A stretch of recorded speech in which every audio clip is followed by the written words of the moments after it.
Across the world, viewers who once pitied Taotai suddenly felt icy sweat trickling down their backs. Reactions across the world, Natasha clenched her fists, her face flushed with embarrassment and anger. All this time I thought it was pitiful, controllable, but it was playing us. Nick Fury only sighed. Don't underestimate the ancients. They went to great lengths to imprison Taotai, not out of malice, but because they feared what it could do. And don't forget Taotai is the offspring of Yaldabaoth, the supreme god of flesh.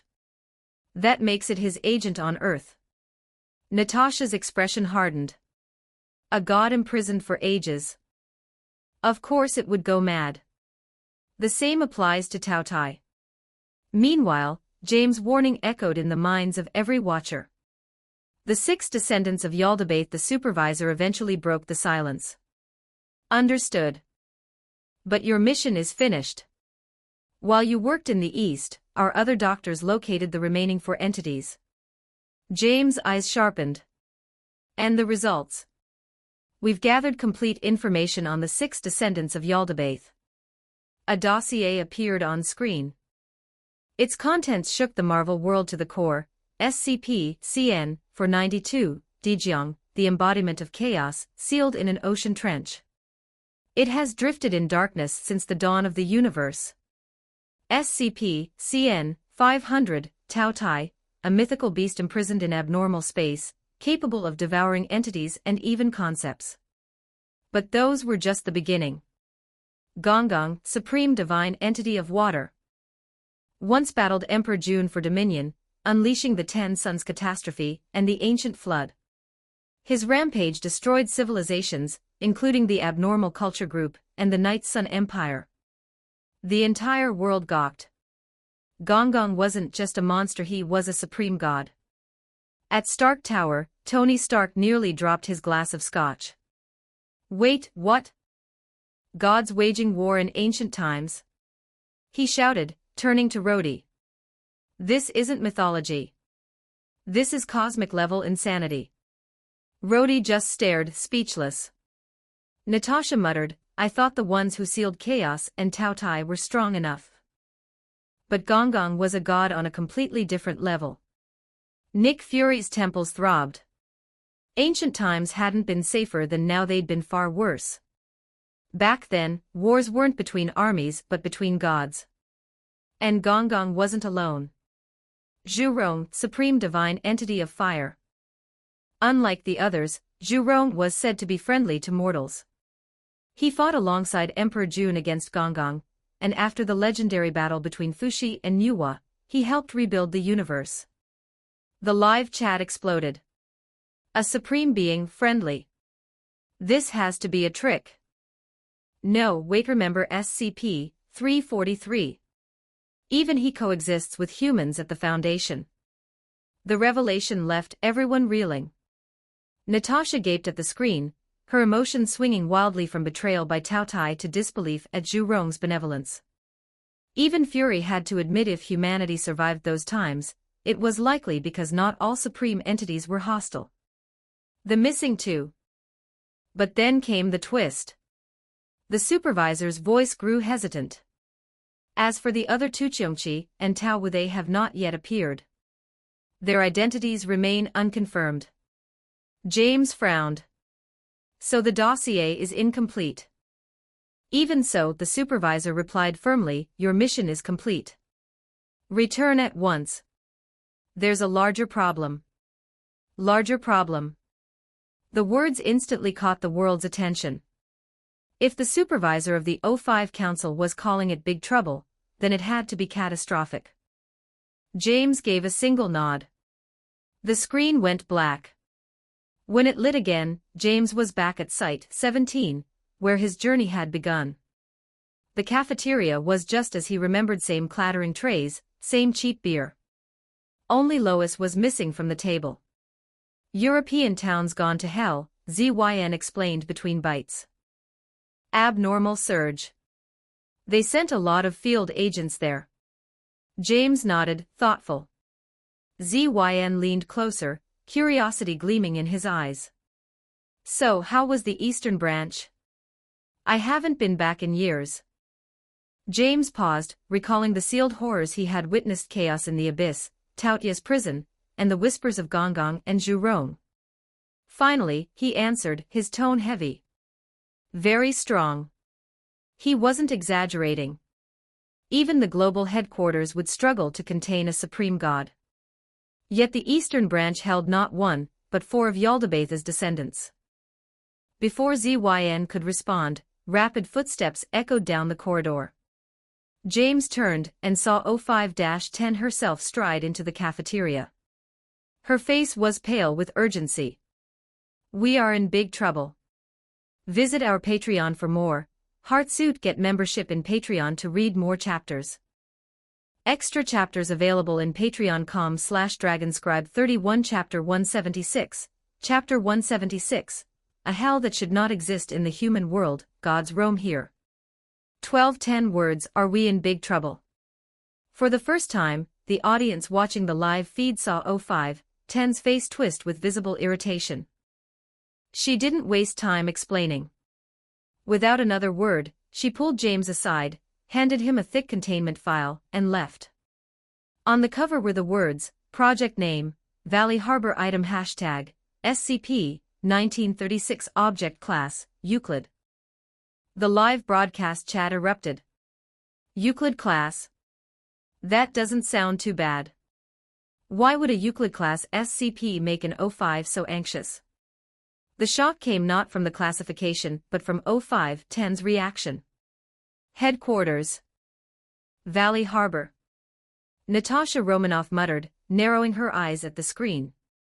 Could this be another terrain-based anomaly? Nick Fury shook his head, his expression grave.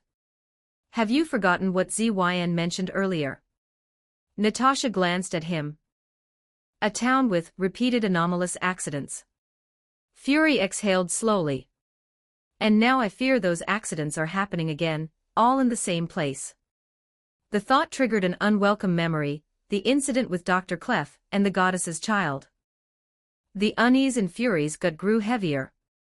Containment File, SCP, 1936 Special Containment Procedures SCP, 1936 is to be surrounded by a 2-meter-high electric fence and patrolled at all times.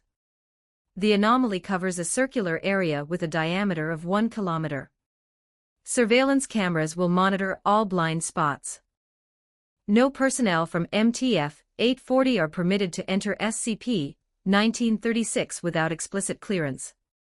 Permission depends on recent anomalous activity. Area 37 has been constructed on the outskirts of the town to serve as a research and containment hub. Items retrieved will undergo initial testing before transfer to long-term sites. The audience frowned. A small anomaly, only 1 kilometer in range. Why would this be considered such a severe threat?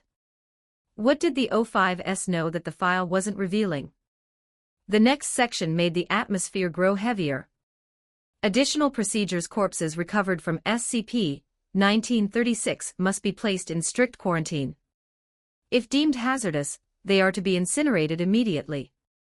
If any living entities are discovered inside SCP 1936, exploration teams must evacuate at once. MTF Zeta 29 Mad Mountaineers will handle recovery. Nick Fury's one eye went wide. Living entities? His voice faltered. He had assumed Valley Harbor was abandoned, all its residents long dead. But the wording suggested otherwise. Then realization hit him, and his jaw tightened. If they're alive, they're no longer what they once were. Description of SCP 1936 SCP 1936 refers to Valley Harbor, a small town in New England. Over several days, it suffered multiple anomalous disasters. During the event, the entire town was engulfed by an abnormal gas designated SCP 1936-1, which rendered observation and entry impossible. After the gas dissipated, the town's dimensional state had changed. Buildings became topologically abnormal, twisted in impossible geometries. No survivors were found. Bodies of townspeople were scattered throughout, many dead by apparent suicide. Several corpses displayed anomalous traits. The live audience shuddered.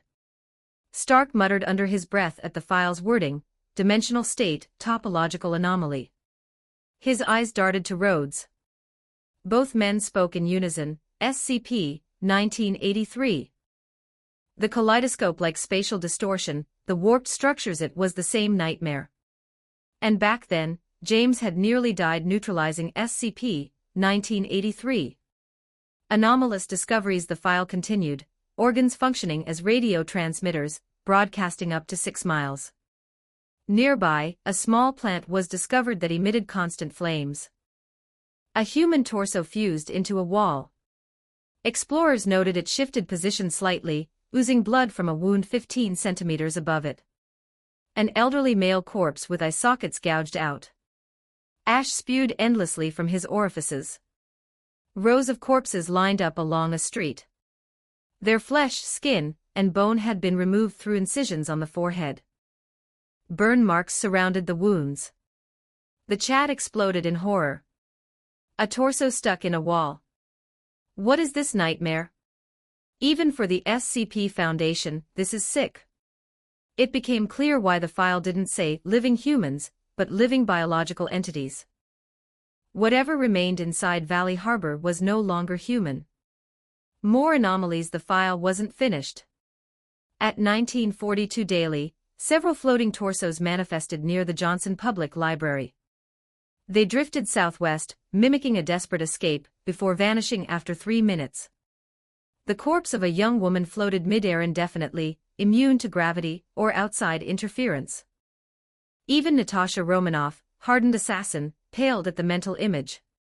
Flying torsos. Fury's silence said everything. The O5's urgency now made sense. When James appeared again, he was already standing outside Valley Harbor. At first glance, the town looked peaceful: European-style attics, cobblestone streets, quaint architecture. Under normal circumstances, it could have been a charming tourist destination. But now, under the dimming sun, it was nothing but a mass grave. Foundation agents had cordoned off the area with long yellow tape. Beyond it, the town sat quiet, like a corpse under glass. Doctors, researchers, and military officers huddled together, debating the next move. A colonel argued, "We must send both drones and human explorers. Without boots on the ground, we'll never know what's inside." A scientist pushed back, "The bodies recovered were all from the edges. We have no data from the town's center. Entering recklessly could be suicide." The colonel slammed his hand on the table. "Every day we delay, information leaks. The O5 Council already has concerns. I'll answer to the ethics committee myself if things go wrong." The plan was set: an exploration team would enter SCP, 1936. A warning from a survivor, a voice called out. James turned to see a figure emerge from the crowd. "Victor Hale." Victor rushed over, clapping James on the shoulder. His face lit with relief. "I knew O5-10 would call you in. When she shows up personally, it always means the situation's dire." James shook his head. "I'm only here to assist. She already denied my request to enter the anomaly." Victor froze, then his eyes widened. "You were actually considering going inside?" James said nothing. Victor pulled him aside, lit a cigarette with trembling hands, and whispered, "Promise me you won't. That place isn't just dangerous, it's something worse." His gaze grew distant, haunted. "I've been inside before. The corpses we dragged out. I thought I'd seen horror in this line of work. But Valley Harbor..." His voice cracked. "It wasn't a battlefield.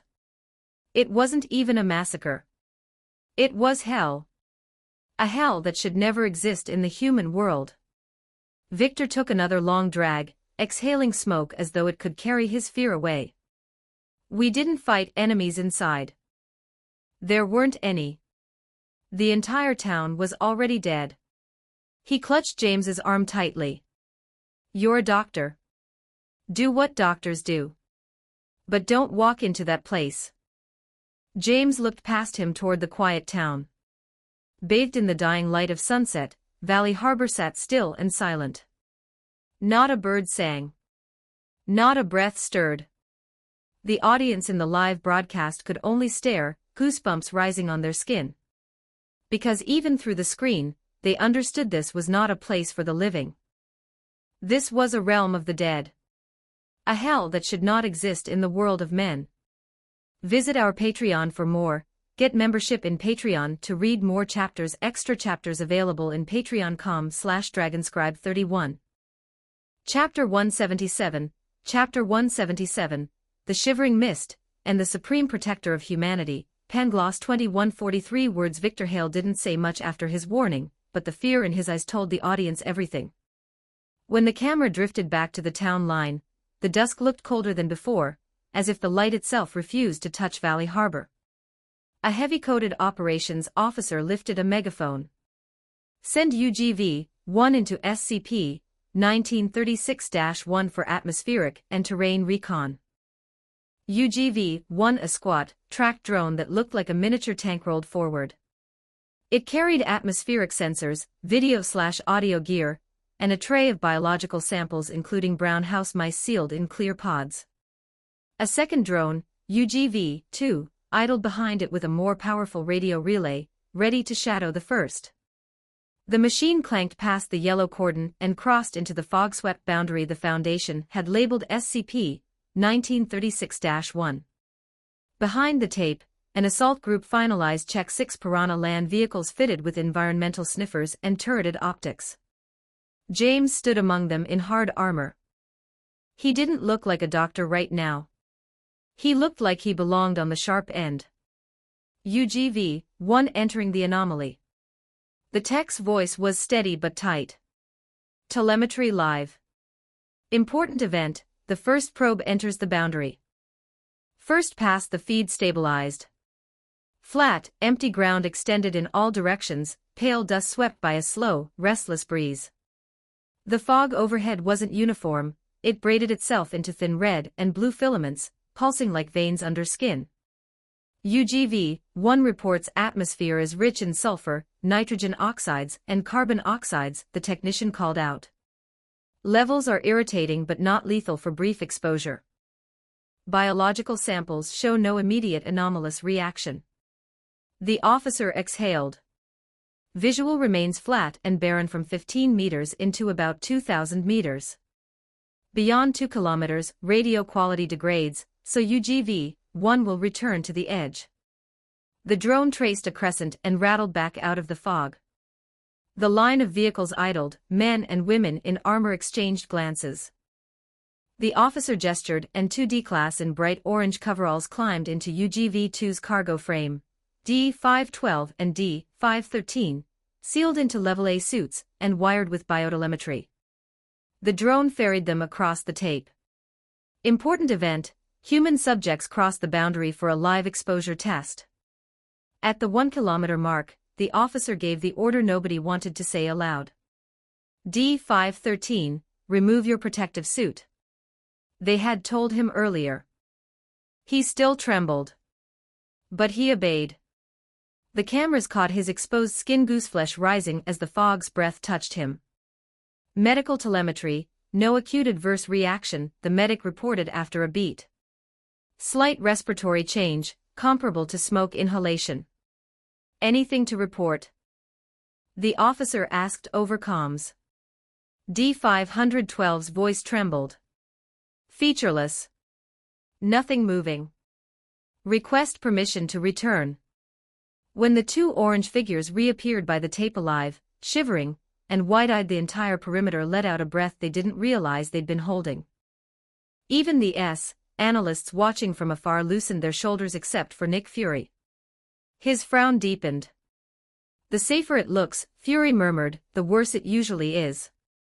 Rolling an important event, the armed exploration convoy enters SCP-1936-1.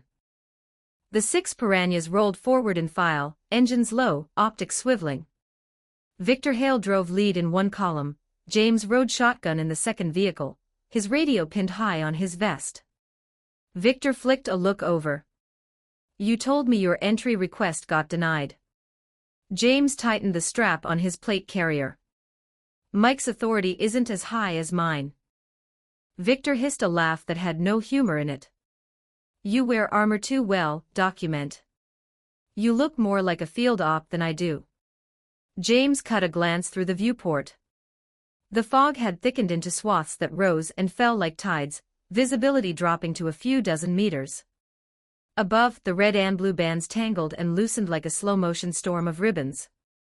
His radio crackled. ZZ James, this is Mike. Report your current position over. This is James. Still on planes. No visible structures. No changes since entry. Another voice kicked in. Bravo Actual. We've got an upward slope ahead. Alpha Actual, don't see it. Bravo, we're already going downhill on our side. Alpha, copy. We see it now. Following you down. James's brows pulled together. Same map, different terrain, he muttered. Local topologies not consistent between columns. Victor's knuckles whitened on the wheel. I hate when geometry lies. James leaned toward the glass. Eyes up, Vic. The sky moves. Important event. Anomalous sky patterns interfere with signals. The red and blue patterns overhead brightened, twisting into tubes and braids that pulsed in irregular intervals. 10 shimmering bands that rippled like living things. Static danced in James's earpiece. This is James to all units. Do you see the sky? He called. Signal interference increasing. Before anyone could answer, a shadow flickered in the mist off the right fender. Humanoid height, wrong in the angles. Victor flinched. James, did you see that? Steady, James said. Hold speed. Watch your lane. The radio filled with a voice that did not belong to anyone on their roster. Yahlurg from Latgabum. Victor froze. What? Who is that? Is anyone talking? James pressed the transmit.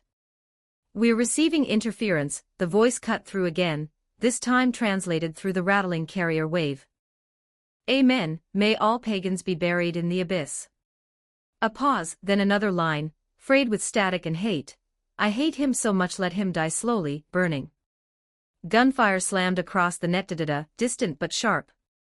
Something shrieked, an electronic scream, or a beast with a metal throat. A brief hump of pressure, then silence. Victor's hands shook. They're engaged. Who's attacking? James didn't reply. The new voice washed over the squad network again, deeper now, like wind raking a canyon. I am SSVLSRR, the shivering mist. The convoy went dead quiet. Even the engines seemed to hold their breath. Important event, a voice inside the anomaly identifies itself as the shivering mist. Victor whispered, It's talking. The voice bent English around sounds that didn't belong in human mouths, threading unpronounceable syllables between the words. I stretch over Valley Harbor. While passing through my veil, your warriors were attacked. Some have died but a few remain safe. Monitors, analysts stared. Natasha Romanoff's eyes narrowed. The gas cloud has consciousness. Nick Fury rubbed the bridge of his nose. Looks like we all bet on the wrong suspect. Inside the vehicle, James lowered his head mic toward the speaker. He didn't waste a syllable. Your SCP, 1936-1. What happened here? Static rolled, then the canyon voice again. Evil was called here by a hidden cabal. I sealed the worst of it, bound it, but the town, and its people cannot be spared. Victor inhaled sharply, air catching in his throat. The chat went wild. If that was true, the fog was not the killer. It was the shield. Tony Stark stared at the feed, stunned. So the bad guy is actually the airbag. And something else is the crash. Rhodes folded his arms. A cult summoned something. The mist locked it down. That matches the bodies we saw. Ritual burns. Cut patterns. But why help us? Stark asked. What does the mist want? James asked the same thing, but in fewer words. What are you? For a long second, only wind and static. A great battle is near. Victory will shape what remains. When that hour comes, those who can stop this will arrive in time to see what must be seen. James's gaze sharpened. The mist did not answer him directly. Send no more warriors into me, the voice said. I cannot protect them from the thing that gnaws. When all have gathered before the victor, I will depart, and what I have held back will be yours again. Survive if you can. The channel died. The last crackles of gunfire faded into the thick, breathing hush. Important event, the mist warns the Foundation to stop sending people and predicts an imminent deciding battle. The silence after Victor swallowed, throat dry. That thing is on our side. James didn't answer immediately. The words in his head kept circling, those who can stop this. Someone or something was supposed to arrive. The mist spoke like a herald, not a tyrant. It felt less like an anomaly and more like a warden holding a prisoner in place with its own body. He pressed his hand against the radio, as if feeling the last warmth of the voice through the plastic. If it's telling the truth, he said at last, it's the only reason this town isn't worse. Victor stared at the fog line, knuckles still pale on the wheel. Worse than floating torsos and bodies fused into walls. James kept his eyes forward. Outside, the sky ribbons dimmed and brightened, red and blue breathing like paired lungs. Sometimes they flattened, sometimes they curled into loops, each shift tugged the compass a hair off true. The ground still looked flat, but the slope gauges disagreed with the eyes, and two columns reported opposite grades at the same map grid. Across the perimeter, scientists argued again, send more, send none, send drones only. The ethics committee liaison hissed into a secure line. The operations officer stared at the fog like a soldier at an ocean he couldn't cross. From a fold in the mist, three shapes flickered, maybe men, maybe not, then winked out like embers dunked in water. James tracked the spot. Mark that, he told Victor. Grid Charlie 4. Any heartbeat pings? James asked the medic on their net. Negative. If anyone's there, they're not wearing Foundation BIOS. Or they're not reading as human. Victor didn't ask what that meant. He didn't want to hear the answer spoken aloud. Naming the protector. Back at the command trailer, a researcher scrolled furiously through a compendium of old Foundation notes about linguistic bleed times, when entities forced human air into shapes it wasn't meant to make. SSVLSRR, she said, testing the syllables. The shivering mist. We need a designation. Use the site's theology indexes, someone else said. When an entity wards a summoning instead of causing it, classification flags it as protective interference. A quiet voice from the back, there's a name in archaic dossiers from a defunct Project Pangloss. The Supreme Protector invoked when humans were too weak to face older things. Not a god in any pantheon we know, more a title, a role. The first and final wall. The room stilled. On the live channel, an operations aide keyed in a tag. SCP, 1936-1 provisional proper name, Pangloss. Important event, the shivering mist is identified and named Pangloss, a protector role in Foundation lore. What comes next? James rested the radio on his chest and looked through the glass, past silvery fog and breathing sky. Somewhere ahead, survivors might be holding in the blind spots. Somewhere deeper, the thing that gnaws waited, pressed under the mist's weight like a shark under ice. Mike, James said on command net, calm and even, halt advance at current depth. No more personnel into the fog until Pangloss, until the mist reopens contact, or we regain eyes on the missing team. Copy, Mike replied. There was relief in his voice that he didn't try to hide. Victor exhaled. We're calling it Pangloss now. If it's shielding us from something worse, James said, it's earned a name. Victor nodded once. The wheel finally loosened in his grip. Sighed, Fury tapped a finger against the desk. If it's buying time for us, we need to use that time. Track cult traffic. Old property records. Ritual supply chains. If a cabal did this, they left a trail. Natasha was already typing. Inside the fog, the sky ribbons pulsed once, twice, then slowly dimmed. The radios stayed quiet. The air tasted faintly of match heads and wet stone. James listened to the silence and, for the first time since he crossed the tape, felt a strange, thin thread of hope. It didn't come from the Foundation vehicles around him, or the armor on his chest, or even the plan forming in his head. It came from the fact that someone had looked at humanity's tiny campfires and chosen to stand between them and the dark. Important event. James orders a halt and reorients the mission around Pangloss's warning, no further entries until the deciding moment. Victor followed his gaze. You think the one who can stop this, the one Pangloss talked about, is coming? James didn't blink. I think Pangloss doesn't waste words. They sat with that. The camera pulled back, framing the convoy as small, stubborn sparks facing a horizon that breathed. The mist settled like a mantle. The town waited like a held breath.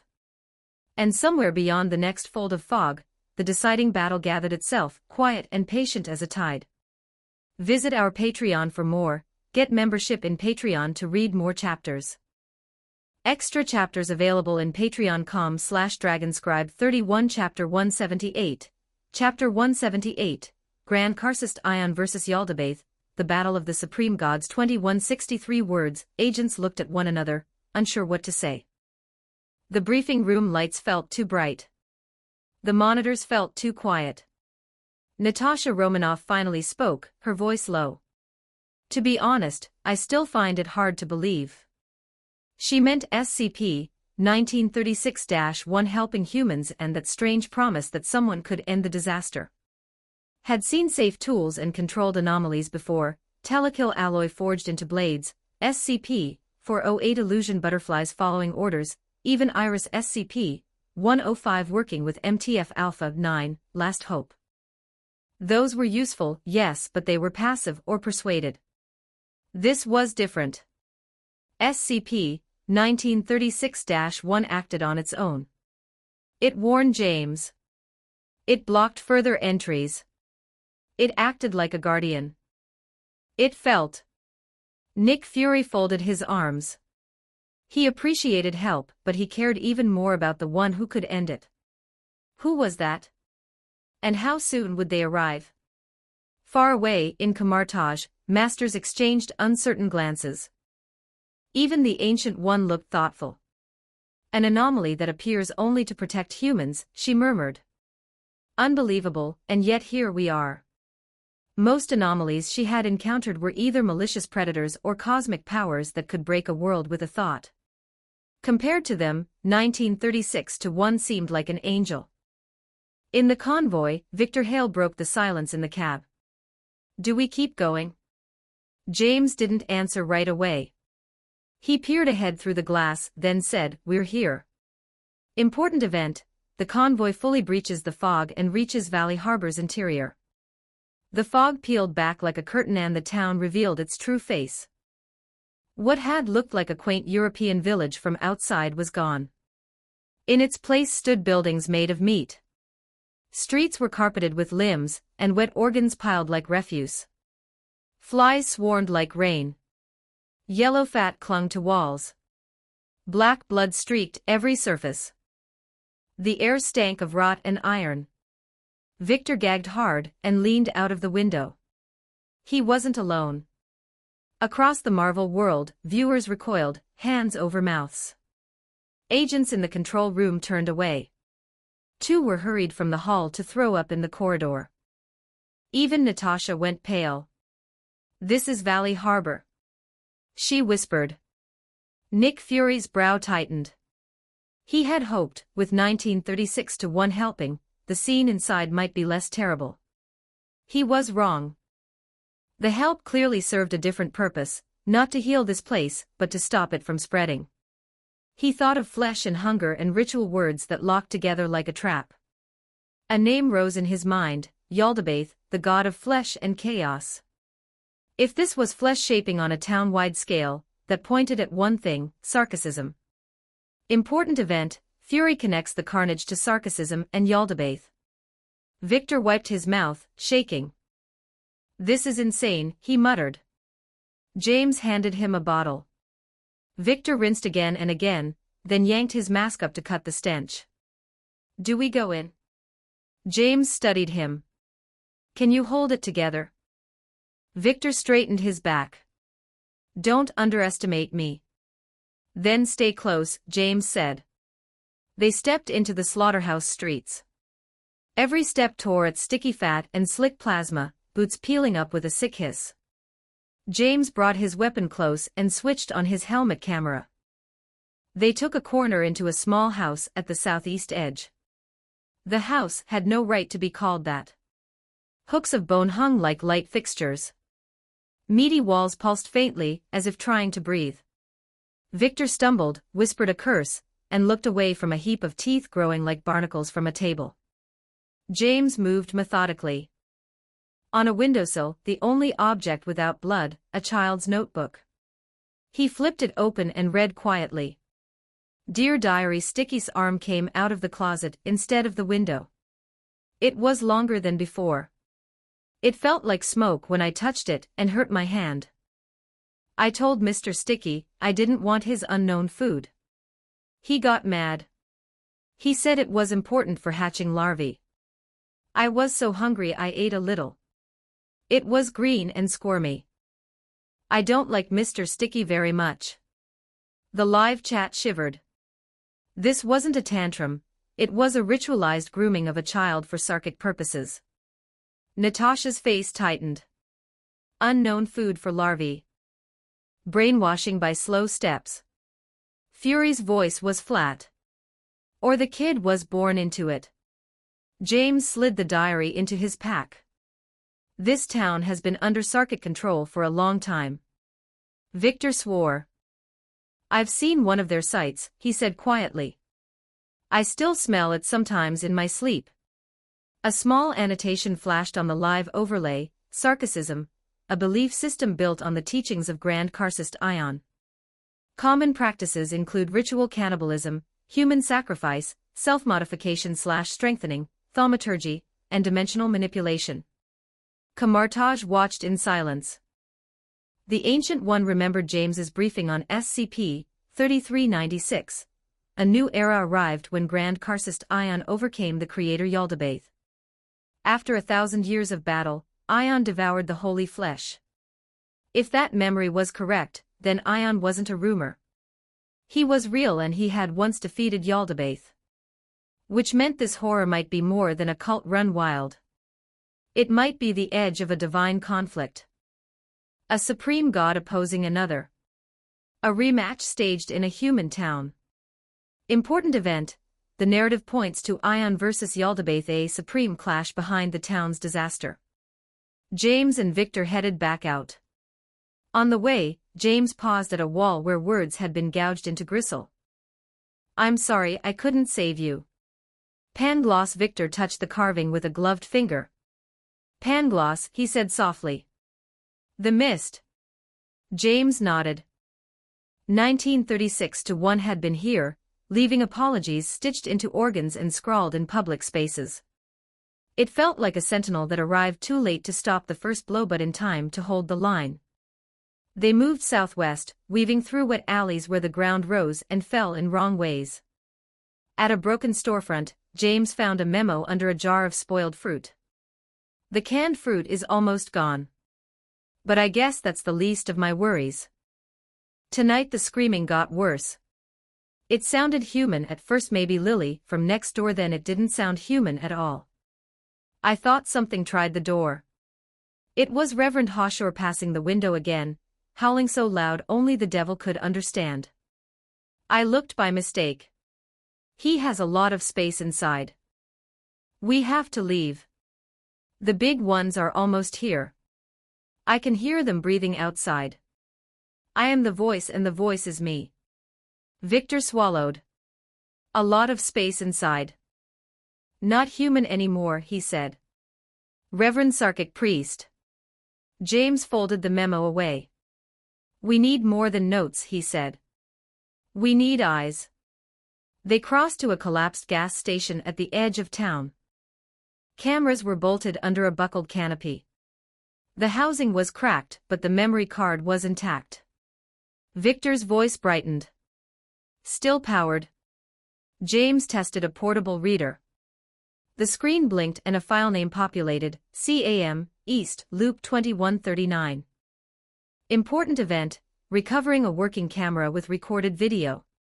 He plugged the card in. The live audience leaned forward as the picture sharpened grainy night vision spilling across the monitor. It began simple. A row of houses. Fog like a moving wall. Then the fog parted, as if pushed aside by a hand too large to see. A shape stepped onto the road, tall, thin, and wrong. It wore no clear skin, only bands of muscle and stringy tendon, as if it had never learned to be a man. Its chest opened and closed like a door swinging on meat hinges. From its ribs hung hooks with offerings that twitched on their own.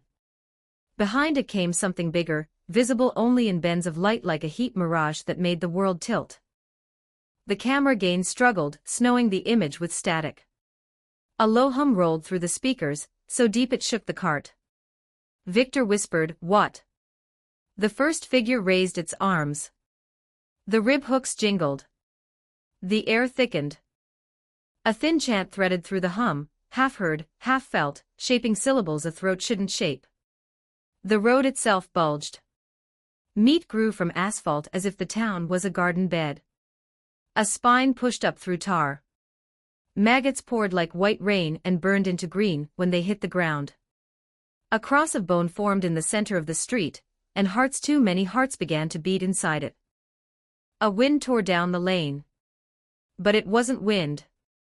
It was mist, moving like a wall, red-blue bands bright as sunrise.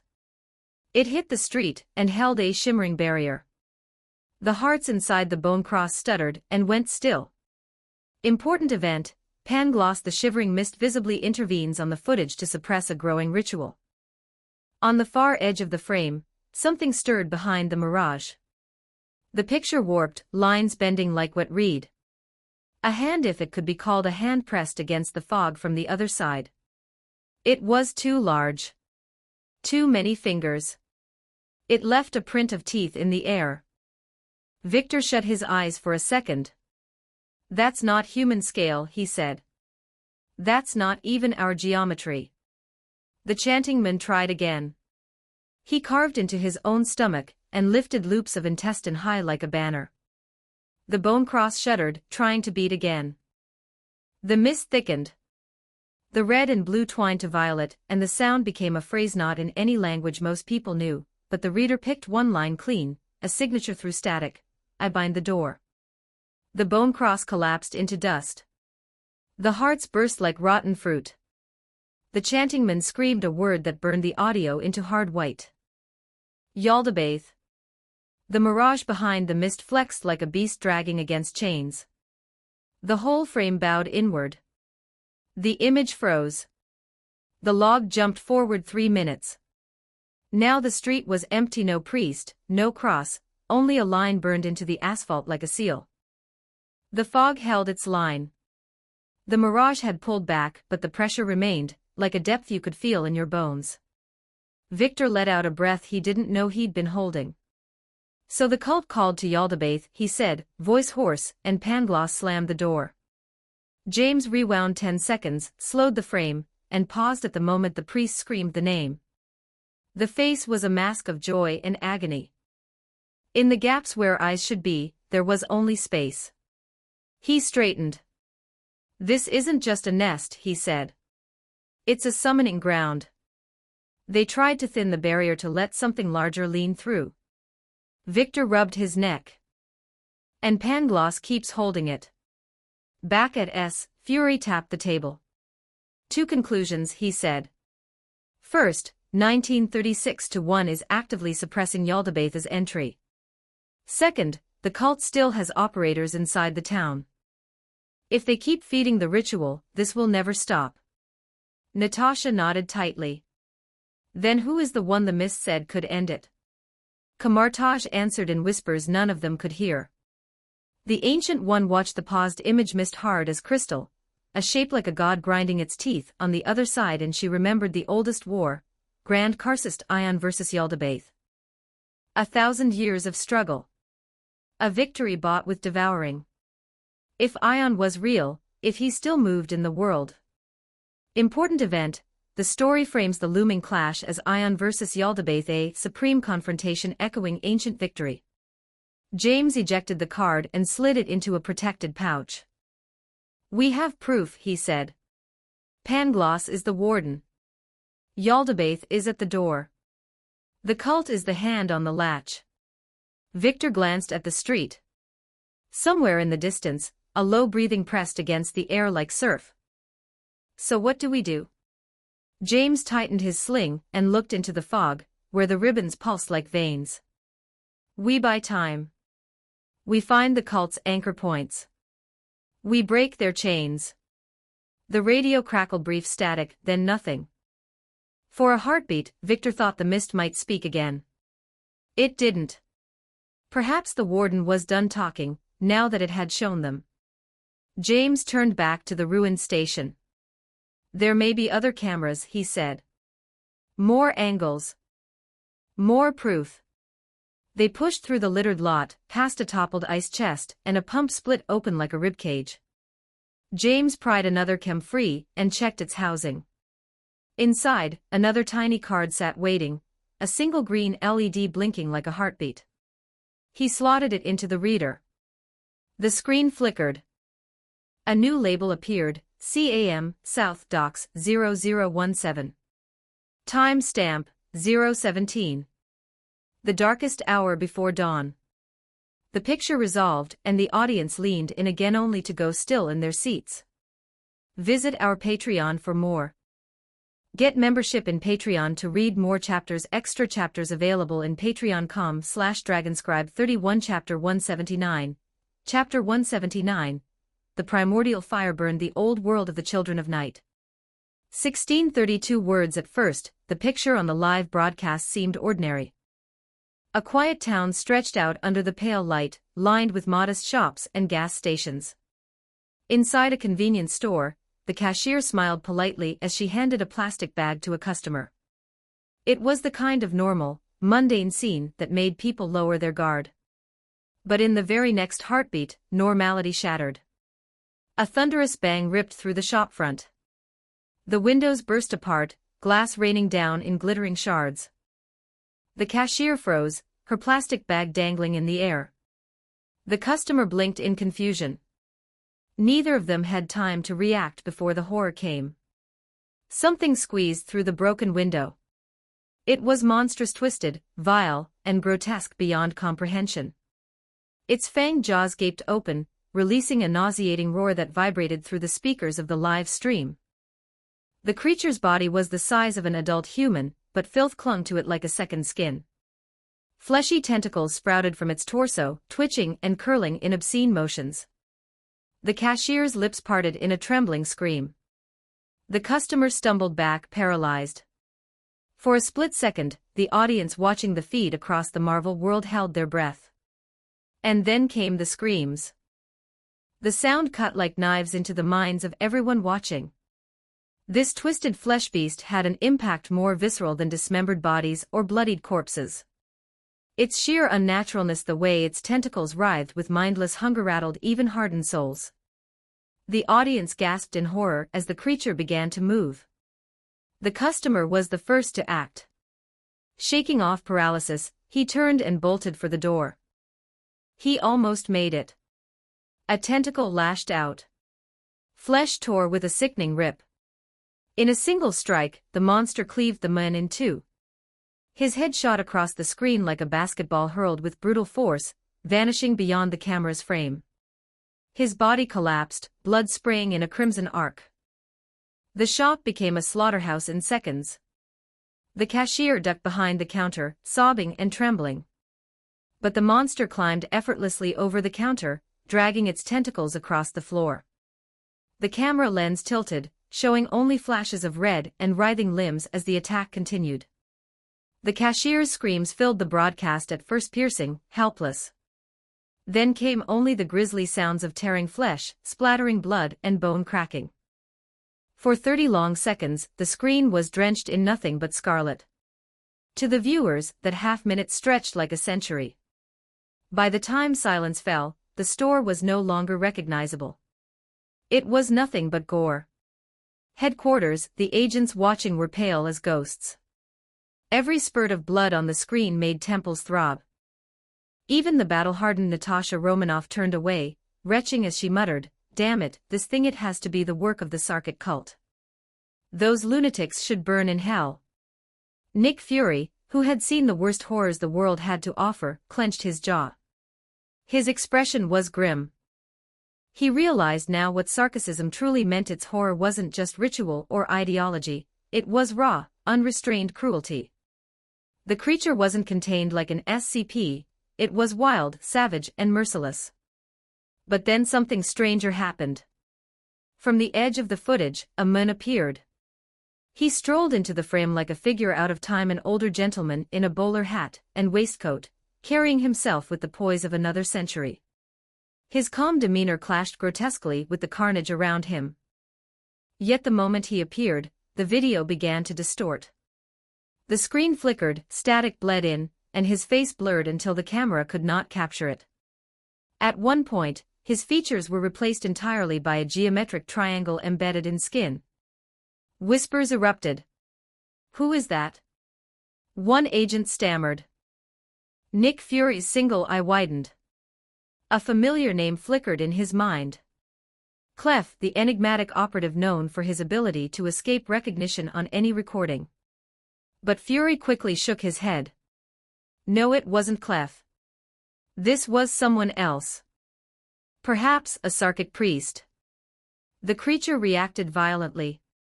It abandoned its mutilated prey, its tentacles snapping in alarm.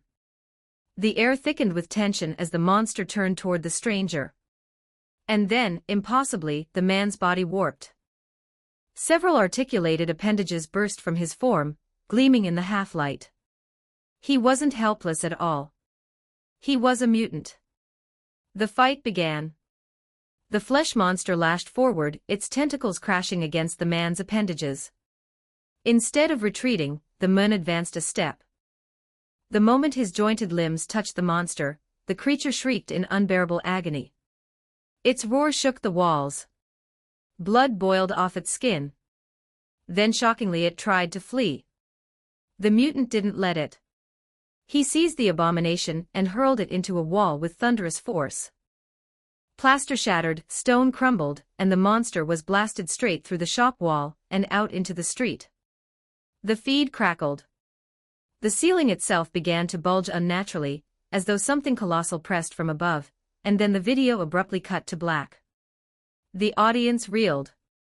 Marvel heroes, and even the mystics of Kamartaj sat in silence. Their thoughts were torn between dread and hope. Twisted monsters walked the earth now. But at least someone was fighting them. Who is he? Became the dominant question flooding the live chat. Some speculated this was the prophesied figure who could end everything. Others scoffed, saying his power didn't seem enough. No one knew for sure. Meanwhile, in the ruined town itself, Lois and James stood over the blackened screen. Lois's face was drenched in sweat. His voice shook as he muttered, "Damn. What the hell is this?" James, his skin glistening under the setting sun, forced a grim smile. "At least we know someone's resisting." "That's something." Lois laughed bitterly. His eyes swept across the nightmarish town, its buildings transformed into grotesque flesh and sinew. "If that man succeeded, this place wouldn't look like this." "They failed, James. They all failed." James placed a firm hand on his shoulder. "We're close to the truth. I can feel it." Together, they pressed on. Their path led them across a blood-stained street, and into the shadow of the old Johnson Public Library. There James spotted a memory card tucked near the collapsed security camera. He slid it into their device. The next recording began. The timestamp, 1940.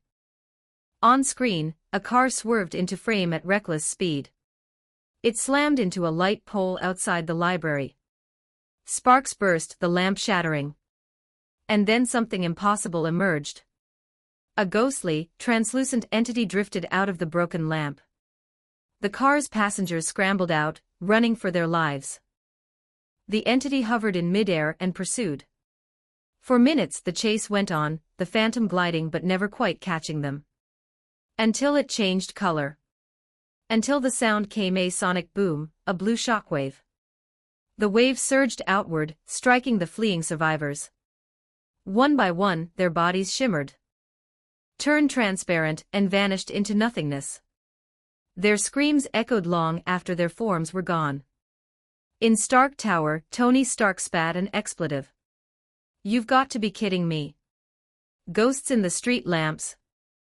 How many nightmares are we supposed to deal with?" Even Colonel Rhodes stiffened. These Sarkic freaks aren't just dangerous, they're chaotic.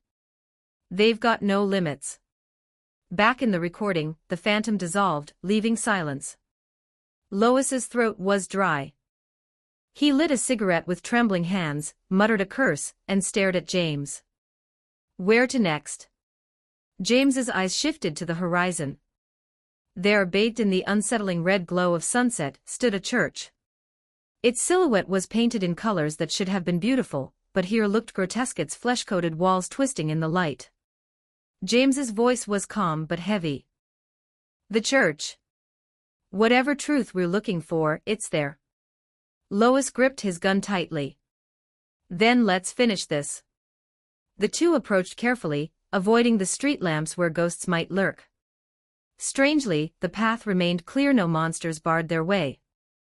At the church doors, they halted. A corpse sprawled on the steps. The body was grotesquely swollen. The head and arm were 3 times their normal size, black veins bulging like worms beneath the skin. Its garments marked it as a priest. James crouched, rifling through the pockets. He pulled out a note. The list it contained began innocuously, "We need 2 trouts, a bottle of milk." The audience frowned. Natasha Romanoff squinted. "What the hell? A shopping list?" But new lines soon appeared, scrawled beneath in madness. "Virgin blood, where can I find this stuff? Mixed with milk, the dream walker is trapped. Various souls, willing to sell. The head waiting on the horizon is crucial, at least 200 beetles." Natasha's eyes widened. Virgin blood. This wasn't a priest. This was a Sarkic ritualist. More followed. "A lot of ice, no. I'm not sculpting for the shiver. Missed 2 corpses. Must be dead at least 1 year. Several human eyeballs. Blind eyes are useless, but I'll take them anyway." Marky, Dan, Laura preparing other materials. Hawshore stuck reading books. Damn fool. The chat exploded. They're preparing a ritual. No wonder the town became this nightmare. Souls, blood, corpses, these monsters are insane. James closed the note slowly. His eyes fell on the priest's badge.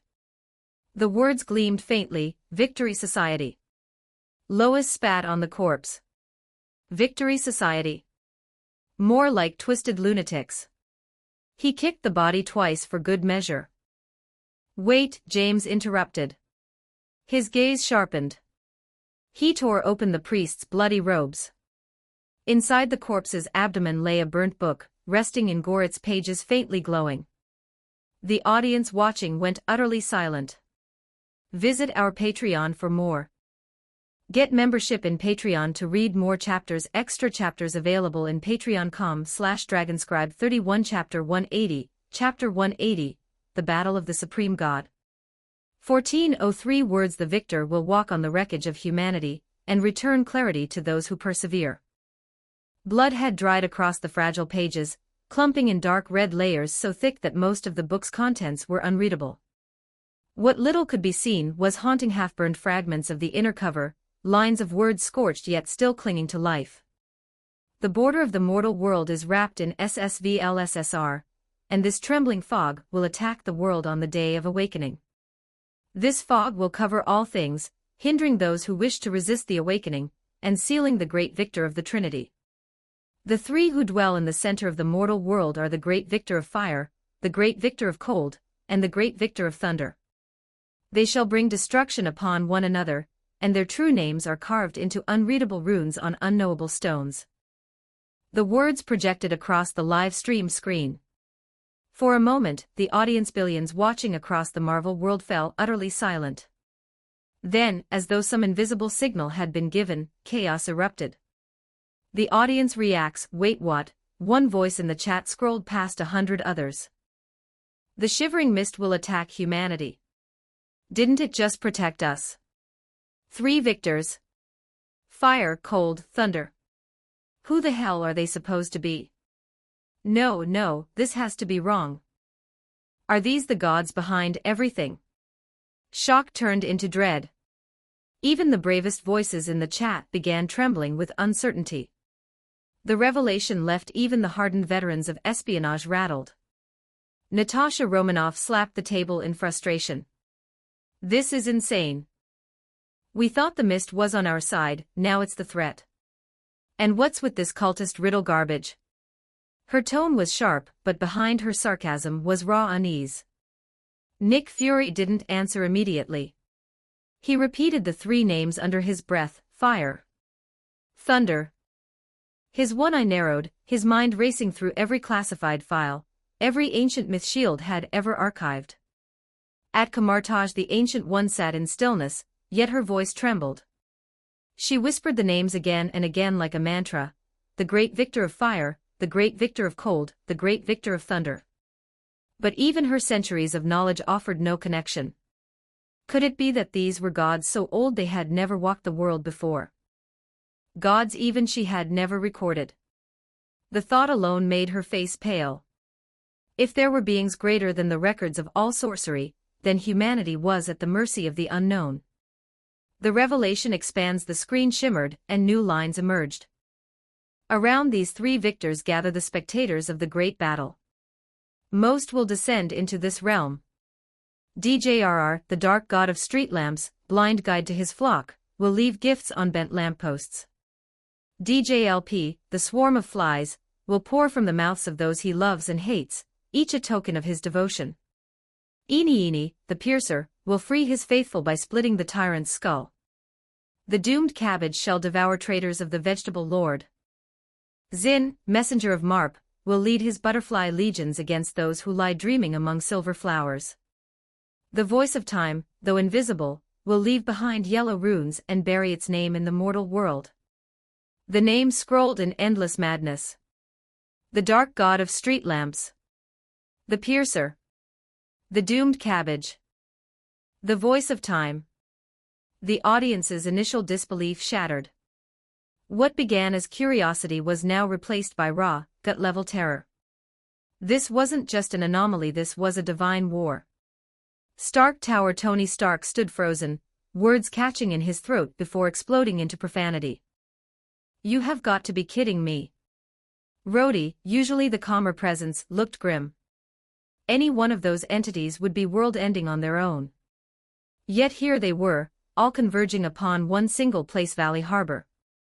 The gods' divisions. The screen continued. The servants and gods will finally pledge allegiance to one of the 3 victors. Those who follow fire will be dyed orange. Those who follow cold will be dyed purple. Those who follow thunder will be dyed green. But there will be those who choose none: the dream walker, the man with the triangular face. They will be marked black, enemies to all. The dark deer, Dmax, will patrol the border and be banished forever. Sheogorath will remain, ruling his two-faced empire until he destroys it himself, only to be stopped by the Great One shackled by the Dragon King. 20 goats will merge into a goat sphere, spinning endlessly until cast into goat hell. Skeletons will wage their eternal skirmish. Yet all such conflicts are but shadows compared to the victor destined to triumph. At Kamartaj, the Ancient One's lips went dry. Even beings she had thought of as gods were here described as nothing more than minor players. She stared at the names of the 3 victors again. Fire. Her realization struck like lightning. They are the supreme gods. Observer dimension in the farthest depths of the cosmos, the watcher Watu stared upon the unfolding text, his usually stoic face betraying alarm. If three supreme gods truly clashed in Valley Harbor, the flames of their battle could erase all civilization in seconds. Was it Pangloss who shielded humanity? Or the trembling fog? His doubt lingered. Even he, observer of countless worlds, could not piece truth from distortion. Someone, or something, had blurred the memory of Valley Harbor itself. Shield's realization. Nick Fury's brow furrowed. If hostile gods appear together in one place, what does it mean? Natasha hesitated. Fury's tone was heavy. So why Valley Harbor? Not New York, not London, not Tokyo. Why there? Her eyes widened in sudden horror. The Victory Society, their priests. You're saying this was their plan? The thought hit her like a thunderclap. A cult engineering a war of gods. James' discovery on screen. James impatiently flipped through the blood-stained book. Lois watched him, unsettled. Find anything? She asked. But something feels wrong. Lois frowned. She had never seen James visibly shaken. He looked up, voice hoarse. It's not sarcasm.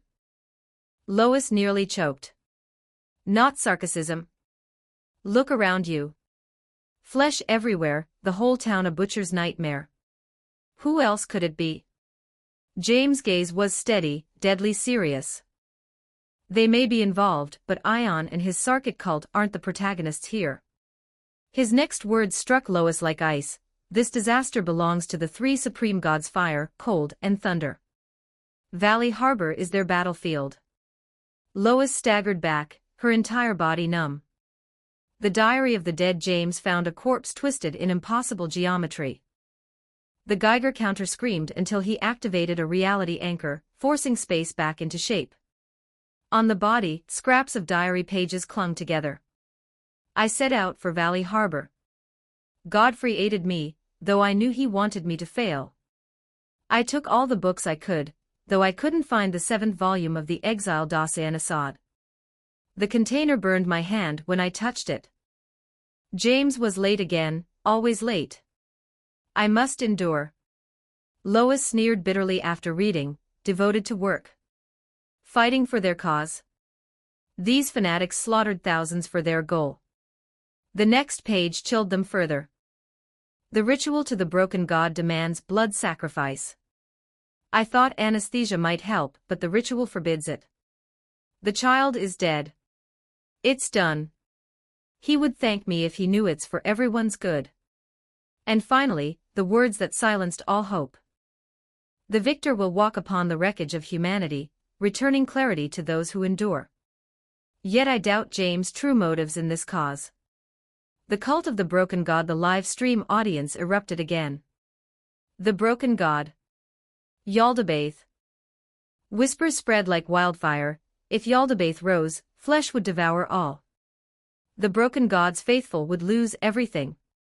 The world was no longer facing just the trinity of supreme gods. Now the board had more players, the Lord of Flesh, Yaldabaoth. The broken god himself. And between them, Valley Harbor, ground zero for a battle that could unmake reality. This was no longer a disaster. This was the war of gods. And humanity was nothing but the soil on which they fought. Visit our Patreon for more. Get membership in Patreon to read more chapters. Extra chapters available in patreon.com/dragonscribe 31. Chapter 181. Chapter 181. The Arena of Gods. Only gods can kill gods. 1879 words. Yaldabaoth. The broken god. The words flashed across the stream like thunderbolts, and the chat froze, fingers hovering above keyboards as collective comprehension stalled. These weren't just names. They were tectonic plates shifting beneath reality. Weren't these two supreme beings implacable enemies? So why did the Victory Society, the so-called priests orchestrating Valley Harbor's nightmare sacrifice to both? Kamartaj, the sorcerer's confusion. The Ancient One stood before her scrying pool, yellow sparks flickering in the dim chamber. Her usually serene face twitched with a quiet bewilderment that bordered on dread. She had catalogued 1,000 pantheons and 1,000 worlds. She had bartered with Dormammu, bargained with time, and stared down fates crueler than death. But Valley Harbor. This was different. I thought it unthinkable that one town could host so many deities, 3 supreme gods, lesser divinities, and now the Lord of Flesh and the broken god. Her voice was barely a whisper. At last, clarity perhaps. Still mist. Were the Victory Society charlatans? Or were they terrifyingly sincere? If they were Sarkic, they would not venerate the broken god. If they were mechano-ascetics of the broken god, they would not serve Yaldabaoth. So what were they? A third possibility stirred like a storm at sea: they were neither. Threads of a pattern in the Triskelions' dark operations room, monitors poured ash-colored light over tired faces. Agents stared at the stream, and then at Nick Fury, waiting for a conclusion he didn't yet have. Fury's single eye hardened as he pieced through the impossible. The more supreme gods appeared, the less it felt like devotion and the more it smelled like design. They aren't followers, he muttered. They're drafters. Drafters of what? Natasha asked, arms crossed, voice clipped. A battlefield. The word hung there, heavy and cold. Why make so many gods fight? She asked, incredulity scraping her throat. Fury didn't answer. The screen did. The dead man's diary, new entries bled into view, crooked, feverish handwriting. August 13th. The voice of time requires pagan blood. I believe pagan is broadly defined, it is not particular about denominational borders. James refused to give of himself, yet the rite accepted his blood. That confirms my suspicion he is a liar. He would spare himself 3 times over if allowed. Our work is nearly done. I will rest for 2 days to prepare for what is to come. I will meet death calmly, even if death is not calm. On Monday the world will still stand and it will thank us. Natasha swore under her breath. Fury's gaze narrowed to a blade's edge. The Victory Society weren't priests locked to a single altar. They were auctioneers hailing every god who would answer the call. Street lamps. Deers of darkness. Butterflies and doom cabbages, mad titles masking very real ruptures in the skin of reality. They didn't care who came. They only cared that all came. In the Church of Unmaking, James and Lois crossed the threshold with the caution of bomb techs. Their goggles' protection runes crackled to life, filtering memetics, shaving radiation down to survivable levels. If the streets were flesh, the church was the factory. Glistening viscera slurped and whispered low dirges. Severed limbs twitched in sacramental rhythm a foot from their bodies. Headless torsos protruded from walls like saints trapped mid-miracle. An empty cavity cadaver sat upright in the front pew, a folded paper tucked into its ribcage. The chat split, some viewers recoiled, others stared, horrified but transfixed. No living anomalies stalked them, only the residue of rites. Space still buckled in places, and logic pooled in corners like oil. James, here. Lois called, voice kept deliberately steady. They knelt by a collapsed priest in ragged vestments. Lois slid a page from beneath the corpse's arm. It reads like a sermon transcript, she said, passing it to James. Likely recorded by a Victory Society insider. He read aloud. Brothers and sisters, we gather for the last time. It is an honor to fight beside you. We fight to protect humanity's future, and no one can do better than you together. The chat exploded with fury. Protect humanity. They butchered a town. First time I've seen a cult beautify a mass sacrifice as future-proofing. Monsters. Even Natasha, hardened by 1,000 uglinesses, tightened her jaw. Self-deception that polished has to be practiced. Fury didn't speak. Something in the cadence was not pious. Not ecstatic. Programmatic. James continued. Since the first dawn, Terrible impossibilities have swarmed from the spaces between stars. They do not hate life. They are simply indifferent. We are ants to aliens to mad gods, the word God as the ancients used it. Not the biblical. Perhaps it appears, perhaps not. The term here means beings born in original chaos, beings whose might is not the terror, but whose corruption is. Lois glanced at James. He didn't look up. The chat stilled, a collective intake of breath. This sounded less like worship and more like a strategic brief. They look upon us as insects. Therefore we must look upon ourselves with greater clarity than they do, that their gaze cannot define us. Every god bends the laws of reality toward its own image, imprinting stars, planets, and people with its twisted existence. What is the answer to such a threat? James' voice fell to a whisper. These gods must be destroyed. The slate must be wiped clean.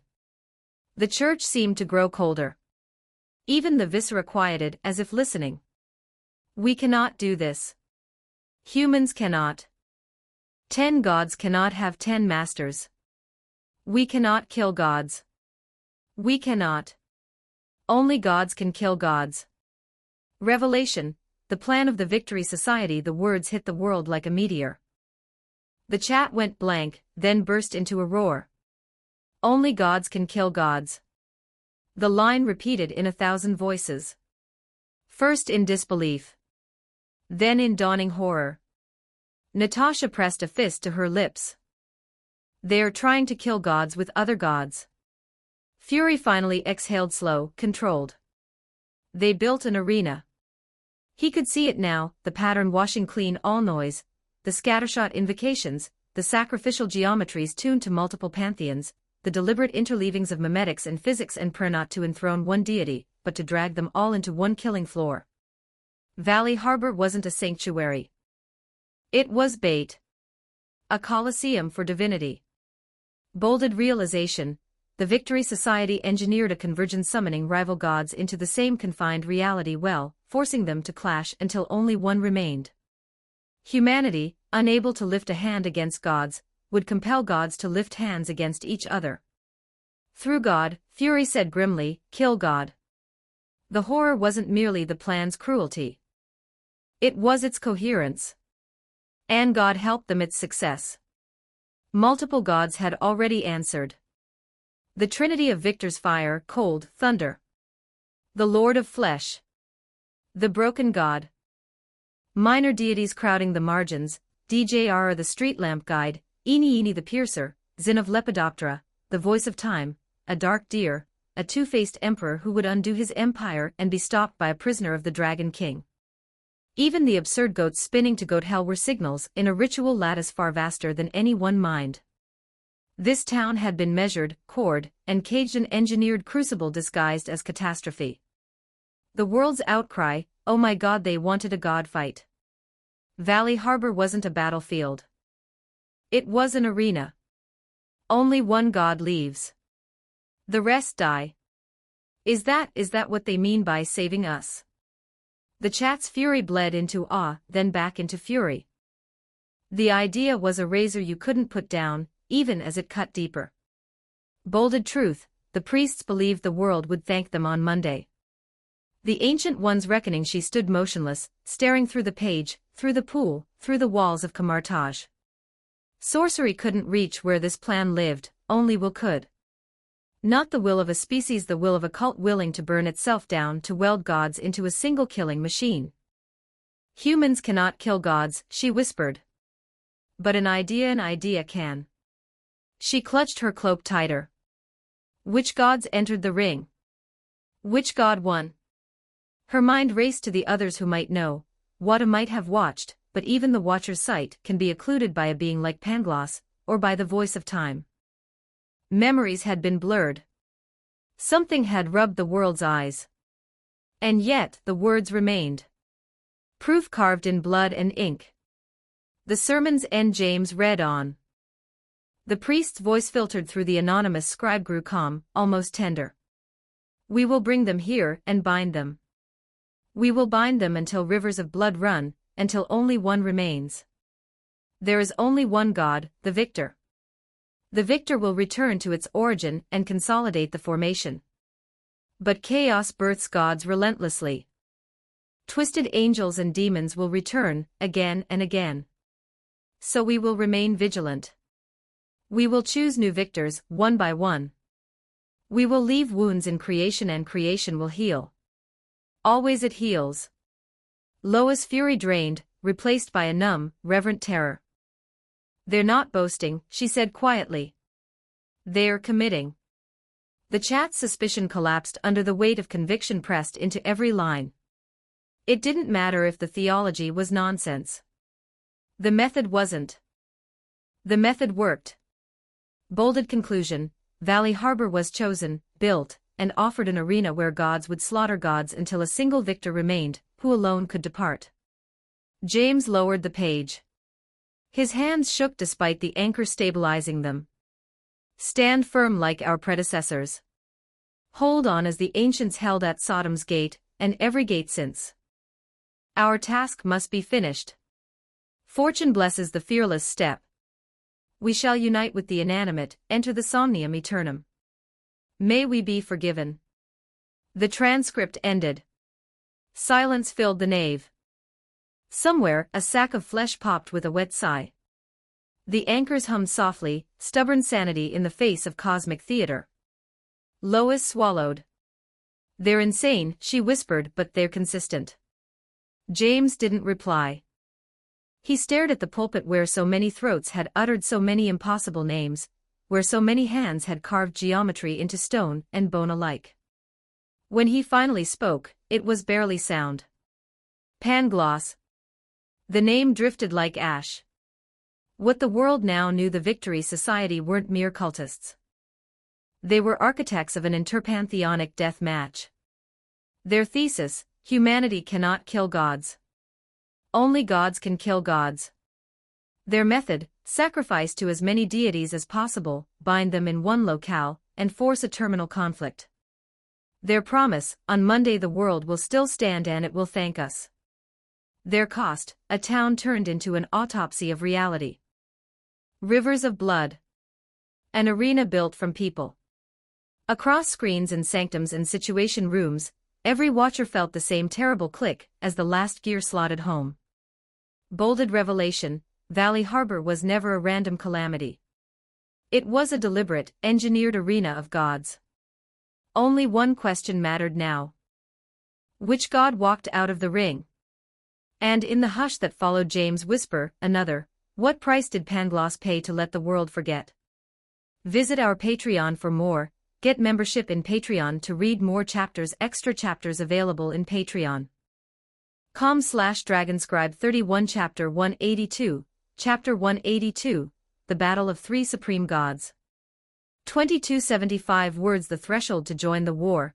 Above the god level, Lois heard James whisper a name. He didn't explain. Pangloss. He could guess what James meant, a power so high that even speaking its name felt like stepping over a cliff. But Lois didn't truly understand, just as he didn't understand the Victory Society's plan. Were they monsters? Or did they honestly believe they were saving humanity by throwing gods into a killing ring? What was certain now was one simple, terrifying truth the entire Marvel world felt at once: the story everyone thought they knew had broken in half. People expected a Sarkic blood right. Instead, a group of human engineers had built a god-killing arena, and told themselves it was an act of love. The feeling across the world could be summed up in a single word: absurd. Absurd, and yet real. James slid to the last page of the diary. On the back, a frantic block of writing leaned sideways, like thought itself had fallen and couldn't stand up again. The victor will walk on the wreckage of humanity, bestowing clarity, clarity crossed out, glory, glory crossed out, and tyranny upon those who hold on. In the red of my eyes I saw them, yes I did, they saw me. Is this my reward? I am not afraid of the remains, we are our remains. I don't know what they are. I don't know what I am. My throat is gone. My throat is somewhere else. I don't like it there. The sentences looped and tangled. It read like the mind that wrote it had been bent and then broken. The chat filled with uneasy silence. Even those who loved horror could not laugh at this. Agents leaned closer to their screens. Natasha Romanoff frowned. This is nonsense. He's delirious. Nick Fury tapped the table and glanced at the earlier footage of warped bodies and buckled rooms. What if it isn't just madness? What if his body is wrong inside? A spatial anomaly in a living man would make thought. He jerked his chin at the text. Words could tear like fabric. Natasha remembered the priest whose torso had folded into an impossible angle, the way the air had seemed to ripple around him. A cold line ran down her spine. So even the authors of this plot paid the price. More lines from the back page. There must be fire in war, but this fire is slanted and cold, burning from inside the atom. I must clean the wound, but my hands are wire and cyanide. I see them towering. They are nothing. They are the shadow of fingernails, and the fingernails are no. To defeat the titans of fire, ice and lightning, we must eat infants and smile. Even if wrong, they must die here no. The victor will walk on the remains of others and all will submit. The chat recoiled. Even the bravest watchers flinched. The moon was falling through thought. He had stood too near the engine that grinds gods. It had scraped him, and his mind made sparks as it collapsed. James closed the diary and pocketed it. For a few seconds he said nothing. Then, quietly, there's one thing we must prove. Lois steadied his breath. Which is? Which gods actually descended and which ones fought? Lois stared at him. You have a way to know that. James looked up at the cracked skylight. There was a security camera on the church roof. They climbed to the roof through a stairwell that had turned into a throat. Their boots slid where the stone had softened into meat, and then reset, as if the church itself had remembered it was a building and forced its organs to become bricks again. The camera hung crooked and blasted with heat, but when James slid the tiny memory card free, the indicator light winked. They jacked the card into their field terminal. The final chapter of Valley Harbor lit the screen. And the Marvel world stopped breathing. The recording. At first there was only static and the high hiss of a microphone that had forgotten what silence was. Then the picture steadied. The roofline of the church cut across the lower frame. Above it, reality wavered like water heated from below. Shapes gathered. Not even creatures. A tall spirit, translucent and enormous, flickered like a ghost pulled from a star. A cloud of flies blasted out of another entity's mouth, and then from another, and another until rivers of winged bodies poured across the sky. A sea urchin thing, all needles, rolled and unfolded, its spines lengthened like spears and pierced the heads of rivals. A six-winged multitude, part moth, part locust, part angel, part nightmare, drove a scaled, whispering army toward a tower of pallid flowers that stretched into a dream no human could reach. Names leapt into the minds of millions like lightning hitting iron. The dark god of street lamps, the piercer, the doom that devours, the voice of time, the very side gods the diary and the book had named. It didn't matter if anyone had seen them before. Everyone recognized them now. Bold event, the camera proved Valley Harbor was a god's battlefield. The world erupted. Oh my God, there are dozens. No count. 1, 2, 3, 10 at least. They came. The plan actually worked. At Stark Tower, Tony's laugh was thin, and a little wild. They built a coliseum for deities. Rhodey said nothing, but his jaw clenched. The truth was simpler and worse than any speech. Humans had rung a bell, and gods had come like wolves to a bell that sounded like prey. Kamartaj's torches guttered in a draft the Ancient One did not feel. Their plan succeeded, she whispered. The idea froze her from the inside. For centuries, people bent their lives around gods. Tonight, people had bent gods. Only a god can kill a god, she said, the words a dry leaf in her mouth. In the observer dimension, Wadus' eyes contracted to stars. He had seen pantheons clash, but never like this, never so crowded, never so deliberate. His gaze skated over the minor horrors and locked onto three centers, like the eyes of a storm inside a storm. Supreme, he breathed. Three supreme. The camera shook. Bold event, above the church an immense, uneven figure coalesced stone, soil, and fungal lattice knit into a body 50 meters tall. It sang like a wail through a corrupted speaker. Buildings trembled. The sky flinched. The Ancient One's stomach fell. That's no lesser power. That's a throne level will wearing matter like a coat. Before anyone could recover, the air cracked again. Bold event.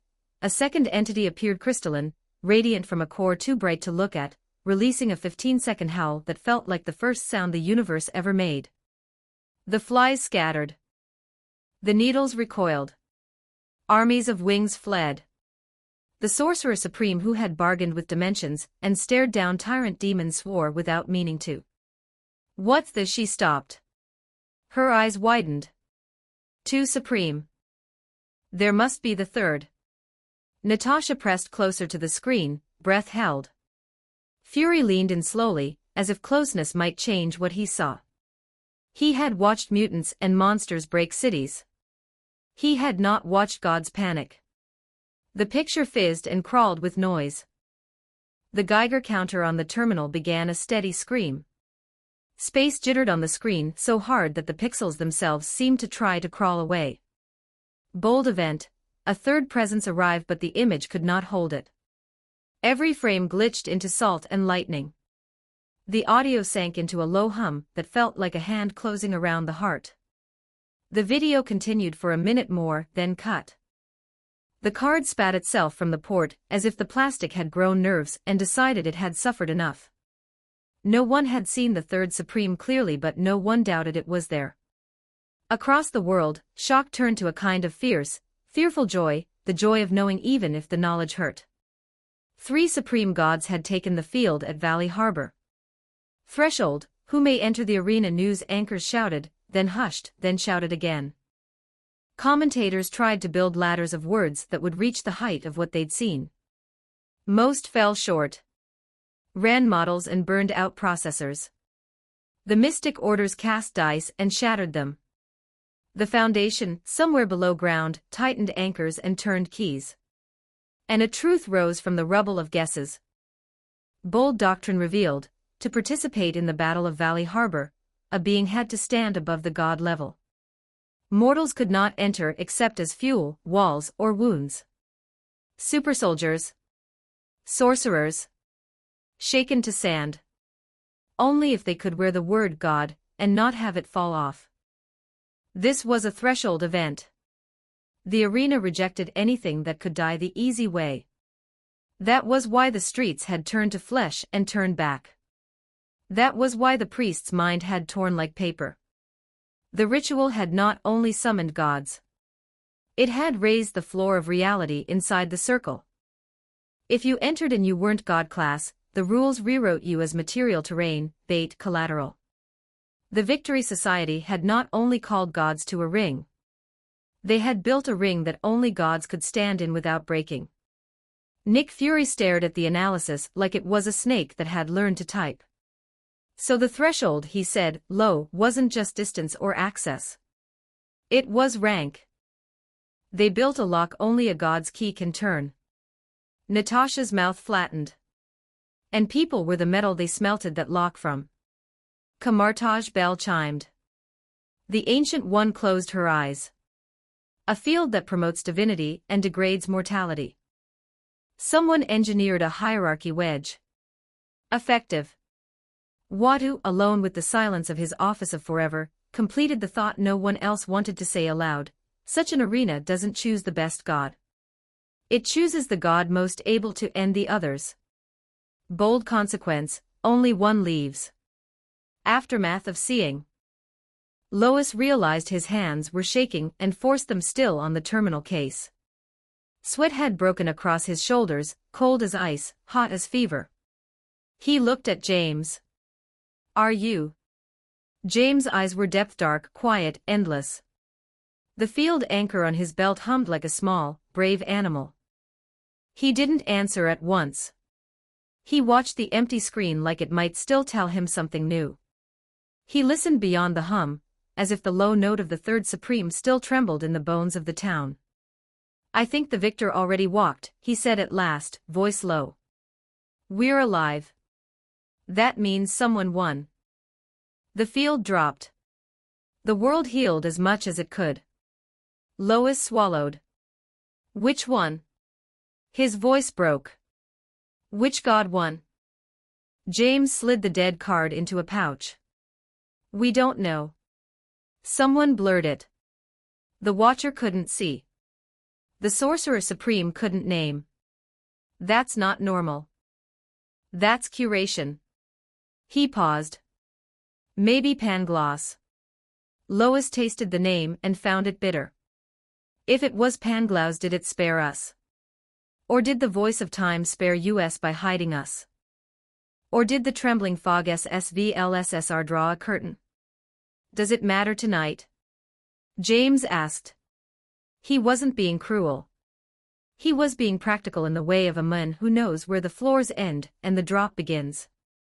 "Tonight we leave. We anchor what we can. We tell the world what must be told."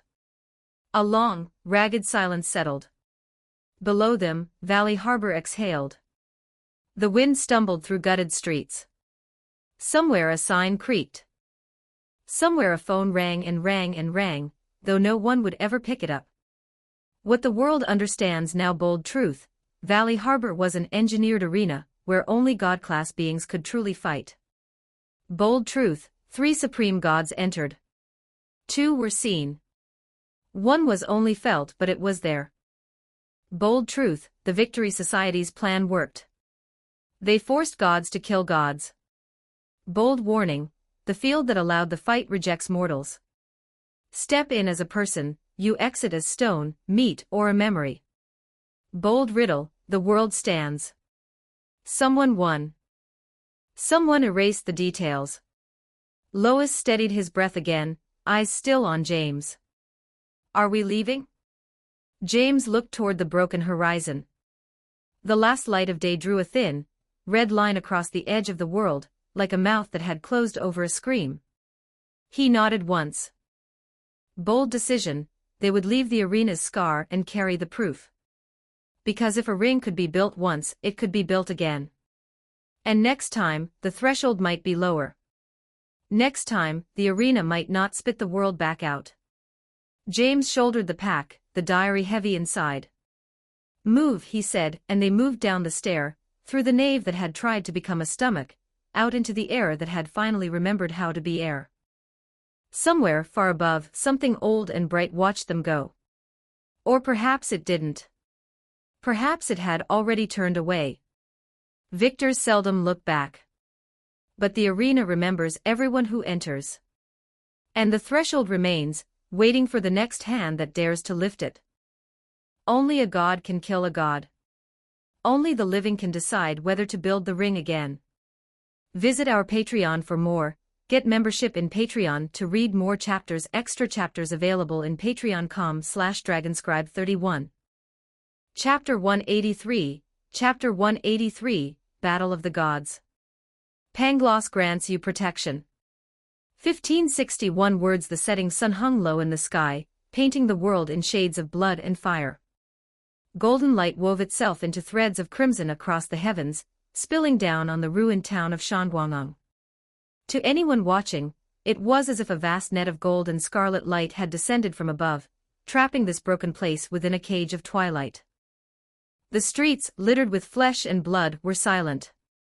Not a single living civilian remained to walk them.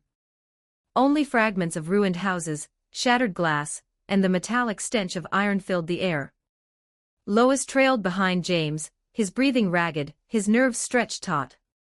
Every step was a battle against fear. He gripped his gun tighter, trying not to think about the horror they had already witnessed since stepping into this cursed town.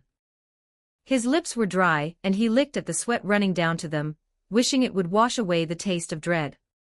Suddenly, James stopped. Lois froze, every muscle stiffening as if a predator's eyes had fallen on him. He raised his weapon, scanning the shadows. "What is it?" Lois whispered, fear sharpening his tone. "Look up at the sky," James said, his voice calm but heavy with tension. Lois tilted his head and nearly dropped his gun. Above the Johnson Public Library, several human torsos floated in midair, twitching unnaturally as if refusing the dignity of death. A wet plop sounded. A droplet of blood landed squarely on Lois's forehead. He reached up, trembling, and his eyes went wide. These were corpses, pieces of men and women who should have been long dead. Yet they moved as though caught in some invisible current, drifting southwest toward the Market Avenue, as though fleeing something unseen. James exhaled slowly, his eyes narrowing. "That's the last place." He pointed toward the distant outline of the town hall. Lois swallowed his terror and followed. The town hall loomed ahead, half collapsed, its proud roof shattered. Signs of battle scarred every inch of the building, gaping holes from explosives, charred walls blackened by fire, and shattered glass crunching underfoot. Then James spotted something that made his face harden. Lois ran ahead, stumbling toward the wreckage. He gasped. A cluster of destroyed Foundation vehicles lay twisted in ruin, their insignia scorched but unmistakable. "It's the first exploration team." Empty shell casings littered the ground. Discarded rifles and half-broken equipment lay abandoned like the bones of fallen soldiers.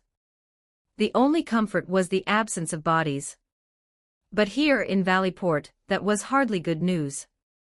James ignored Lois's panic. His gaze swept the wreckage until he spotted a detached surveillance camera dangling by a broken wire. Hope stirred in his chest.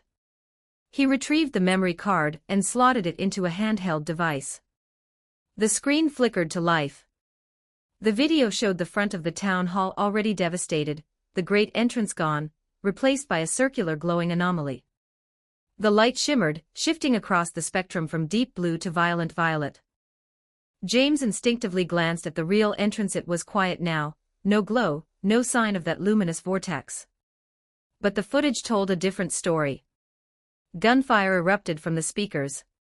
A convoy of vehicles barreled into view. Foundation transports, battered trucks, even civilian cars pressed into service. Lois leaned closer, recognizing them instantly. "That's them. And Samsara's cyborg team." His voice cracked with panic. The footage confirmed it. Even the legendary Samsara unit, augmented cyborgs who had survived SCP-1730, were here. And yet, from the chaos, it was clear they too had found no easy victory. The convoy halted. Townspeople and Foundation agents spilled out, herded toward the glowing circle of light. Then something stepped from the lead Foundation vehicle. The audience in the Marvel world watching this feed live fell into stunned silence. A creature nearly 3 meters tall, body bristling with electronic devices and strange instruments, moved with a deliberate grace. Its presence was suffocating. It was not a cyborg, not a human, not anything they recognized. "Who the hell is that?" Stark muttered aloud in his tower. "Not Samsara," Natasha whispered. "But he feels."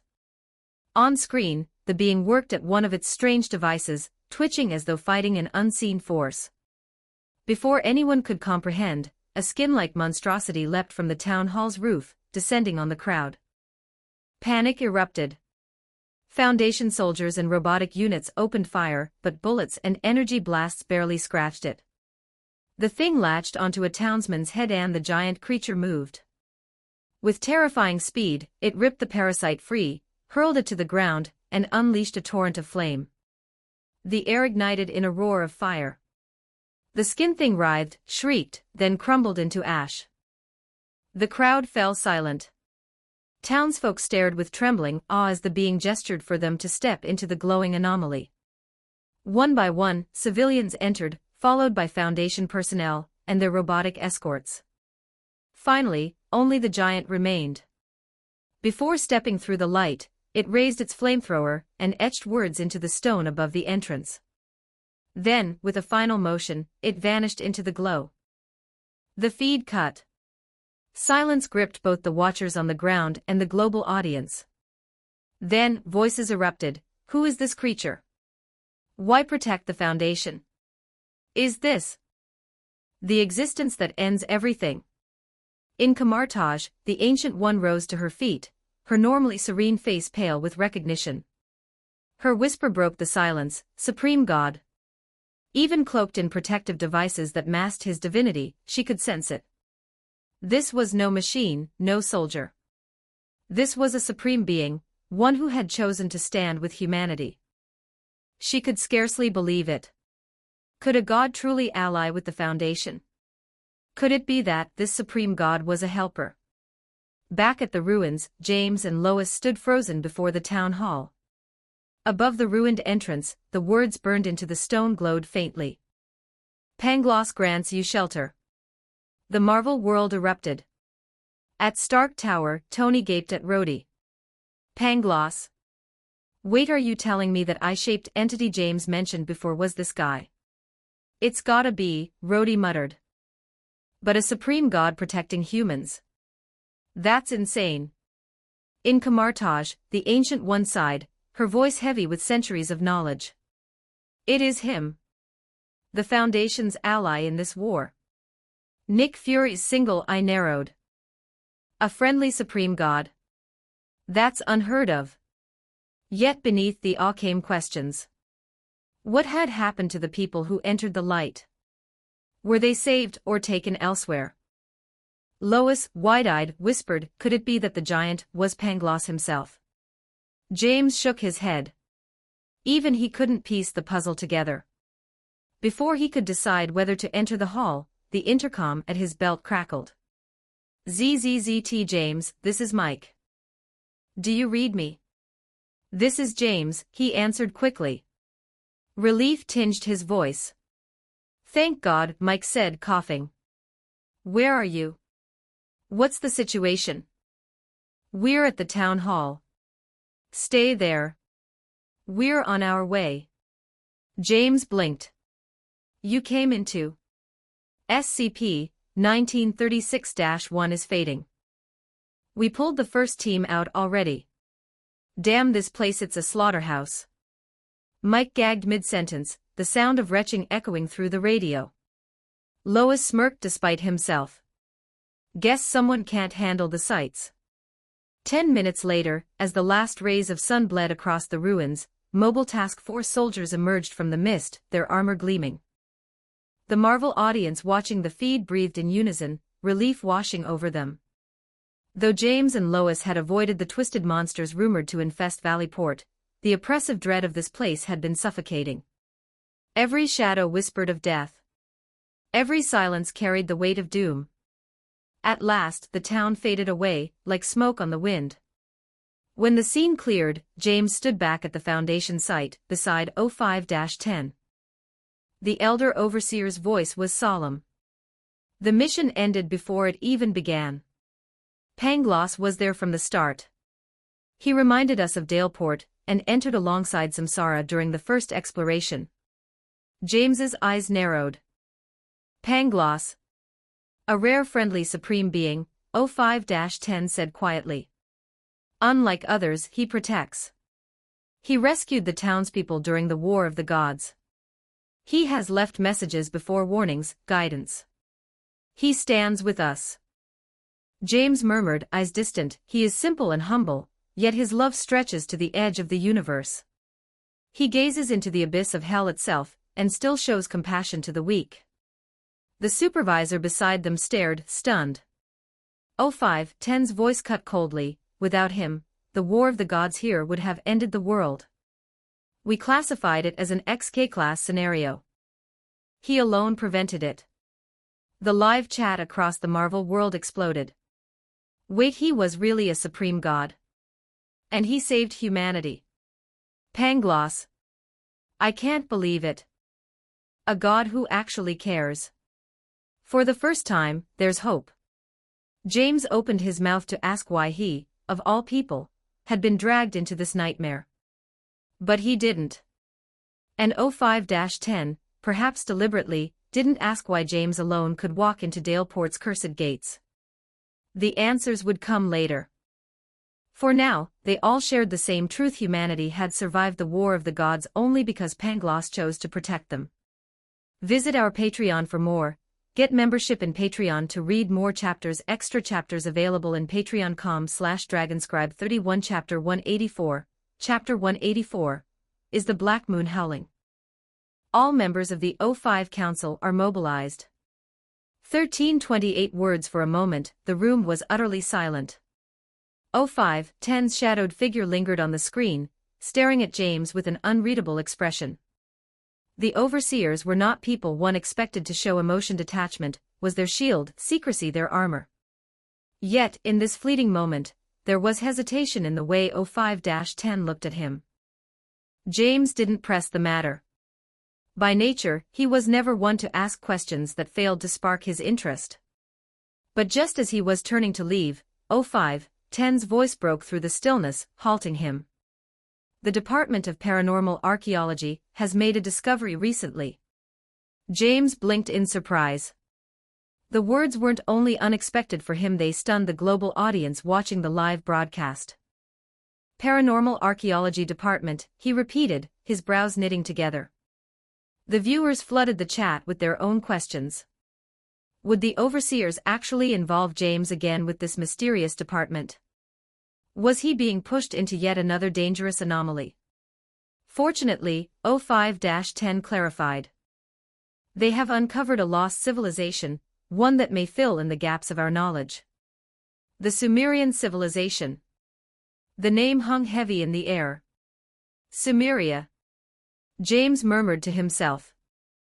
It sounded familiar, like something whispered in the back of his mind, but the meaning eluded him. After a pause, he asked flatly, "And what does that have to do with me?" O5-10's answer was chilling. The overseer gave a faint, almost sorrowful smile before whispering, "I'm sorry. It's just, there's not much time left. For us and for you." And with that cryptic remark, O5-10 vanished, leaving James alone in silence. D headquarters, what the hell?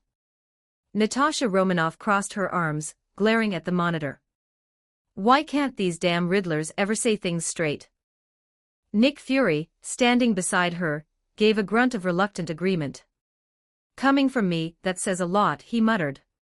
He was infamous for keeping secrets and speaking in riddles himself, but that didn't mean he enjoyed others doing the same. Maria Hill, Fury's trusted deputy, raised a brow. Could it be tied to confidentiality? Maybe O5-10 wasn't allowed to say more. Fury shot her a look. If it's really that confidential, why mention it at all? His one good eye narrowed. Unless it's tied directly to James. Before Hill could reply, the screen flickered and shifted. The image changed to a mysterious chamber filled with shadowed figures, the entire O5 Council. Stark Industries towered. Tony Stark's jaw dropped. He pointed at the figures materializing one by one. 1, 2, 3, 10, 11, 12, 13. Are you kidding me? Rhodey leaned closer, his face just as shocked. All 13 overseers. Mobilized at the same time. This was unprecedented. In the past, only 5 or 6 of the overseers ever appeared in unison, even during crises. For all 13 to gather now. It meant only one thing: something catastrophic loomed on the horizon. Rhodey's expression darkened. His mind flickered back to O5-10's haunting words about Sumeria. Could this be what they feared? Inside the O5 Council meeting. The room was a void of shadows, every overseer cloaked in secrecy. O5-1 spoke first, his voice deep and commanding. You've all heard the log. How far have we progressed? O5-3's gruff tone cut through the chamber. Progress. Are we even sure this isn't just some ancient mythological trash? O5-2 countered immediately. It aligns too perfectly with fragments we've recovered from the Nightborn. Those records never made sense before, but now they match. The discussion spiraled into a heated argument. We don't know the truth of what we are. Are we hypocrites then, pretending to be the guardians of reality? We've always been hypocrites, another overseer admitted coldly. That doesn't change what must be done. But if those we lock away are the true normal, then what are we? I can't stop now. Turning back would mean every sacrifice the countless lives lost was for nothing. And none of us can bear that burden. The overseers' voices were heavy with despair, yet undercut with determination. Then a chilling phrase silenced the chamber. So what happens when the black moon howls? The effect was instantaneous. Every overseer froze, as if someone had struck a pause button on reality itself. After several moments, 051's grim voice returned. Most likely it means failure. But on such a timescale, even failure can still buy us centuries. We already face hundreds of anomalies that could end the world at any moment. There is no reason to despair. In the meantime, we prepare. We set up alarms. That is all we can do. Global reactions. The broadcast chat exploded with horrified messages. Hundreds of world-ending anomalies. And he says there's no reason to despair. No wonder they're called overseers. They're the only ones who can stay calm in this nightmare. Dee wasn't any calmer. Natasha scowled. So they're fighting over whether they're hypocrites. And what the hell is this black moon howling nonsense? Nick Fury rubbed his chin. Even without seeing their faces, he could feel the anxiety radiating from the overseers. For the first time, it seemed even they were cornered. A younger voice, 05-12, finally broke through the silence. Abnormal or not, what matters is how it threatens our society. But another overseer snapped back, the past shapes the present. If the Sumerians were right, then the black moon's howling is inevitable. 05-10 spoke again, hesitating, his words carefully chosen. There may still be one chance. Project Lazarus. Originally a failsafe, but if used now, perhaps it could delay, or even prevent this crisis. Fury echoed under his breath.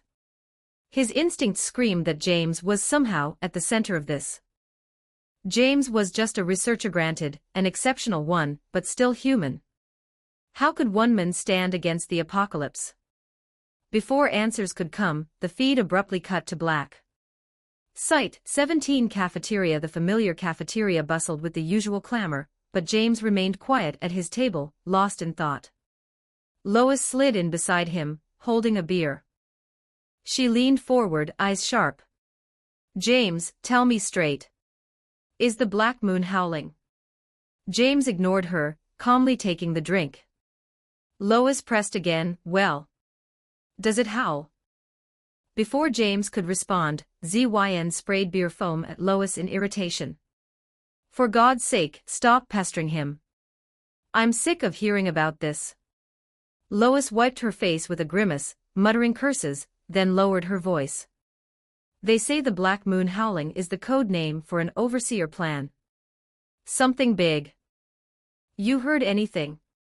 Boring, ZYN scoffed, downing his drink.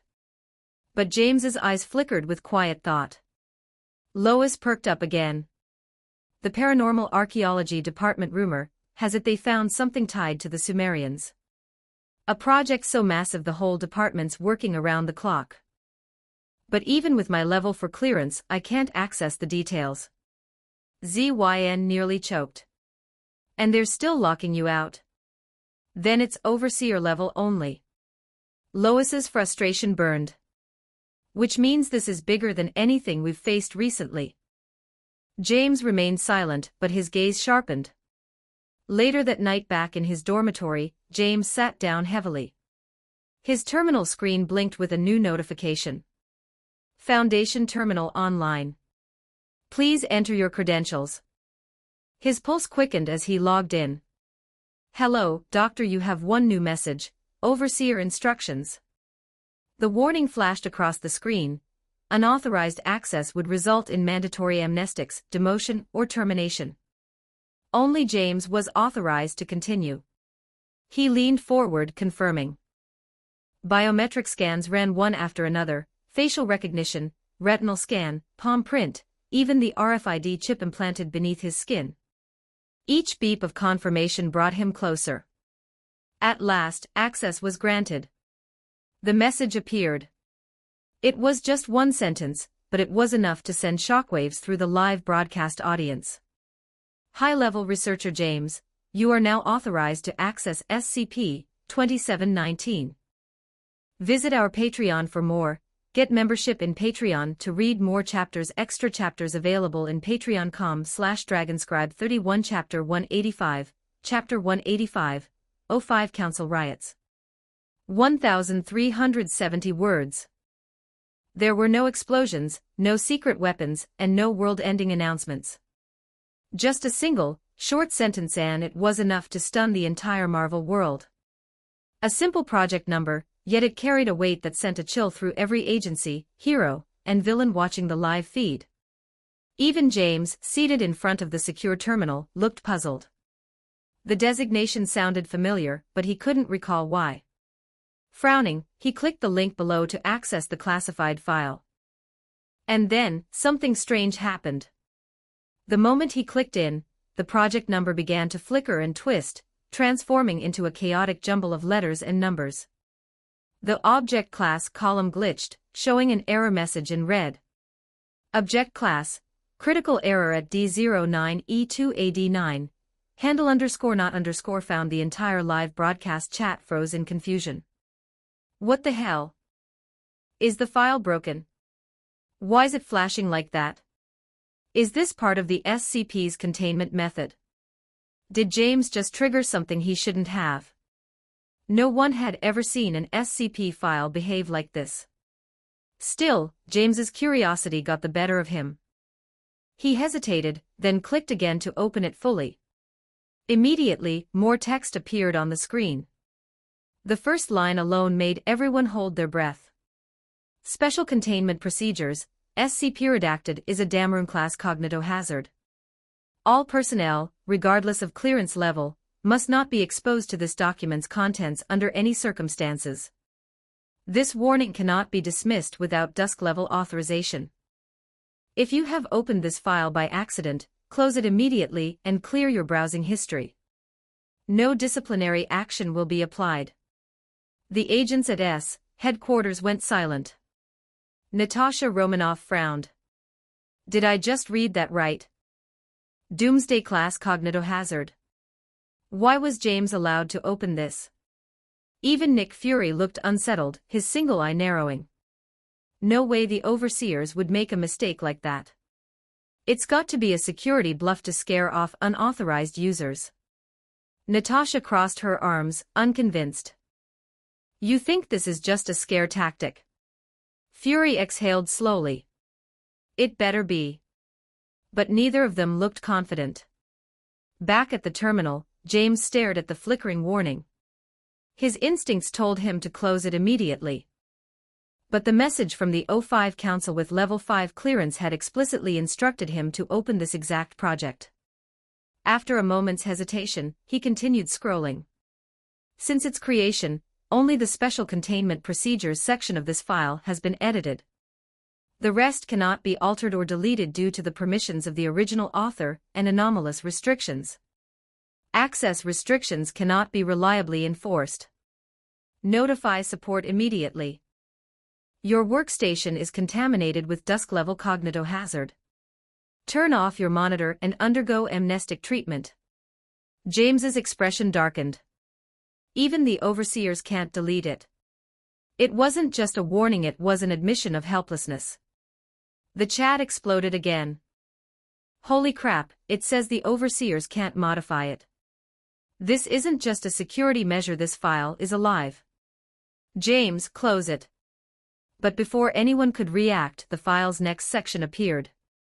Containment breach triggers exposure to any part of the document, regardless of duration. Failure to close within 18 seconds after exposure without dusk-level clearance. Notify the Containment Breach Department immediately. Await MTF response. James hesitated, his hand hovering over the mouse. And then the screen went black. When the image returned, the feed had changed. The camera now showed the O5 council chamber, its members obscured in shadows. There were only 4 overseers present: O5-1, O5-2, O5-10, and O5-13. O5-2 was the first to speak, her voice sharp. "I still don't agree with exposing James to SCP-2719. The risk is unacceptable." O5-13 replied with a scoff. "All he can see are a few lines of text and a diagram. What could possibly happen?" O5-2 shot back, "If it's that harmless, why involve him at all?" 13 crossed his arms. "Because if he can't understand it, then we lose nothing. But if he can, then maybe he can do what O5-4 did before he ascended." The word ascended sent ripples through the room. Even through the distorted visuals, the audience could feel the tension rise. Ascended through SCP-2719. Did that mean it could grant godhood? At Stark Tower, Tony Stark blinked in disbelief. "Wait, they just said O5-4 ascended to godhood. Using this SCP?" Rhodey scratched his chin. "Sounds like the file lets someone access higher planes of existence." Tony cursed. "So they want James to do the same thing. To ascend. Or maybe," Rhodey replied grimly, "this is just a test." Back in the council chamber, the argument escalated. Suddenly, the door burst open, and O5-7 stormed in, her voice trembling with fury. "What did you idiots do?" O5-1 stood quickly. "7, calm down. We're discussing James's exposure to SCP-2719, SCP-2719, she screamed. "Then why did I just receive an emergency alert for SCP-2718? Her words hit the room like a bomb. Every overseer froze. O5-13 stammered, "That can't be. It was supposed to be 2719. The interface, someone must have switched the file." O5-7 slammed her hands on the table. "I don't care how it happened. Do you remember what's written in 2718? It's a doomsday-level cognitohazard. You've just exposed him to the most dangerous file in Foundation history." A deathly silence filled the room. O5-2 swallowed hard. "Doomsday class." Then chaos erupted. In the live chat, the world collectively lost its mind. They opened 2718 by mistake. He's been exposed to the wrong SCP. This isn't a drill, James is contaminated. Dusk-level cognition hazard. That means total mental collapse. Even Natasha's composure cracked. "Please tell me this is a simulation," she muttered. Nick Fury's jaw tightened. They can't make mistakes like this. Unless something interfered. At that moment, the feed split into 2. One channel showed O5-1, O5-7, and O5-10 heading toward Site 17. The other displayed O5-2 and O5-13 rushing to the operations center. They found a horrifying sight: a dead woman lying across a desk, a bullet hole clean through her forehead. The room's air was heavy with static. And the corpse looked exactly like O5-13. O5-13 stared at the body, her own protector clone, assassinated. Her voice dropped to a whisper. "Someone killed my double." O5-2's hands trembled as he picked up a card from the table. His pupils shrank when he saw the symbol. The Black Queen. Fury froze. Black Queen, that means the Chaos Insurgency is inside the council itself. Natasha's eyes widened. Then the file switch wasn't an accident, it was sabotage. The truth hit everyone at once. This wasn't a mistake. It was an infiltration.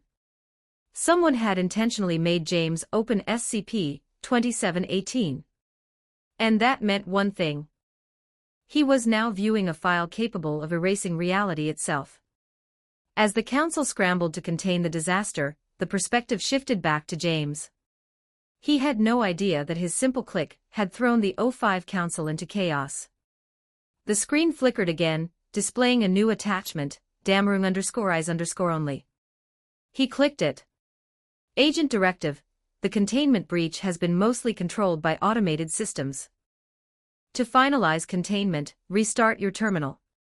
You are granted temporary administrator privileges. Improve the containment procedure by any means necessary, but do not expose yourself to the description section. Cognitohazard Minister, end of transmission. James exhaled slowly, eyes narrowing. His instincts screamed that something was horribly wrong. The terminal began typing on its own. Lines of text appeared without his input, as if the system itself was alive. His pulse quickened. The room lights dimmed, and the glow of the monitor painted his face in cold blue light.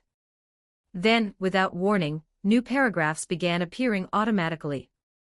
Every keystroke felt like a heartbeat, every line a whisper from something not human.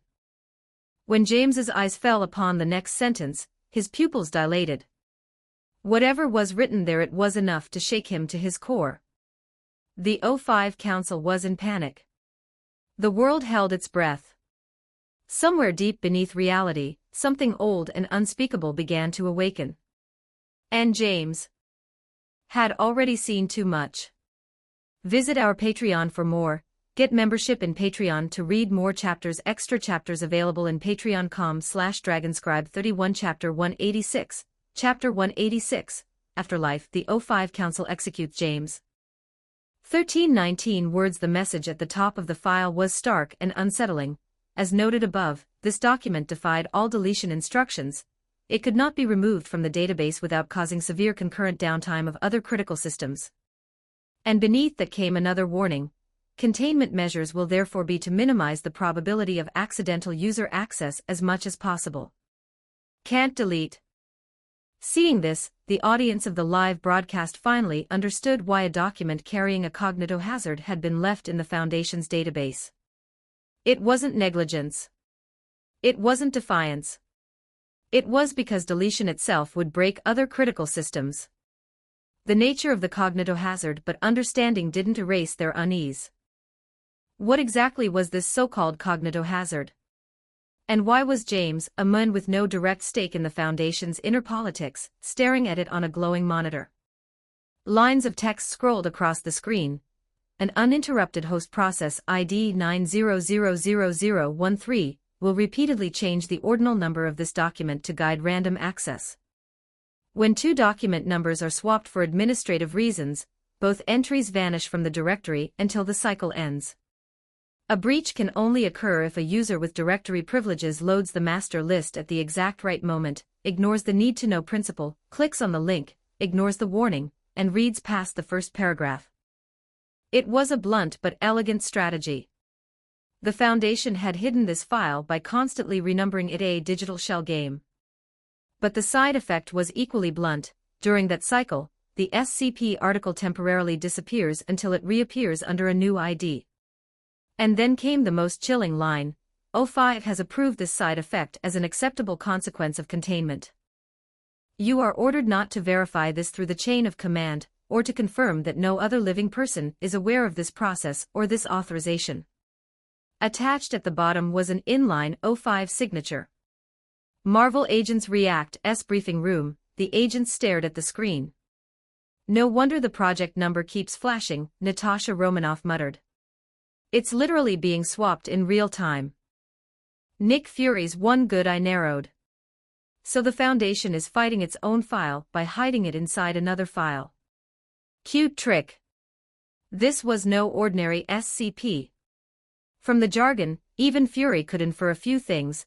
SCP-2718 was a cognitohazard. The cognitohazard lived in the description section. Editing the document required a mysterious privilege level called Damarung. And from the way the Foundation was treating it, this might be the most dangerous SCP on the site. It wasn't merely classified. It was being hunted by its own keepers. James clicks anyway, but protocols and red tape meant nothing now. Because a containment breach had already occurred.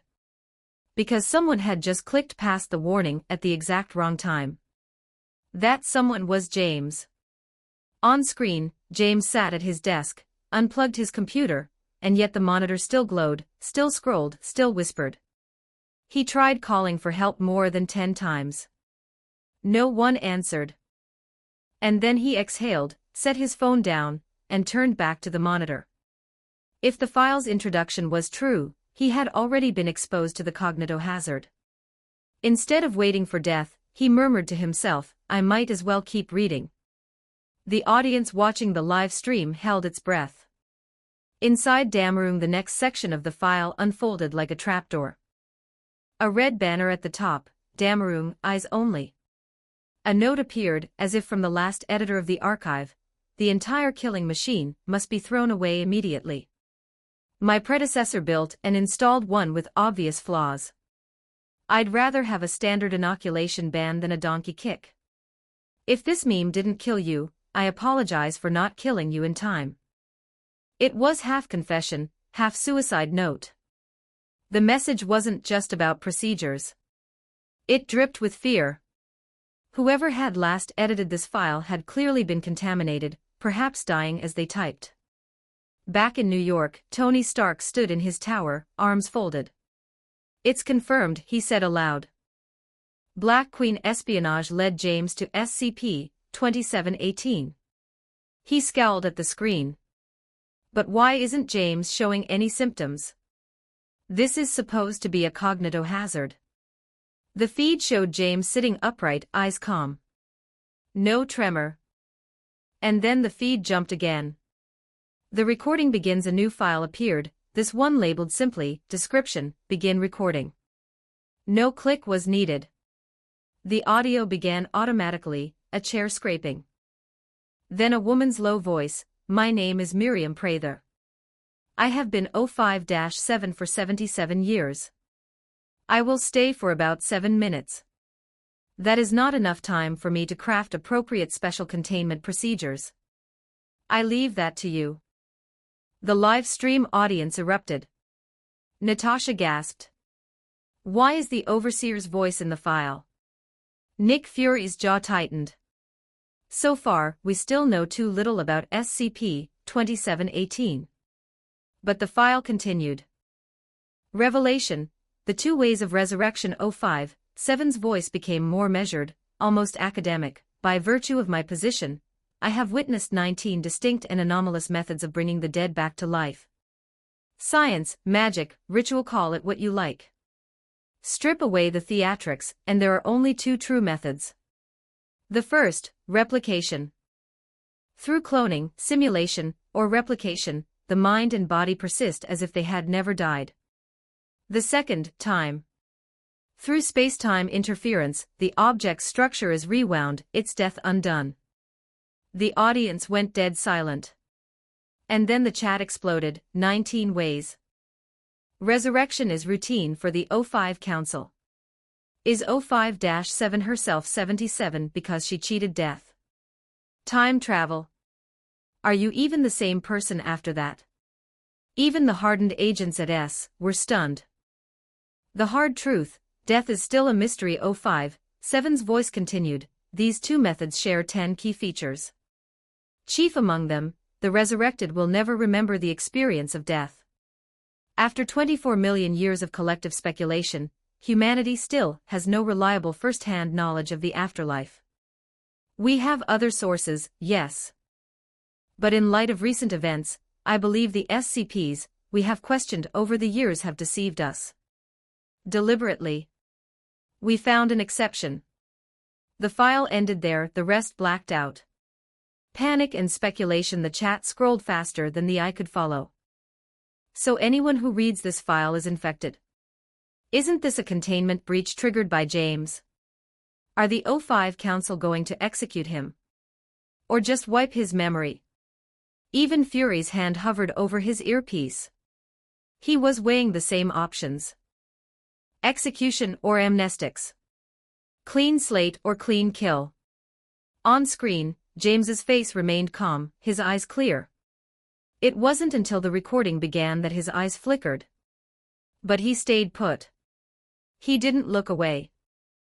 the audience realizes the stakes. What had begun as curiosity was now something darker. The Marvel World's heroes had stumbled into the Foundation's nightmare, a file so dangerous it could not be deleted, so secret it could only be hidden by erasing itself from view, and so horrifying that even the overseers left cryptic audio instead of written procedures. And at the center of it all was James, exposed, isolated, and reading on. Would the O5 Council execute him?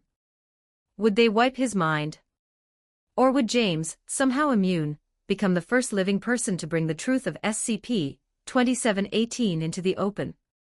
No one in S dared to voice it aloud, but every agent was thinking the same thing.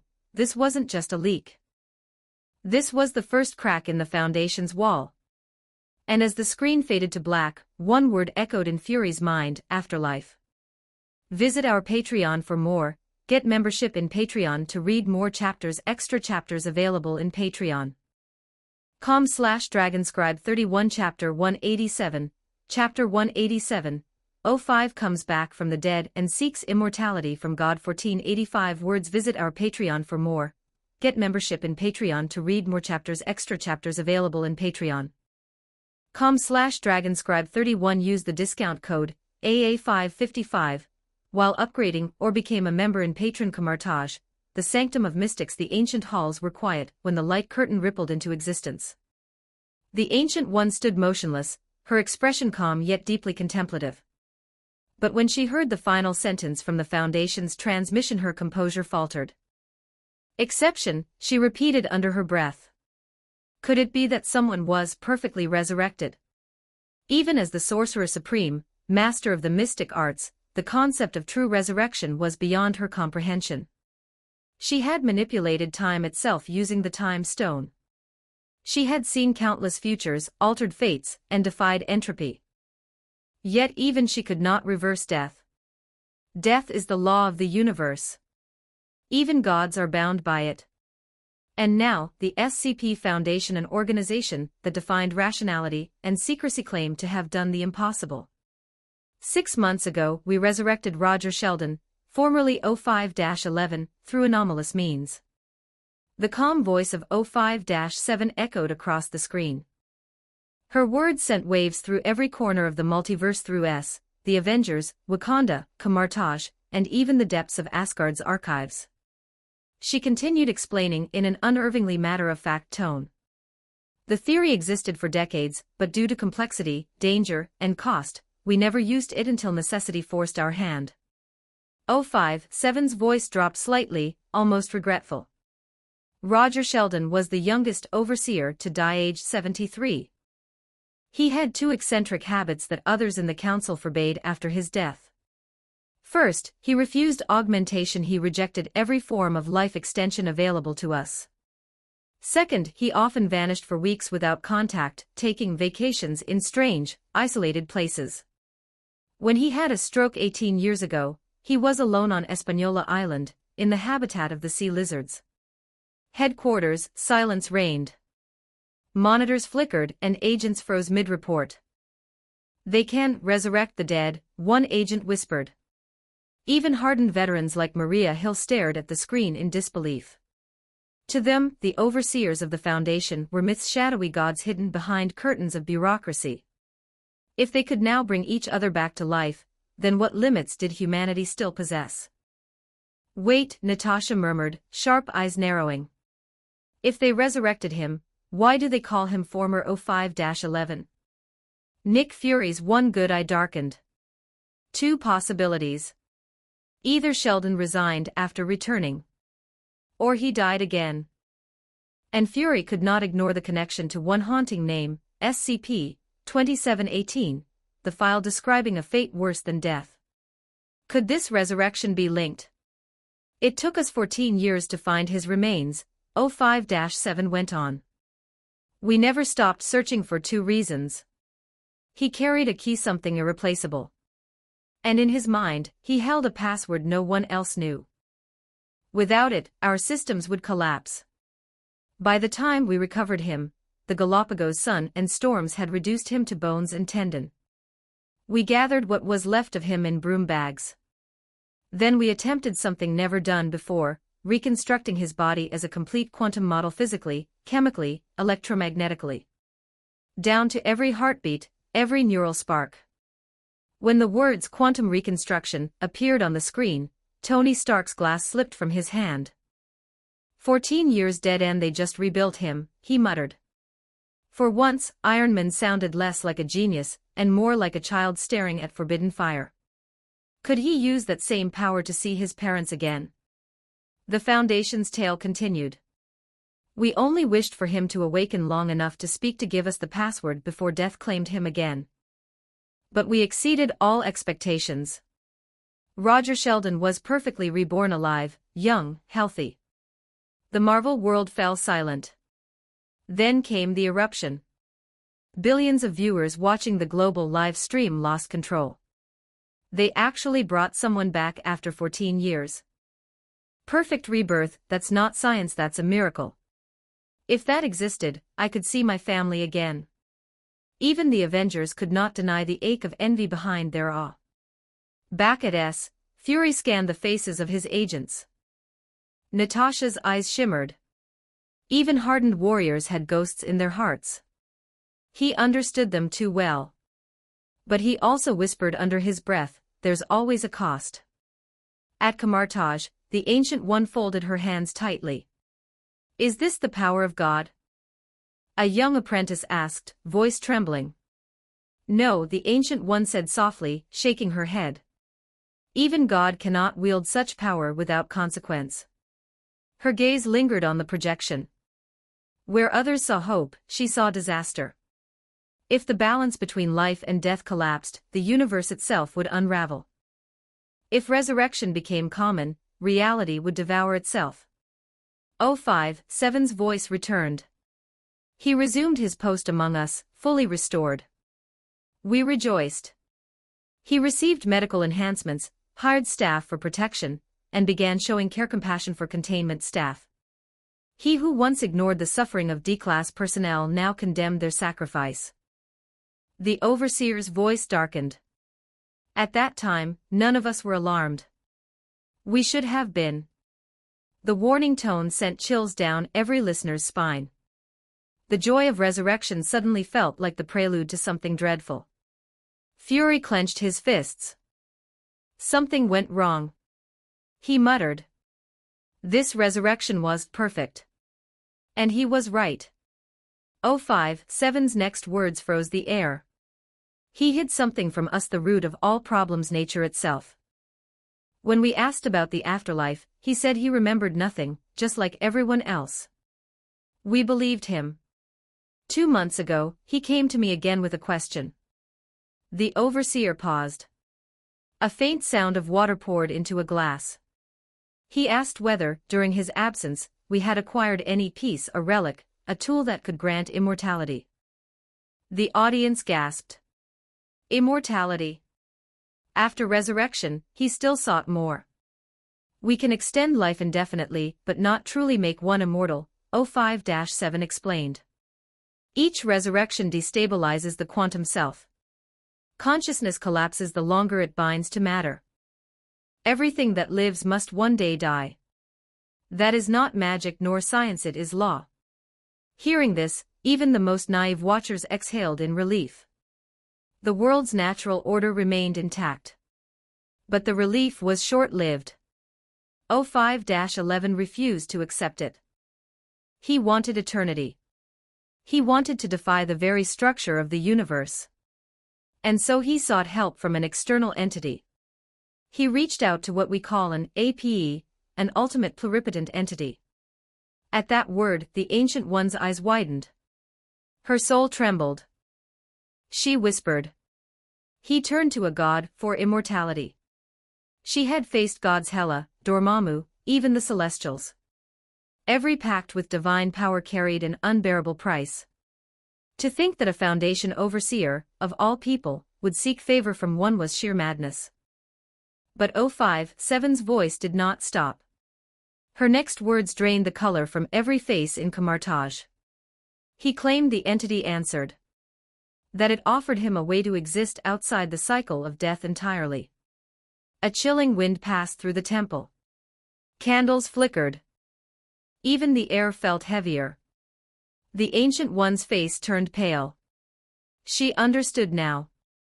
This was not resurrection. This was corruption disguised as salvation. If the Overseer had truly made a deal with a god, then something beyond comprehension was already awakening within the Foundation itself. Back at S, silence again filled the command room. Every agent stared at the screen, the implications dawning on them. To defy death was one thing.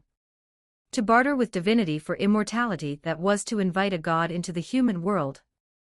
And for an organization like the Foundation, which locked away gods, demons, and cosmic beings in concrete chambers, the irony was unbearable. The Ancient One whispered into the silence, "Even I used the dark dimension's energy to delay my death. But this is something else entirely." Her expression hardened. 05-11's actions may unmake the very laws of existence. Bold revelations crashed down upon the world. The Foundation had conquered death. An Overseer was perfectly reborn after 14 years. But his fear of dying again led him to contact a god. That god promised immortality. And somewhere beyond the veil, that promise had already begun to take form. The chapter closed with 05-7's trembling words, "We thought resurrection was our greatest triumph. Now I realize it was the moment humanity invited God to look back." The screen dimmed. The silence that followed was not peace. It was dread. Because if the Foundation could bring back the dead, and if the dead now sought to become gods, then death itself might soon come knocking, not as an end but as an entity reborn. Visit our Patreon for more. Get membership in Patreon to read more chapters. Extra chapters available in patreon.com/dragonscribe31. Use the discount code AA555 while upgrading, or became a member in Patron Chapter 188. Chapter 188. Dusk 1432 words 250 plus chapters available in patreon.com/dragonscribe31. The silence in the conference hall was suffocating. The words on the recording, "his extreme fear of what happens after death," hung in the air like a curse. Everyone was stunned. Extreme fear of what happens after death. That didn't make sense. Death was supposed to be the end. You close your eyes and everything ceases, no pain, no memory, no fear. But this man, the once mighty 05-11, was trembling even after his death. What could possibly exist beyond the grave that terrified someone who had already died? Headquarters, confusion spread among the agents like wildfire. "Damn it, is this guy lying?" one agent muttered. Natasha Romanoff frowned deeply. Could it be that he went to hell after death? Her question made Nick Fury freeze for a second. His single eye narrowed as an old memory clawed its way to the surface. "Hell does exist," he said quietly. "At least in the Foundation's world." Natasha blinked, half expecting it to be another one of Fury's grim jokes, but his tone told her otherwise. "You're not serious," she began. But Fury's expression hardened. SCP-1440. The room fell silent. Natasha's eyes widened. "The three dead brothers." Fury nodded. "The third brother, known as Shangmi, controls the birth, aging, illness, and death of humankind. He's the one who harvests souls, the death god himself." Hearing this, Natasha felt her skin go cold. "Hell is real." Fury exhaled, his voice low. "Maybe not the hell we imagine, but somewhere souls go after death. And whatever it is, it's not pleasant." A dead man, terrified of dying again, his desperation suddenly made sense. The recording continued. "He told us to drive away all the guards. He said he would explain everything and ask for our help. I secretly recorded his plea. It's easier to just replay it now." Static crackled, followed by the faint whine of an old recorder. Then came a voice, rough, hoarse, like dry bark grinding against stone. "I didn't dare to say it before. You wouldn't let me leave containment. The truth is, I remember everything. At first, there was peace, like falling asleep. But it wasn't real peace. When I woke, I realized it had only been a dream. My mind returned to my body slowly. At first, no sight, no sound, no touch. Everything came back. Too much came back. Every nerve screamed awake. Every cell burned. I felt trapped inside a corpse, alive, conscious, rotting. You cannot imagine it. It is not pain. It is beyond pain. My eyes bulged, my skull split, I suffocated without lungs. I was dead, but I could still feel everything. The viewers in the live broadcast room instinctively held their breath. The description was too vivid. It was as if 05-11's agony was seeping out of the screen, coiling around their souls. Then came the explosion of panic in the chat, conscious after death. He felt himself rotting. I can't breathe just hearing that. Wait, is this just him, or is this what happens to everyone? No one could look away. The voice went on. My skin split under the sun. Flies laid eggs. I felt larvae crawling under me. My cells melted, my flesh swelled with rot. Even after my brain collapsed, I still felt. I could sense the maggots feasting, the crows tearing, the fire ants gnawing my bones. I could feel every hair, every fingernail, every atom drifting into the sea. Agents were pale and trembling. Natasha covered her mouth. Fury's face had turned ashen. Can people actually stay conscious after death? She whispered. I don't know, Fury admitted. But if that's real, it's a horror beyond anything we've seen. He hesitated before adding, 1440 once said he saw the spirits of the dead crossing a bridge, so maybe there's more than one kind of afterlife. Maybe this guy ended up somewhere else. The agents shared nervous glances, each secretly praying that this torment wouldn't be their fate. The voice of the dead overseer continued, I used to believe in heaven and hell. But what I found was neither. Not even the devil's flames could compare. In hell, at least you know who torments you. At least there's meaning. But this was nothingness made aware. Natasha shuddered. Fury said grimly, so he didn't go to heaven. He didn't go to hell either. He found something else. Something worse, she murmured. Exactly, Fury nodded. And who told you there's only one death god in the Foundation universe? Natasha froze. The implication was horrifying. Fury went on, if gods exist, so do many that rule over death. Every culture in our world has its own grim reaper. Imagine what the Foundation's world must have. Natasha didn't want to imagine it, but the file forced her to. As overseers, we have seen all kinds of pain. But this pain, this endless decay, is worse than any suffering in life. I have been dead for 18 years. I have no words for it. If the ancients are still trapped like me, their agony must be beyond imagination. I will never go through it again. I begged the gods for help. I offered them all I had: containment rights, privileges, even the Foundation's secrets. One god smiled and refused. But there may be others willing to strike a deal. I don't care what it costs. I'll accept any fate so long as I never have to die again. At Kamartaj, the Ancient One froze as she listened. Her eyes widened. He made a deal with a god. The very idea was blasphemous. To trade Foundation secrets with an eldritch being. To seek immortality from entities that thrive on madness. That was courting annihilation. And worse, if this god could defy the Death Brothers' authority, it meant there were multiple deities of death at play. Maybe 3, perhaps more. Even the Ancient One dared not dwell on it. Back on the screen, 05-11's last words echoed, do you believe me? Will you join me to escape death itself? Then his form dissolved, leaving behind only static. 05-7's voice returned, shaky and weak. We were stunned. Then came sympathy. Then fear. I can't remember the last time my heart beat so fast. He insisted the council be informed. It was impossible not to. We called for an emergency meeting. Her tone trembled. Fury frowned. There was something odd in her pauses, as if she were suppressing a thought she didn't want to face. The recording continued. He repeated his story before the council word for word. At first, people laughed. Others argued. But then 05-8 turned pale. She stood and shouted, "We must declare human death a Keter-class SCP, and contain it at all costs." The live chat exploded again.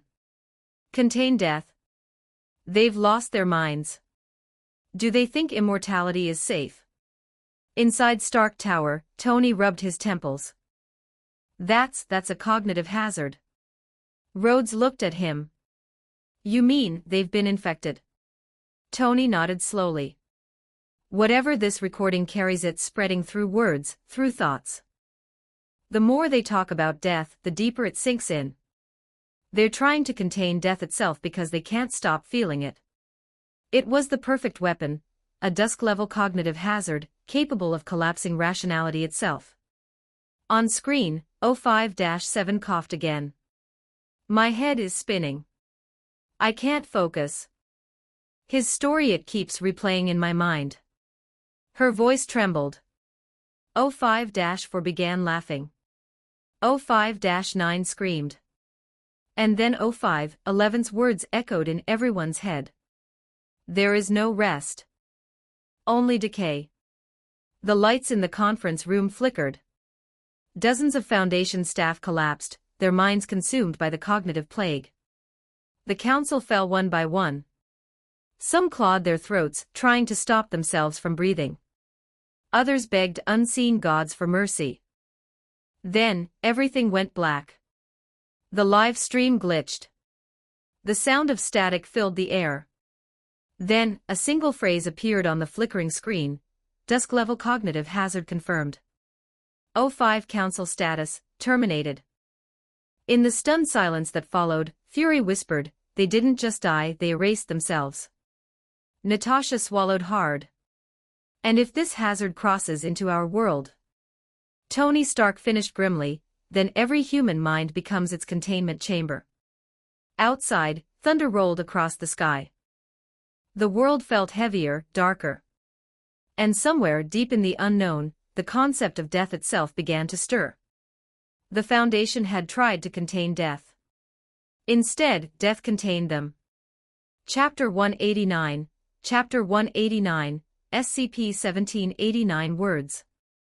The hint had been there all along. 05-8 was not a loud voice. She usually weighed every word, spoke last, and cut through chaos with calm. But now her face was pale, her hands shook, and she argued hard for a motion that sounded absurd to anyone thinking clearly. What changed? The live stream audience already had a guess. Roger's story, the confession from the former 05-11, was still spreading through the room like poison. As 05-7 continued her account, her voice turned thin and strange, as if something were pressing on her chest. Roger kept repeating the details of his death. He described it again and again, and with every retelling the council drifted further from reason. People stopped thinking and started reacting. The room was no longer a council of overseers, it was a storm of fear. 05-2, always the steady mediator, suggested a recess to cool down. But 05-3 suddenly proposed we immediately terminate every dangerous SCP systematically, to protect everyone. 05-6 seconded him. Before a vote could start, 05-13 grabbed his chest. His doctor shouted, "Cardiac arrest." The live chat erupted. Cardiac arrest? In the middle of a vote? It's spreading. They're panicking. 05-7 stumbled over her words. There was a breath, a broken syllable, then a long scratch of air in the microphone. When she found her voice again, the story was already racing downhill. 05-10 began smashing his shoe on the table, yelling that we must dig a tunnel from Astrakhan to the Mediterranean to upgrade all humans. It made no sense. That was the point. Reason was snapping. Then 05-1 stood up. Her face was red. She raised one shaking hand, and her voice cut through the room. Whether 05-11's account is true or not, we have only one solution. We are declaring Emergency Protocol 17. Everyone will remain where they are. You will all receive Class A amnestics. Everyone except you, Roger. We made a grave mistake by releasing you from containment. We will correct it. Bold, final, absolute. The words hit like a hammer. 05-1 declares Emergency Protocol 17. Across the Marvel world, the viewers wore the same expression, horror mixed with disbelief. This was the 05 Council, the mind of the Foundation, cold, rational, surgical. But now they were shouting, collapsing, and calling for impossible solutions. They were even ready to execute the men they had just released. Agents stared at the screen, speechless. Their training told them overseers didn't break. But here they were, falling apart because a dead man said he had suffered after death. One resurrection caused all this. Natasha Romanoff whispered. Nick Fury didn't answer right away. A leader knows that one small mistake at the top becomes a disaster below. When he finally spoke, his voice was flat. True or false doesn't matter. They let a cognitive weapon into the council. That's the mistake. Back in the recording, 05-7's words tumbled fast. 05-1 told her aide to seal the room. Before 05-2, 05-11, and I could react, Roger slipped past the guard and sprinted out. I chased him. The isolation door was closing. I dove under and barely made it through. He was already gone. Inside the chamber, the red amnestic gas was flooding the room. I wanted to breathe it. I wanted to forget. I wanted the fear erased. In that instant, my fate was sealed. I knew what would happen next. What else could I do? I ran to the help desk. Her voice cracked. Then, to the shock of the audience, 05-7 laughed a thin, wrong laugh with no joy in it. Why did she want the amnestic gas so badly? Because she understood the trap. Knowledge itself had become the anomaly. If she could forget, she might escape it. If not, she would carry it to her grave, and beyond. For this, my last performance. I love the Foundation as if it were my own daughter. I did all of this to keep people safe. So please, this true knowledge must not be erased. Take us back. Set us free. She sobbed. The audience could hear the small sounds of a human being trying not to break and failing. Natasha frowned. What happened to 05-7? Fury sighed. She thinks forgetting the knowledge is wrong, that it's madness to erase it. But she's also terrified. She knows that if she dies with this belief still in her, what Roger described will come for her too. She is torn in two. Natasha's face turned white as the memory of 05-11's description rose up in her mind like cold water. Before she could speak, the recording picked up a hard knock on 05-7's door. Knocking turned to battering. The door crashed open. Then, 3 lines of machine gun fire.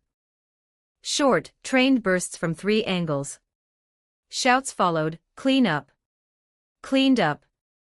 Get that Oscar ready, Sergeant! We've got another one!" The chat exploded. They shot an overseer. Is 05-7 dead? Then who was speaking earlier in the meeting? Before anyone could settle, alarm screamed from the council system. Keto level breach reported at AR2 containment site. 2 rogue overseers, and now, sir, it looks like the old man is out for a walk. This is a nightmare. Stand by for action. All clear for 106 escape. Visual confirmation, 05-11 is entering. Tony Stark jerked upright. 106, that's SCP-106. His voice cracked. Did 05-11 just run into the Keto chamber? Even Rhodes looked shaken. He would rather face 106 than the agents or the amnestics. It was deeper than that. He would rather risk a Kita monster than risk dying with that knowledge inside his mind. The audio kept rolling. What did he just do? Procedures say we treat him as Kia. Yes, I know. Clean this up. Sir, this Oscar left a recording device. It's still on. For the love of God, turn it off. Get the auditory hazard team. End log flashed across the screen. Control of the terminal returned to James. He didn't close it. He sat back and shut his eyes. His run to Damroom was ending, and a single sentence from the file burned in his mind. Belief is the key. The Marvel audience began to piece it together. The room hummed with half-formed questions. Why were the containment procedures so fussy and secret? Why did the O5s act like clowns? What exactly was SCP-2718? And what, finally, happened to the O5 Council? Nick Fury stood, thinking like a man checking a fragile bridge for cracks. When he spoke, it was slow and careful. Don't forget the first line we saw, he said. SCP-2718 is a cognitohazard. An agent raised a hand. We know that, sir. But James watched the whole file and didn't change. Why didn't it grab him? Fury eyed the screen, where James sat very still. Because this hazard triggers when you take in a certain kind of knowledge and accept it as true. The object is the belief itself. In this case, it's the complete belief that after death a specific, terrible state awaits you, and it will happen to you. Natasha stared. So SCP-2718 isn't a creature or an artifact. It is the knowledge. Right, Fury said softly. SCP-2718 is the knowledge, and that is what's contained. If you learn it and truly accept it, then when you die, it comes for you. Silence spread across the ops floor like frost. Then a dozen whispers at once, so James is infected. Is he doomed? Can you be exposed and not believe? Natasha turned to Fury. Is James safe? Fury shook his head, not in denial, but in uncertainty. I don't know. He looks calm. Maybe he saw something we didn't. Maybe he refused to believe. Or maybe he's buying time. He tapped the screen. Look again at what O5-7 almost figured out in the moment. The second the council really believed Roger, they started to change. Their fear stopped being just fear, it became a rule. They acted like death was an SCP they could bag and tag. They screamed to contain death. He met the agent's eyes one by one. That's the effect, reading, hearing, or learning O5-11's experience, then accepting it rewires your map of reality. You stop treating death as a fact of life and start treating it as an enemy you must capture. And in that shift, you bind yourself to the thing. He spoke the last word slowly, like spelling a word. Belief is the key. One passing moment of belief and you're caught. The room stayed very, very still. What actually happened? Clear and simple. O5-11 Roger told the council a detailed, vivid account of conscious decay after death. As the council listened and believed, a dusk-level cognitohazard took hold. Reason collapsed. O5-1 invoked Emergency Protocol 17 to wipe memories with amnestics. O5-11 escaped, and O5-7 followed, desperate to breathe the gas and forget. Agents stormed O5-7's room and executed her. At the same time, a Kita breach occurred, SCP-106 activity. O5-11 chose to enter SCP-100-SIXS containment, preferring that risk to dying with the belief still inside him. The log ended. The O5 Council, functionally, was destroyed by SCP-2718, a belief-based cognitohazard. Why the procedures were weird? They were built around not stating the dangerous knowledge directly, using indirection, amnestics, and strict compartmentalization because here, words are the vector and belief is the lock. Once you accept the content as true, the anomaly is inside you. Why the secrecy? Because any clear description risks planting the seed. Auditory and mimetic filters are as important as armed guards. You don't store SCP-2718 in a room, you quarantine it from minds. Why the O5s looked like jokers? Not because they were clowns, because they were compromised. Their behavioral logic flipped: contain death, erase threats, take impossible actions. That is what mimetic drift looks like in real time. What SCP-2718 is its knowledge. More precisely, a belief about what happens after death, delivered with enough detail and certainty that accepting it binds you. The container is the mind, the trigger is belief. James opened his eyes. He didn't shut the file. He didn't speak. He only breathed once, slow and steady, and the camera caught a faint nod as if he had made a private decision. Somewhere far from thunder rolled over a distant skyline. Important events to remember. O5-1 declares emergency protocol. 17 Council orders mass amnestics. O5-11 escapes containment. O5-7 is executed by Foundation agents. Key to breach. SCP-106 activity. O5-11 enters 100 SIXS containment. The O5 Council collapses. Final lesson: belief is the key, and above it all, like a shadow that has learned to think, SCP-2718 waits for the next mind that will believe. 250+ chapters available in patreon.com/dragonscribe. 31 Chapter 190. Chapter 190, James is the Black Queen's spy. The O5 Council needs an extra seat. 1801 words. Nick Fury's words landed like a nightmare and rooted itself in every mind present. The moment even a flicker of doubt crossed someone's thoughts, everything changed. Their faces drained of color as they realized the full horror of a cognitohazard, an idea that infects the mind the moment you think about it. This kind of containment was nearly impossible. Once someone came into contact with it, simply thinking about it meant infection. Worse, this new, contagious belief could change who you were, it could rewrite your very nature and spread itself like a disease. Fury was grim as he explained. O5-7 recorded SCP-2718 in an unalterable format because she truly believed that SCP-2718 was humanity's fate. Who wouldn't want to make that public? He let the sentence hang, and then added in a softer tone that made everyone colder. She didn't realize she was spreading a slow-moving, deadly info hazard. Now the Foundation must contain it at all costs. The more people read it, the more souls will suffer for eternity. Natasha Romanoff's breath caught. Does that mean if James was exposed to this, he could be infected? She asked, voice small. Fury shook his head, not with confidence, but with a helplessness that made the room smaller. He did not know James's fate. He only had the fragments of what O5-7 had written in her file, jagged, urgent lines that hinted at torment. The file's final, tiny sentence chilled Fury and the room. Stupid. They can't see me, they can't hear me, they don't know I want to go back. I want to inhale the red gas filling the room. In a split second, my fate is sealed. I know what will happen next. It described 14 years of twisted afterlife, a slow torture that led to a final act, Roger's suicide after breaking into SCP-100 SIXS chamber.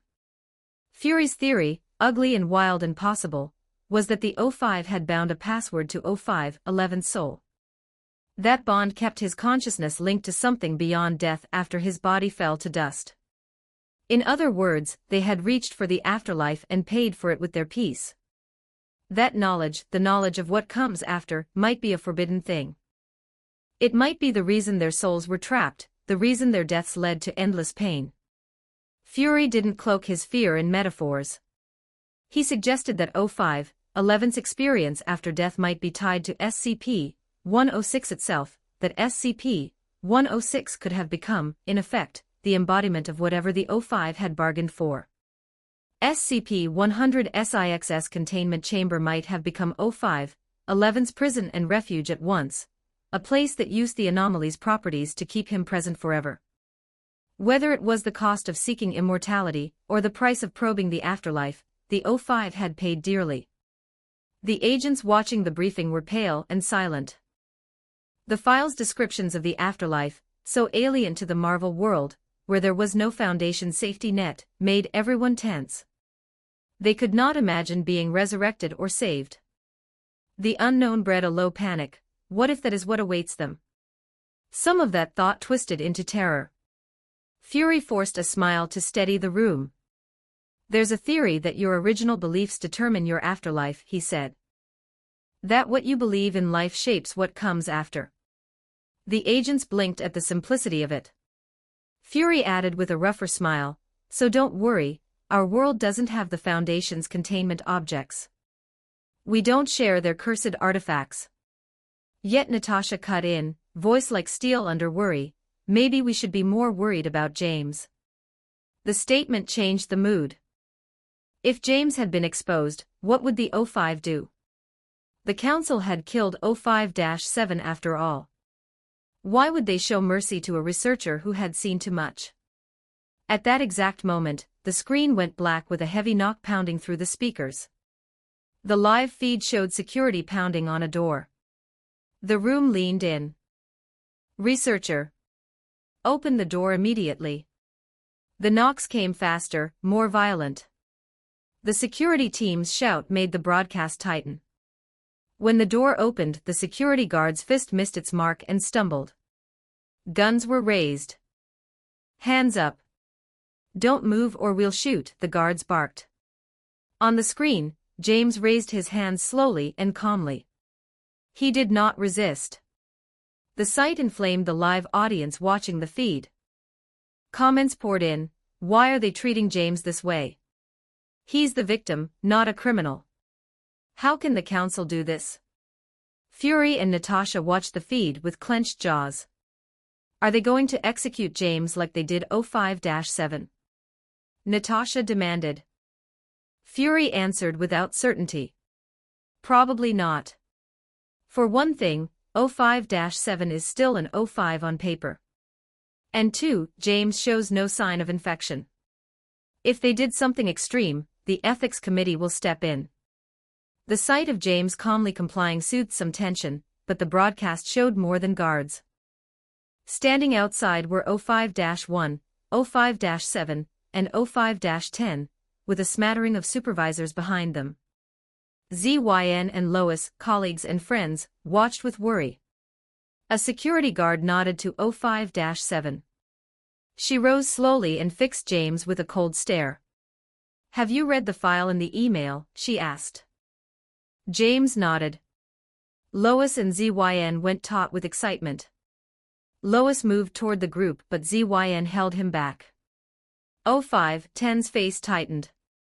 Has the file been viewed for more than 18 seconds? He demanded. James nodded again. O5-10's jaw clenched. O5-7 spoke with freezing calm. Researcher James, you are now suspected of espionage for a hostile organization. Until our investigation ends, you will be contained at headquarters.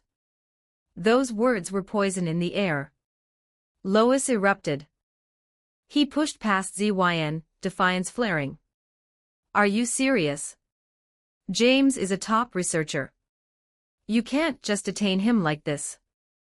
Guns wavered but Lois didn't stop. ZYN, steadier, appealed to procedure. Even O5 cannot persecute employees at will. We'll go to the ethics committee. James interrupted, voice soft and steady. It's okay, he said. Lois stared, unable to hide his pain. James smiled at his friends. I'll be fine. The look only made the crowd angrier. At Stark Industries, Tony Stark leapt to his feet in disbelief and rage. They think James is a spy. That's nonsense. He slammed a fist on his desk.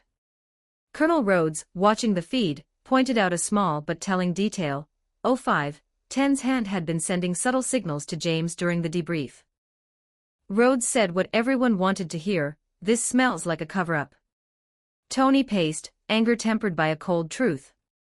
The O5 Council was not sentimental. They were efficient, often ruthless.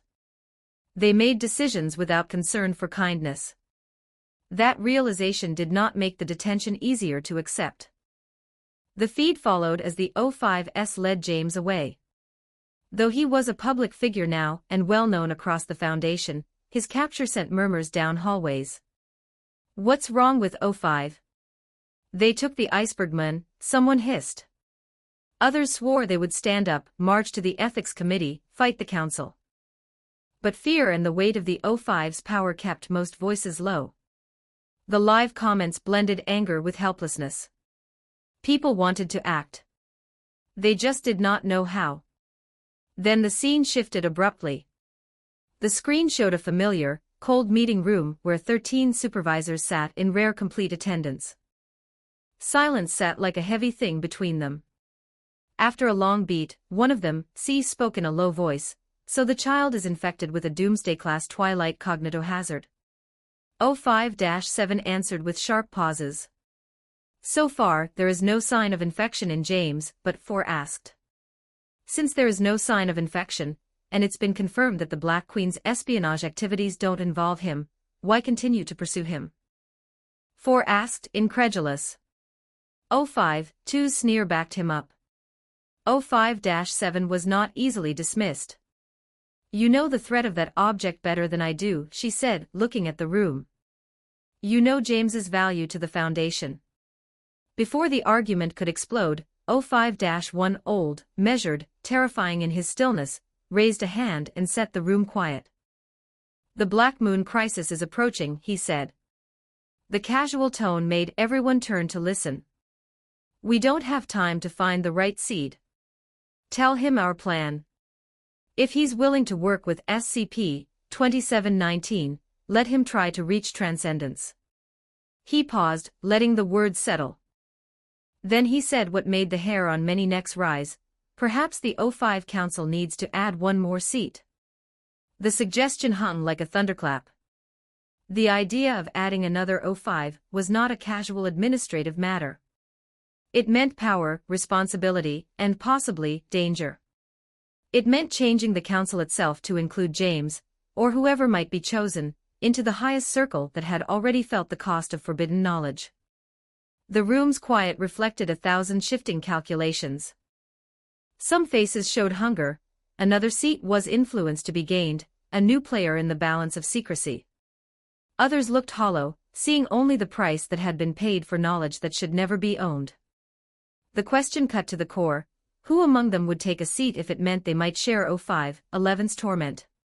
Who would risk being tethered to something worse than death? Outside the room, James sat in containment. He had the quiet dignity of someone who had seen too much and chosen to stand anyway. Around him, the Foundation tightened its circle, pulling in resources. The live feed kept the public's anger burning. Fury's team tightened protocols. Natasha watched with a gaze that mixed fear and fierce loyalty. All the while, the shadow of the cognitohazard moved like smoke through their thoughts, unseen, contagious, patient. The Foundation stood at a hinge. A man who might be a victim, a researcher who had simply read a file, was now the focus of a crisis that could reshape their power structure.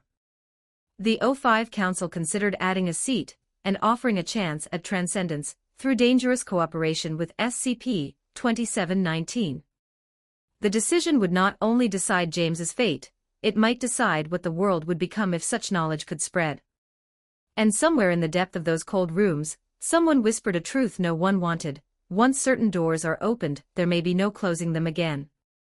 The question the Foundation must answer was simple in appearance, if not in truth: what price are they willing to pay to steer the future when the cost could be their souls? 200+ chapters available in Patreon. com/Dragonscribe 31 Chapter 191, Chapter 191, Another Apollyon Class Containment Object. 1352 words. O5, one's calm statement fell into the air like a stone thrown into still water, and instantly, the entire Marvel world rippled in shock. For a moment, the viewers of the live broadcast sat frozen. Then the comment feed detonated. Another seat in the O5 Council. No way they re-inviting James to become an overseer. If that's true, he just went from prisoner to god-tier employee. Hold up, do we even want him running the Foundation? Headquarters. Nick Fury's single eye narrowed. He exhaled quietly, realizing, I should have guessed this sooner. From the start, the O5 Council had deliberately exposed James to SCP-2719, letting him touch the edge of transcendence itself. Why would the most secretive rulers of the Foundation ever risk that unless they were grooming him to join them? It fit their logic perfectly. Every overseer enjoyed access to the Foundation's darkest miracles, unnatural longevity, ageless bodies, and technology that rewrote biology itself. To taste those gifts, one first had to become an O5. But the real question echoed across every intelligence network: what is SCP-2719, and how can it make a human ascend to godhood? James's unexpected retreat. On screen, the scene shifted to a serene seaside villa. Golden waves rolled beneath a sunset sky. James reclined on a beach chair, floral shirt half unbuttoned, a drink in one hand, sunglasses hiding his eyes. The chat erupted again, half disbelief, half laughter. Wait, I thought he was under arrest. Is this containment or a vacation resort? Their confusion ended when O5-10 arrived, stepping through the door like a storm. So she said, when are you planning to return to work? James tilted his head. Tomorrow, if you'll have me. She blinked. I didn't know the Foundation made workaholics anymore. He gave a faint smile but said nothing. Finally she sighed, handed him a slim folder, and said, you'll have unrestricted access 99% of the Foundation's data.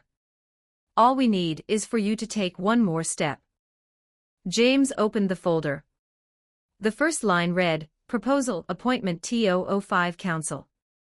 The chat exploded again. He's being invited to join. Holy hell, it's official. But James merely stared at the paper, eyes dark as the ocean beside him. What if I refuse? O5-10 froze mid-sip, choking on her coconut water. Excuse me. The refusal, her disbelief mirrored that of millions watching. Who refuses the O5 Council? They were the 13 most powerful humans alive, some said, more than human. Are you serious? She asked, wiping her mouth. James's gaze stayed steady. Completely. Even through the screen, people felt the weight of his words. Nick Fury frowned, sensing a familiar kind of defiance, the same kind that had once kept him human when power tempted him. To most, the O5 title meant immortality, omniscience, control. But to a man like James, it meant chains. Do you know what you're turning down? O5-10 pressed.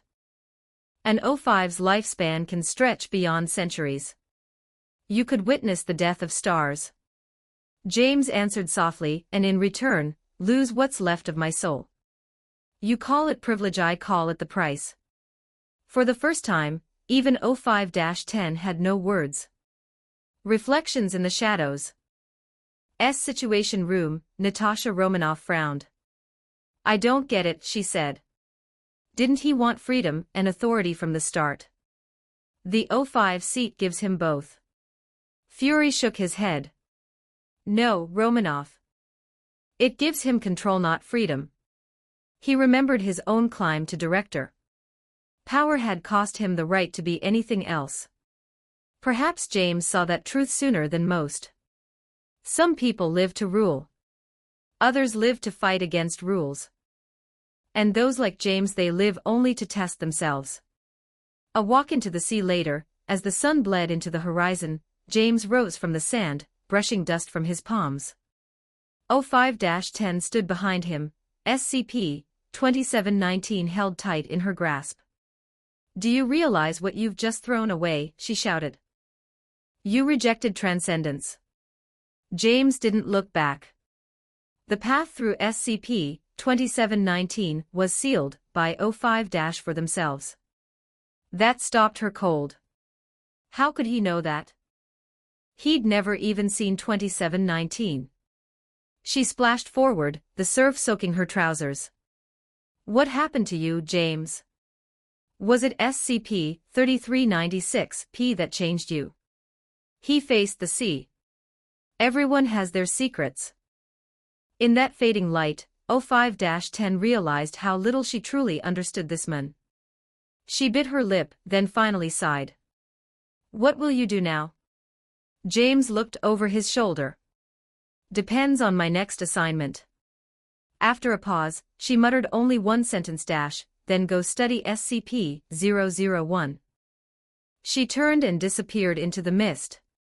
The whisper of SCP-001, her words hit like thunder across the live chat. That's the first one. The origin file. Even Stark doesn't look this nervous. At Stark Tower, Tony Stark leaned forward. Which project is SCP-001? I've never seen that designation before. Colonel Rhodes rubbed his chin. If it's numbered 001, it's probably the oldest or the most dangerous. When the broadcast resumed, James was back at Site 19. Walking through echoing steel corridors. The place seemed quieter since Dr. Clef had left for the Rebirth Project. Now peace clung to the walls like dust. He finally stopped before an unmarked metal door. The hinges creaked as he stepped inside and locked it behind him. The room was empty except for a single flickering emergency light, and a desk with an old terminal humming faintly. Viewers leaned in closer. Was this where the file was hidden? James pressed the power key. The monitor blinked to life. Black background, red text. Slowly, the header appeared, project name, Dawn item number, SCP-001S, lock proposal object class, Apollyon. For 5 seconds, silence ruled the stream. Then the world went wild. Apollyon? Are you kidding me? That's the class you can't contain. End of the world stuff. The last Apollyon was SCP-3999, and it almost broke reality. So SCP-001 is an Apollyon-level event. What does Dawn even mean? The meaning of Dawn. The screen zoomed on James's expression. For once, his usual calm faltered. The word Apollyon carried one meaning in Foundation terminology: uncontainable. Apocalyptic. Inevitable. He opened the file. Lines of encrypted text streamed past in red. Even the system's voice filters distorted, as if the computer itself resisted revealing the truth. When the sun rises for the last time, mankind will realize that containment was never meant to succeed. Dawn breaks, and so does the world. The emergency light flickered faster, casting rhythmic orange pulses across his face almost like a heartbeat counting down. Outside the broadcast, panic spread through the comment feeds. Is this saying the Foundation knew the end was inevitable? What kind of project starts the apocalypse on purpose? Waitlock's proposal. That's the one where Dawn itself kills everything. Somewhere in the control room, Fury whispered, this isn't just another anomaly. This is the reason the Foundation exists. The rising fear. Back in the chamber, James continued reading. The file spoke of a radiant figure seen in every major religion, a being that emerges when humanity gains full understanding of all SCPs, when knowledge itself becomes the trigger. To know everything is to end everything. The dawn is the moment light burns the world away. James's pupils narrowed. So that's why they call it Dawn Breaks. Not because it rises, because it breaks us. For a second, everyone watching felt the same chill. Even Tony Stark's usual sarcasm vanished. An Apollyon that activates when we understand too much. That's the most terrifying firewall I've ever seen. The silent realization. James slowly closed the file. The monitor dimmed until only his reflection glimmered on the screen. He whispered to himself, they wanted me to study Dawn because they're afraid it's already starting. The emergency light blinked one last time and went out. Darkness filled the room. But across the Marvel world, viewers could still hear his final words echo through the feed. When dawn breaks, so does everything we thought we could control. And with that, the transmission cut to black. End of Chapter 191, SCP-001, Dawn Breaks. 250+ chapters available in patreon.com/dragonscribe31. Chapter 192, Chapter 192, XK1308 words. A single word appeared on the massive screen inside the command center, and that one word alone was enough to send shockwaves through the entire Marvel world. It was just a classification term, but within the world of anomalies and containment, this word carried the weight of apocalypse itself. Agents stood frozen, their eyes wide and pale as they stared at the file now streaming across the screen. The last time they had read about an Apollyon-level entity, SCP-3999, the horrors described had haunted them for days. The memory of that chaos still clawed at their nerves like a phantom pain.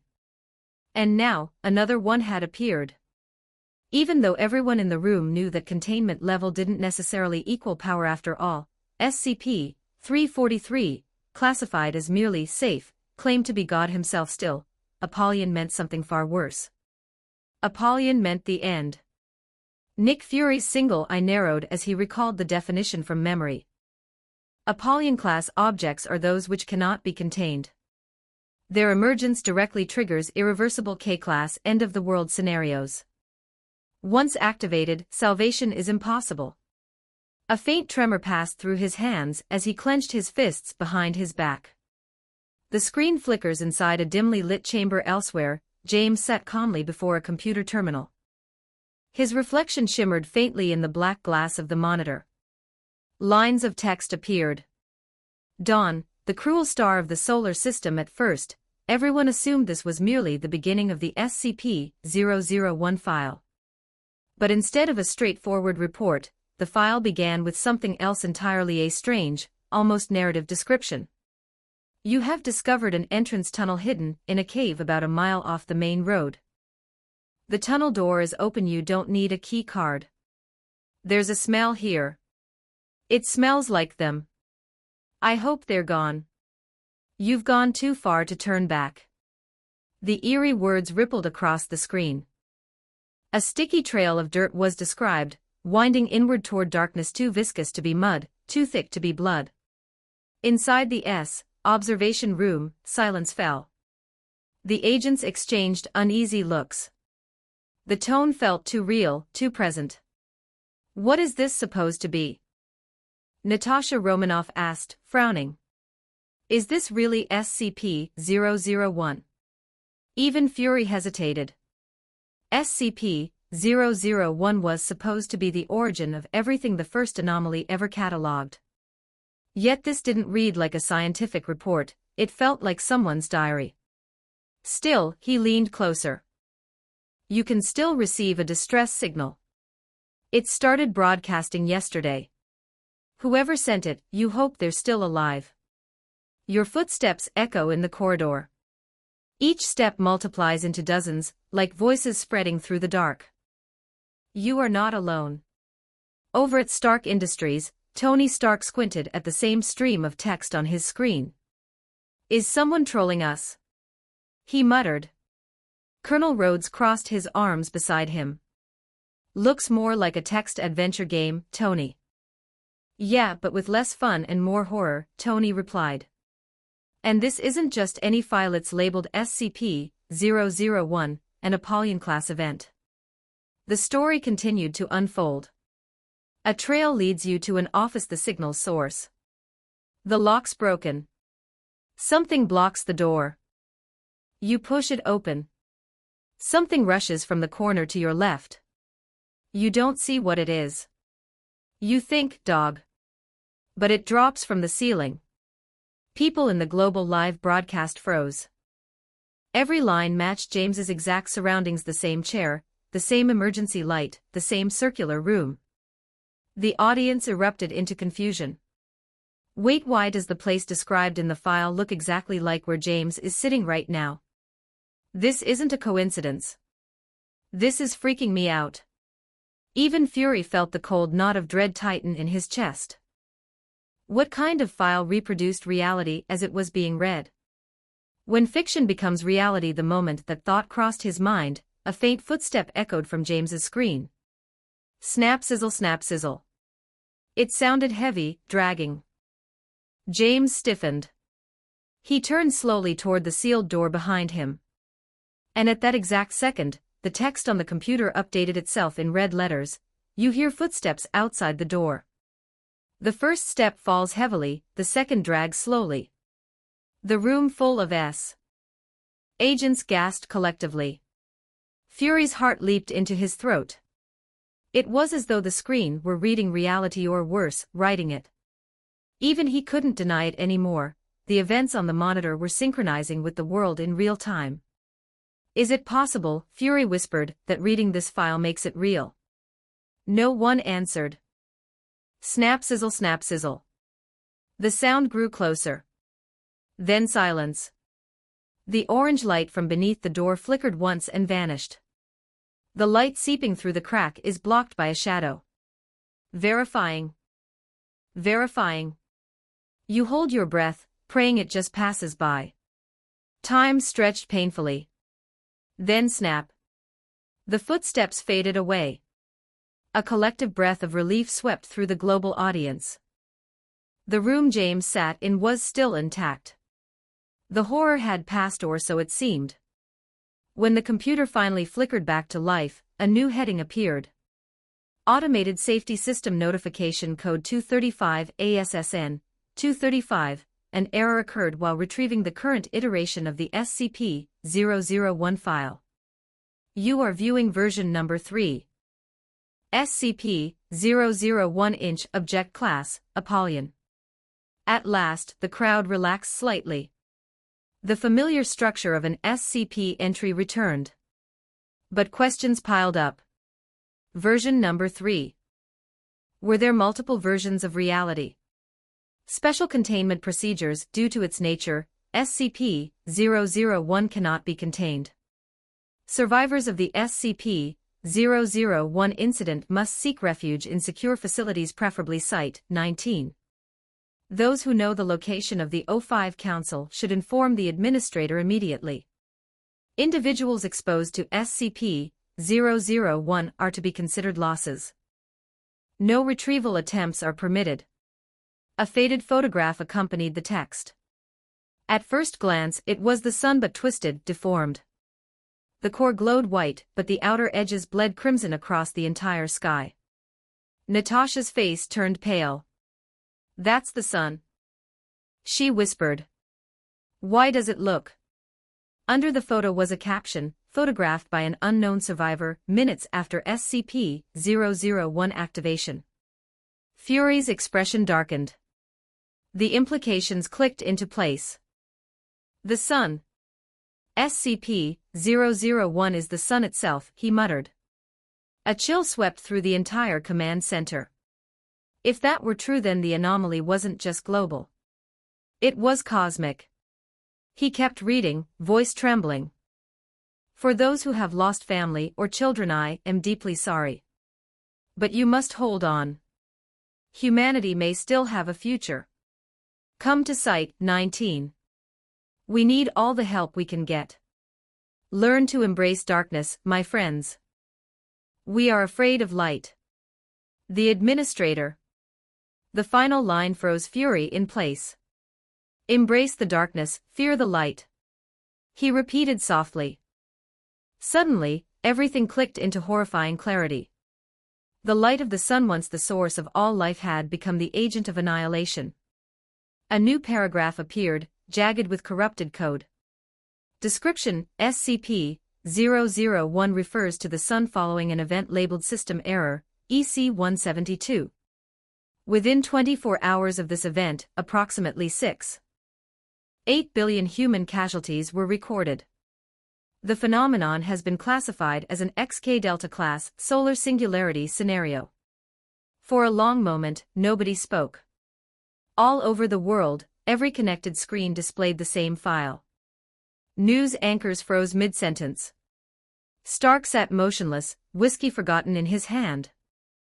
Natasha clenched her fists, whispering, "So that's it, the end of everything." And in the middle of it all, James sat before the glowing monitor, the dim emergency light spinning slowly above him. Outside, unseen through the windowless walls, something shifted in the heavens. The once golden sunlight turned scarlet. The air rippled with heat. And when the first tremor of the solar singularity struck the planet, everyone finally understood, this was no fiction. The file wasn't predicting the end, it was recording it. 250+ chapters available in patreon.com/dragonscribe 31 Chapter 193. Chapter 193. Apollyon Class vs. Keter Class, SCP. 1365 words. The moment the entire Marvel world saw the latest broadcast, everyone fell into stunned silence. Then, almost instantly, the live feed exploded with panic. Oh my god. 8 billion human casualties in just 24 hours. It's insane. That's beyond terrifying. If this really happened, it means the world faced a true end-of-days scenario. And the Foundation somehow turned it around. How could that even be possible?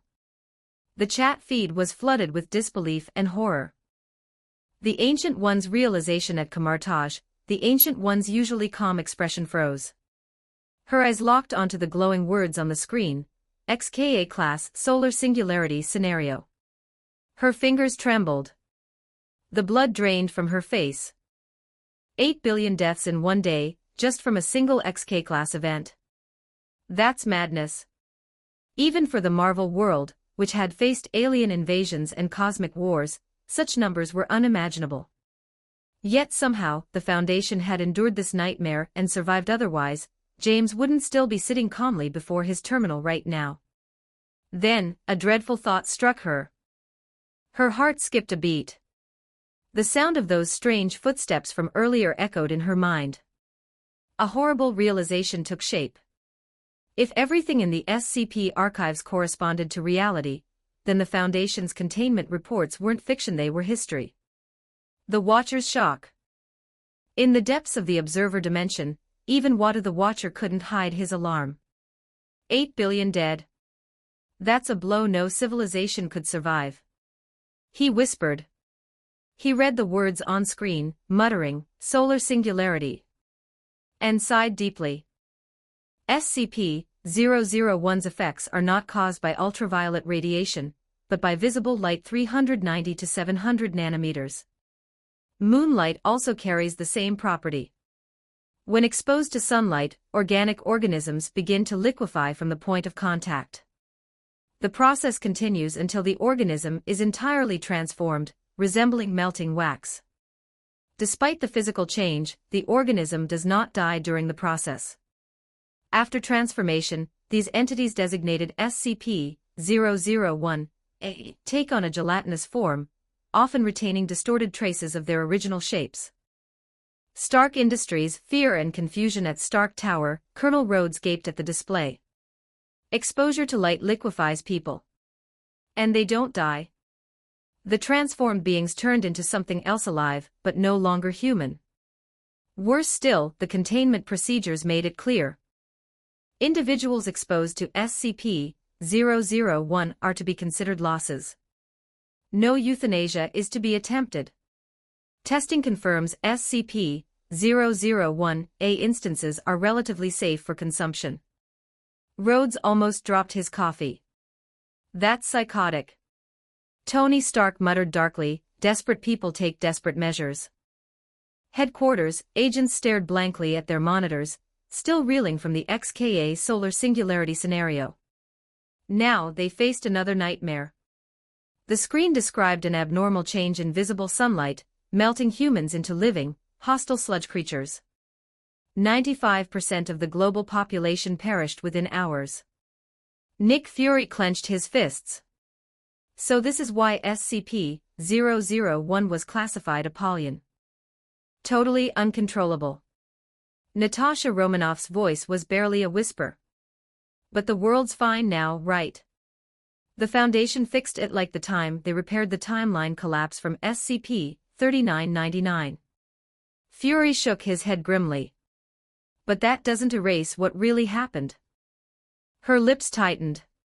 She looked back at the screen, fear and sorrow clouding her eyes. The nature of the transformed plants remain inert but continue photosynthesis. Animals retain movement but lose advanced function. Humans keep fragments of intelligence and memory. Anomalous creatures exposed to SCP-001 lose all special abilities. SCP-001-A entities confuse at a molecular level.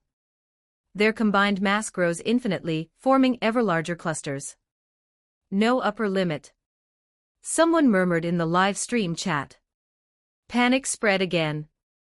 These fused masses are shapeless and chaotic, their bodies shifting between liquid and semi-solid states.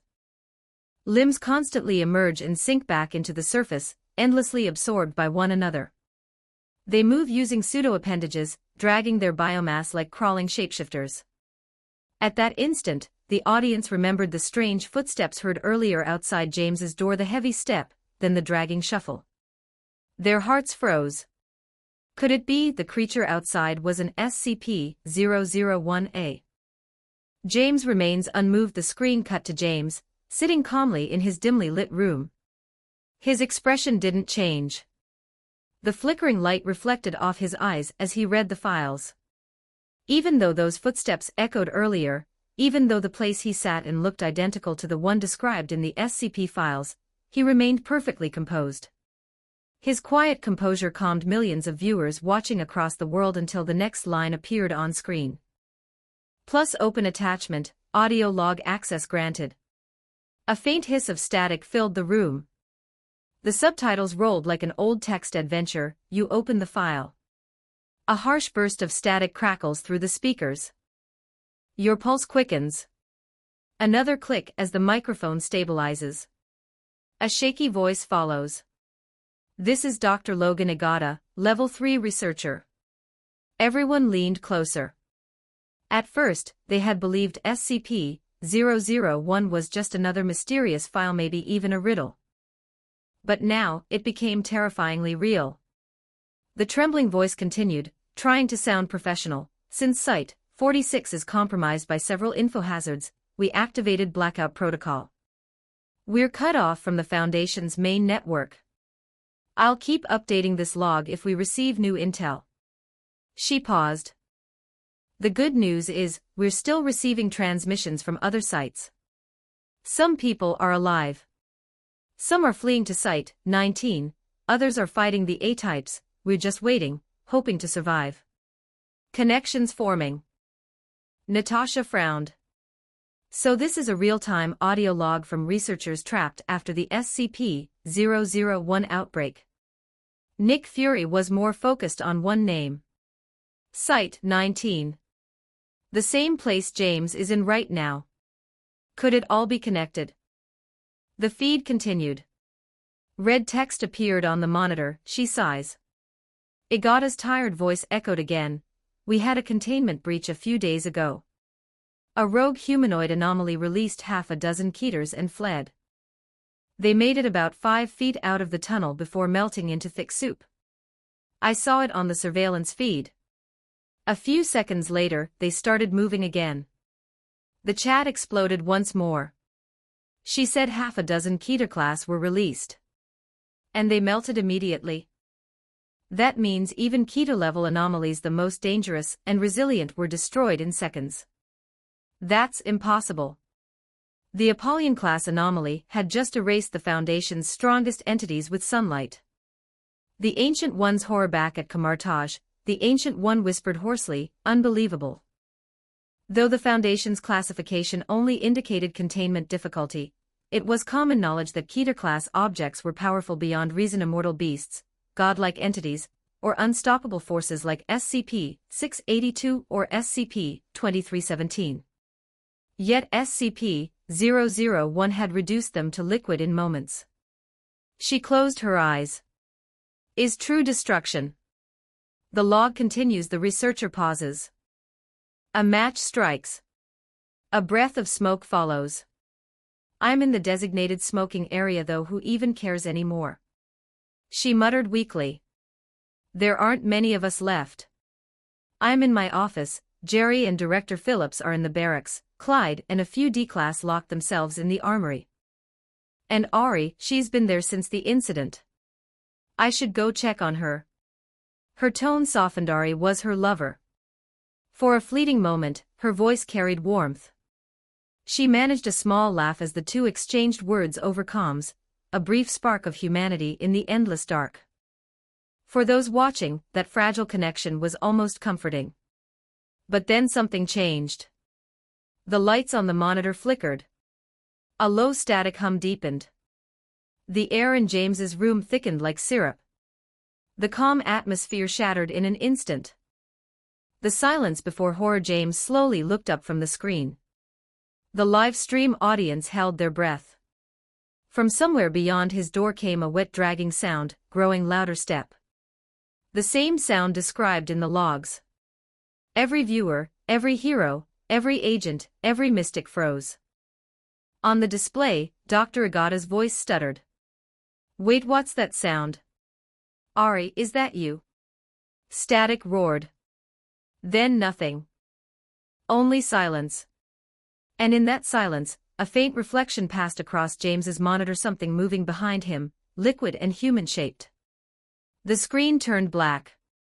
End of Chapter 193, Apollyon Class vs. Keter Class, SCP-001 instantly defeats Keter.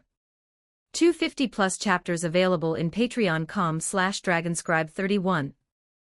Chapter 194, Chapter 194, Dawn, the cruel star of the solar system. The end of everything. 1395 words. I love you too, baby. Ari's voice cracked slightly before the call disconnected. For a moment, silence filled the recording room, then came the scratch of a match, followed by a weary exhale. "That's all we have left," Dr. Agata's tired voice spoke into the recorder. "The rest were either outside when the incident began or died during the breach. The director ordered us to stay here, keep monitoring both inside and out. The 001-ized entities are pounding on our front door, and we're locked in with God knows what. The power's still stable, supplies could last years. So for now, we're fine." A short pause, a trembling breath. "Everything's going to be fine," she whispered. Then the recording clicked off. At that moment, Dr. Agata, her partner Ari, and a handful of surviving staff were sealed inside Site-46, cut off from the outside world. For a brief instant, it sounded like they still had hope. But that illusion would soon die the moment the next file opened. The next attachment was a journal entry from Dr. Agata's own hand. Only a few short paragraphs, but enough to freeze the entire Marvel world in terror. "They keep sitting outside, calling our names, begging us to come out. Their noise attracts more of their kind. I counted dozens, humans, animals, God knows what else. The barking of people, cows, birds, dogs, all rising together like a chorus from hell. It sounds human. That's the worst part. As long as they know we're here, they won't leave." The audience shivered. Every viewer imagined the nightmare: grotesque masses of flesh and bone, humans twisted with animals, writhing outside the facility and screaming in agony. Inside the control room at S, Natasha Romanoff's face paled. "Horrible," she whispered. Even the unflinching Black Widow could barely process what she was seeing. Nick Fury crossed his arms, voice low. "Hard to imagine how they've held out this long." He stopped suddenly, eyes narrowing as new text appeared on the light screen. "We convinced a D-class to go outside, to see if he could lure them away," the log continued. "He accepted right away. Only asked for a pistol and bullets. He went out, one of them grabbed him, and tore off his mask. Before they could touch him, he put the gun to his chin, and pulled the trigger. But even in death, he wasn't free. The thing crawled inside his corpse, forcing its way beneath the mask. It started tearing him apart from the inside. He stood again, his body melting, screaming, changing, turning into one of them. They don't even let us die." Fury clenched his jaw. Around him, every agent sat frozen in silence. Death itself had become impossible. The very idea shook them more than any alien invasion ever could. The log continued grimly, "The director has a plan. There's a hidden escape tunnel in his office. A tram beneath the site can take us to a safe house. From there, maybe to Site 19. That faint spark of hope barely flickered before the horror resumed. A new file appeared, a video recording. When James clicked play, a woman in a torn white lab coat appeared on screen. Her face was pale and gaunt, eyes bloodshot, chest stained dark with dried blood. Her hands trembled as she whispered into the camera, voice thin and broken. The tunnel it drilled in from the ceiling dragged them into the sun, stripped off their clothes, and then she stopped. Her words dissolved into choked sobs. Everyone watching could feel it. She wasn't describing an attack by monsters, but by the sunlight itself. Even Tony Stark, watching from his tower, went pale. "No way," he muttered. "You're telling me the sunlight kills them?" Colonel Rhodes swallowed hard beside him. "No, Tony. It doesn't just kill them, it turns them into something else." Before anyone could react, a distorted male voice came through the computer speaker. It was Ari's voice, or something pretending to be. "Where are you? Why can't I get back inside? Are you there?" The voice was wet, distorted, inhuman, like intestines grinding against metal. Everyone realized the truth at once. Ari had been consumed, transformed by the solar infection. Then, over the static, came the sound of a Tunari's voice singing softly. "Hello, sunshine, hello, sunshine." The voices multiplied dozens, then hundreds, until the recording itself drowned in the blinding chorus. The radio died mercifully, but the silence that followed was worse. Igata's chair scraped across the floor. She vomited off camera, returned minutes later, and quietly turned off the feed. The audience sat in stunned silence. Even hardened heroes like Fury and Stark felt pity for this broken woman. James fast-forwarded through the next few clips. Each one showed Dr. Igata deteriorating further, eyes hollow, mind fractured. She began whispering about souls and retrieving what was taken. In one scene, she cut her own palm in a ritual circle, trying to call back Ari's spirit. For a moment, a translucent hand appeared, skeletal, half-burned, reaching from the shadows. Then the video glitched, cutting to static. James frowned. A prompt appeared on screen: you open the drawer and find a pistol. You fiddle with it, wondering where to go next. He opened the drawer before him. There, resting in cold silver light, was a pistol identical to the one in the video. Another line appeared. "You can't be the last survivor." Before he could react, the file updated again, displaying a poem. Each line trembled with longing and madness. "My love burns brighter than dawn, my body melts beneath her gaze, the sun is my lover, her kiss, my end." Then, without any command, the computer began playing a live feed.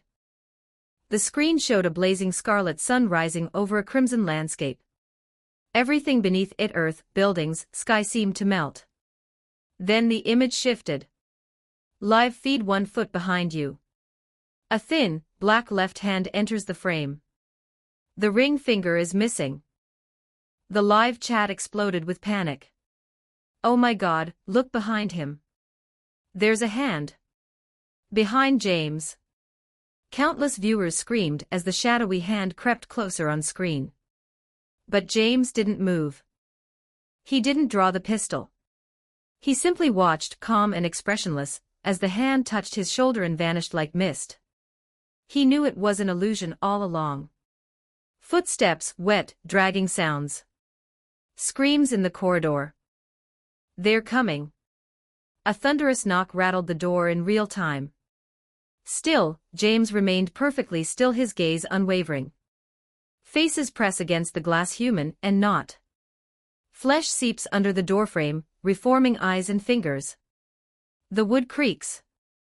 The door burst open. Everyone watching held their breath, expecting the flood of horrors.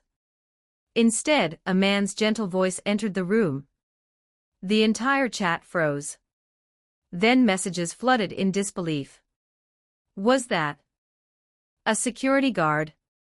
Indeed, it was a guard, flashlight in hand, peering curiously inside. "Sorry, Doc," he said, scratching his head. "Heard some noise in this old archive room. Didn't mean to scare you." James rose, calmly turning off the computer. "You said this is abandoned?" "Yeah," the guard replied. "Couple years ago, they found a body here. Looked melted. Half gone." He hesitated. Weird thing, the left hand was missing a finger. Ring finger, I think. James said nothing, his eyes briefly flicking toward the desk. The guard continued nervously. From the traces, seems like somebody lived here for years. Smell was awful. We locked the place up after that. The two men walked out together.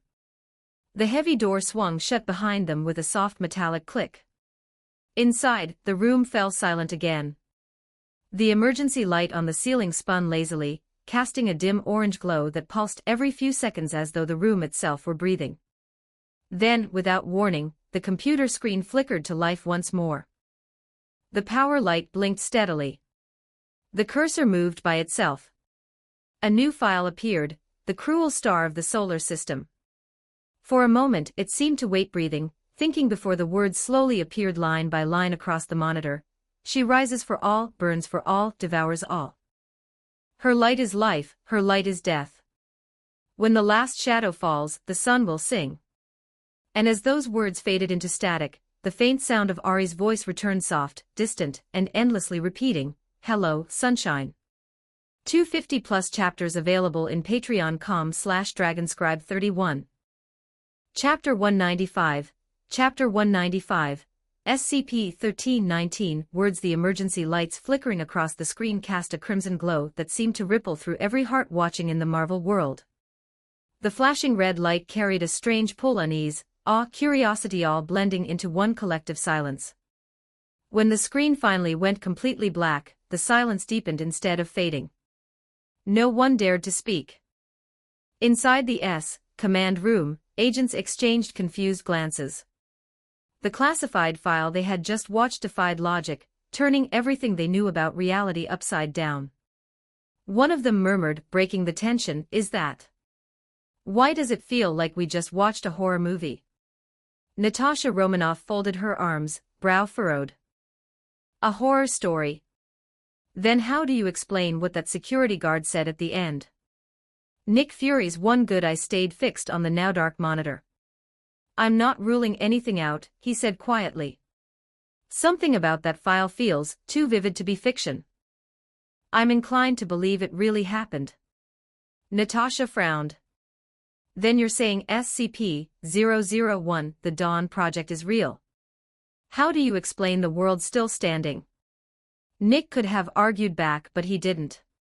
What good would an answer do? Sometimes, knowing the truth only leads to despair. Just as the uneasy silence began to settle, the screen flickered again, lighting up slowly, as though waking from a nightmare. James appeared on screen, his usual calm face illuminated by the pale glow.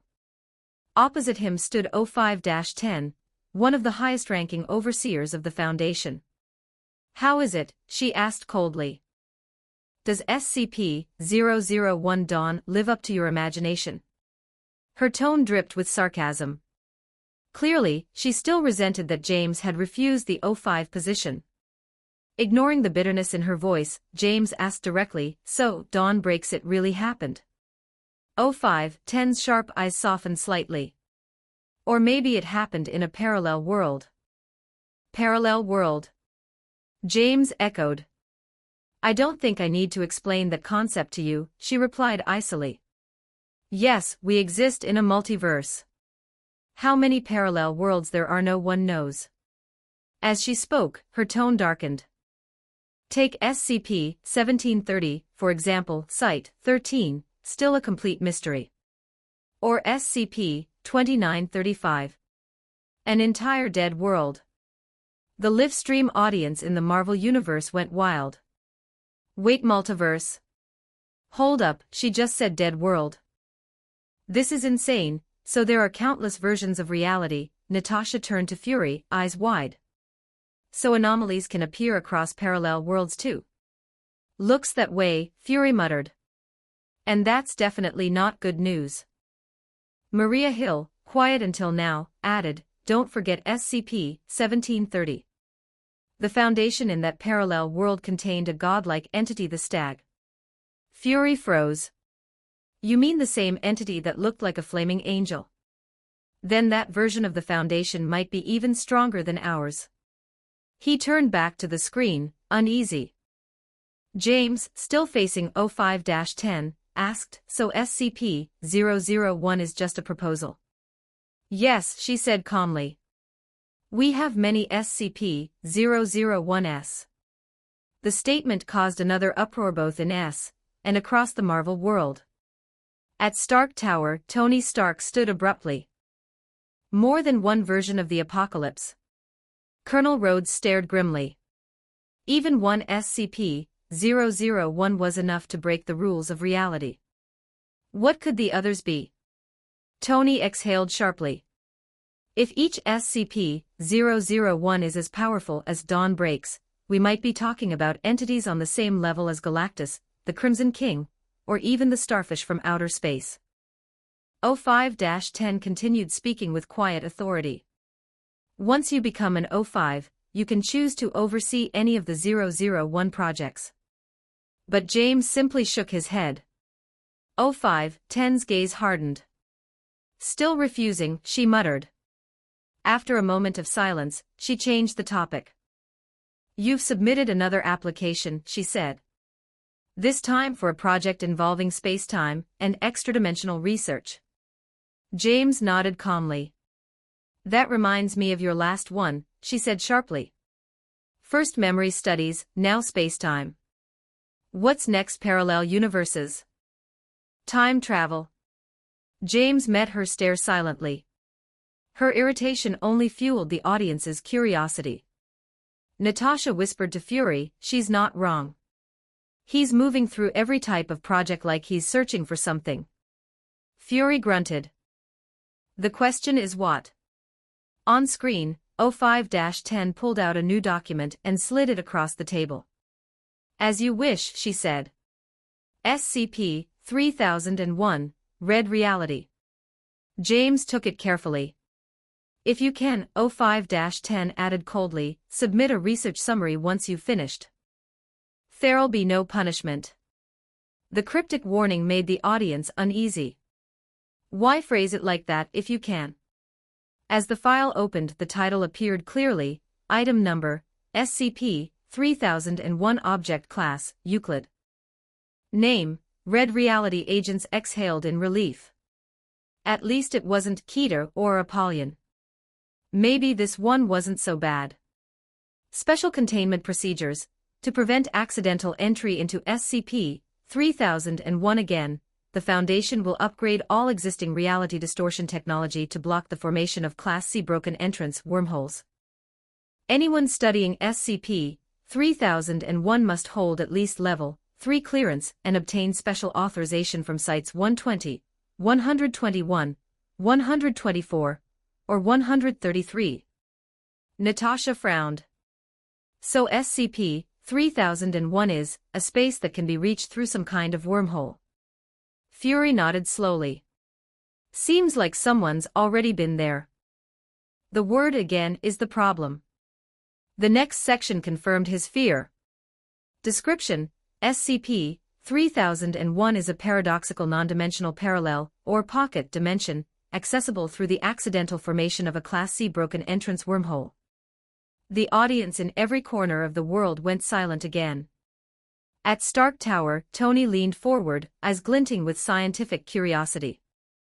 A non-dimensional space, he murmured. That's not possible. Space has at least 3 measurable dimensions. If it's truly non-dimensional, then physics itself collapses. Colonel Rhodes frowned. You're losing me, Tony. Tony sighed but continued explaining anyway. In science, a paradox means something that shouldn't exist but does. A non-dimensional space contradicts every physical law. That means something in its logic, its reality math is broken.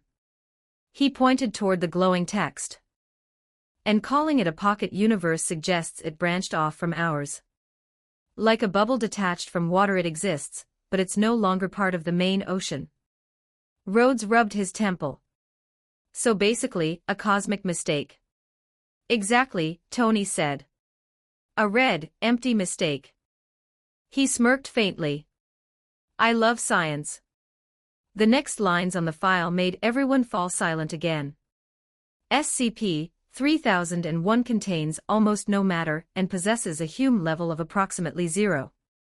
Tony's smirk vanished. A Hume level that low? He turned to Rhodes. The Hume level measures the density of reality. The higher it is, the more stable the world. Ours sits around 1.032 means this space is barely real at all. He read on, voice dropping lower with every sentence. This anomaly causes all matter inside it to decay extremely slowly. Even biological or electronic entities can continue functioning despite catastrophic damage. Simulation tests show that organisms retaining at least 40% of their brain tissue remain conscious even if they lose 70% of their body. Natasha's eyes widened as she read the last line aloud. You mean you could be torn apart and still alive in there? Nick Fury muttered, that's not survival, that's torture. The final paragraph scrolled into view. However, prolonged exposure gradually lowers the subject's own Hume field to match SCP-3001's near-zero level, causing their structure insanity to collapse. The room fell dead quiet. Even Stark didn't joke this time. He stared at the words Hume level, 0.032, muttering, at that level. It's not just another world. It's a graveyard of reality. Natasha crossed her arms tightly. So that's what they mean by red reality. Fury exhaled. A place where existence itself fades. Across the world, millions of viewers sat frozen before their screens, trying to grasp the concept of a world where physics, time, and sanity all rot away but consciousness remains. SCP-3001 wasn't a monster. It was worse, it was a void that ate reality one molecule at a time. And now, James was walking straight toward it. 250+ chapters available in patreon.com/dragonscribe31. Chapter 196, Chapter 196, Dr. Scranton, The Red Reality, Where Reality Does Not Exist. 1420 words. The massive holographic screen flickered to life, revealing an explanation of the mysterious, C-type broken entrance wormhole. A wormhole that previously existed only as a hypothesis cannot transport matter to the expected location, or has a space-time defect that randomly and dangerously discharges matter along the way. Tony Stark leaned forward, eyes glinting with curiosity. A wormhole, he said, tapping his finger on the desk, is a fold in space-time that connects two distant points in the universe.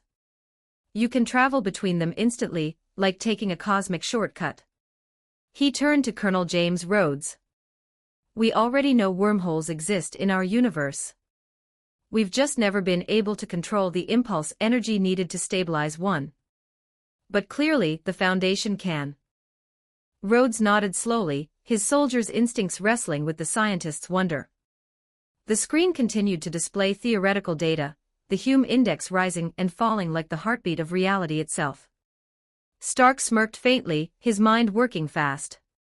Based on what we've seen, the Hume field is basically the real quantum field, the backbone of existence.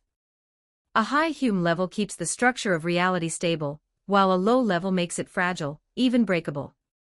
Rhodes frowned, scanning the numbers. That's too low. Way too low. Exactly, Stark said grimly. If a normal reality is 100, then this place, he gestured at the display, is close to nothing. For a moment, both men were silent. Then Stark's expression hardened. In a place where there's no reality, not even a reality bender could twist anything. You can't warp what doesn't exist. He scrolled further down the data, and his usual humor faded. According to this, if an organism retains 40% of its brain, it can still live even after losing 10% of its body mass. He exhaled. That's horrifying. Headquarters, a group of agents gathered around their main monitor. The top physicist of the division explained gravely, at the beginning, the level of reality inside SCP-3001 was so low that you couldn't even die properly. Your body functions wouldn't shut down. Natasha Romanoff's face paled. Then whoever entered that space before, they were alive in a place that had no reality. The physicist nodded solemnly. Over time, their Hume level would drop, from hundreds of times higher than SCP-3001's ambient field to match it. And when that happens... He hesitated, then said softly, they would simply fall apart. A collective gasp filled the room. Even Nick Fury's usual composure broke for an instant. An alien dimension that could erase reality itself, a place where even death could not find you, was a nightmare beyond imagination. At that moment, the screen displayed a new section of text. SCP-3001 was first discovered on January 2, 2000, at Site-120, a facility dedicated to testing and containing reality-bending technology. Robert Scranton, chief researcher at Site-120, and his wife, Dr. Anna Long, were developing an experimental device called the Lang-Scranton Stabilizer LSS. An unexpected earthquake destroyed several operational LSS units in the lab and Dr. Scranton was accidentally transported into SCP-3001. The live chat exploded. Oh my God. Both of them were researchers. They were married. That's tragic. Wait, he actually survived in that void, Natasha frowned. Scranton, that name sounds familiar. Fury crossed his arms. It should. His stabilizer design was classified years ago. It's what kept several Foundation sites from collapsing into their own spatial folds. The screen continued. Initially presumed dead, Dr. Scranton survived inside SCP-3001 for 5 years, 11 months, and 21 days. During that time, he used an LSS control panel brought through the broken wormhole to record his experiences. These recordings became the Foundation's primary data on SCP-3001. For several seconds, the entire audience, both agents and civilians, stared in silence. Nearly 6 years. In a place without light, sound, or even solid existence. James, who was controlling the screen feed, clicked open the first recovered file. A faint static filled the room before a trembling male voice emerged. Name, Robert Scranton. Birthday, September 19, 1961. Favorite color, blue. Favorite song, Living on a Prayer. Then came a pause. The voice cracked. It wasn't just data anymore, it was grief. The agents in headquarters grew silent. Natasha bit her lip. He could have said anything. But he just missed his wife. The next few lines repeated, as if Scranton were desperately clinging to his sanity. My wife, Anna. I love her very much. We were married on August 12, 1991. I hope she's doing well. She'll be fine. She has to be fine. At Stark Tower, Tony sighed. He probably knew she was gone. Maybe trapped in the same nothingness. But he needed to believe she was safe, just to stay sane. Rhodes' jaw tightened.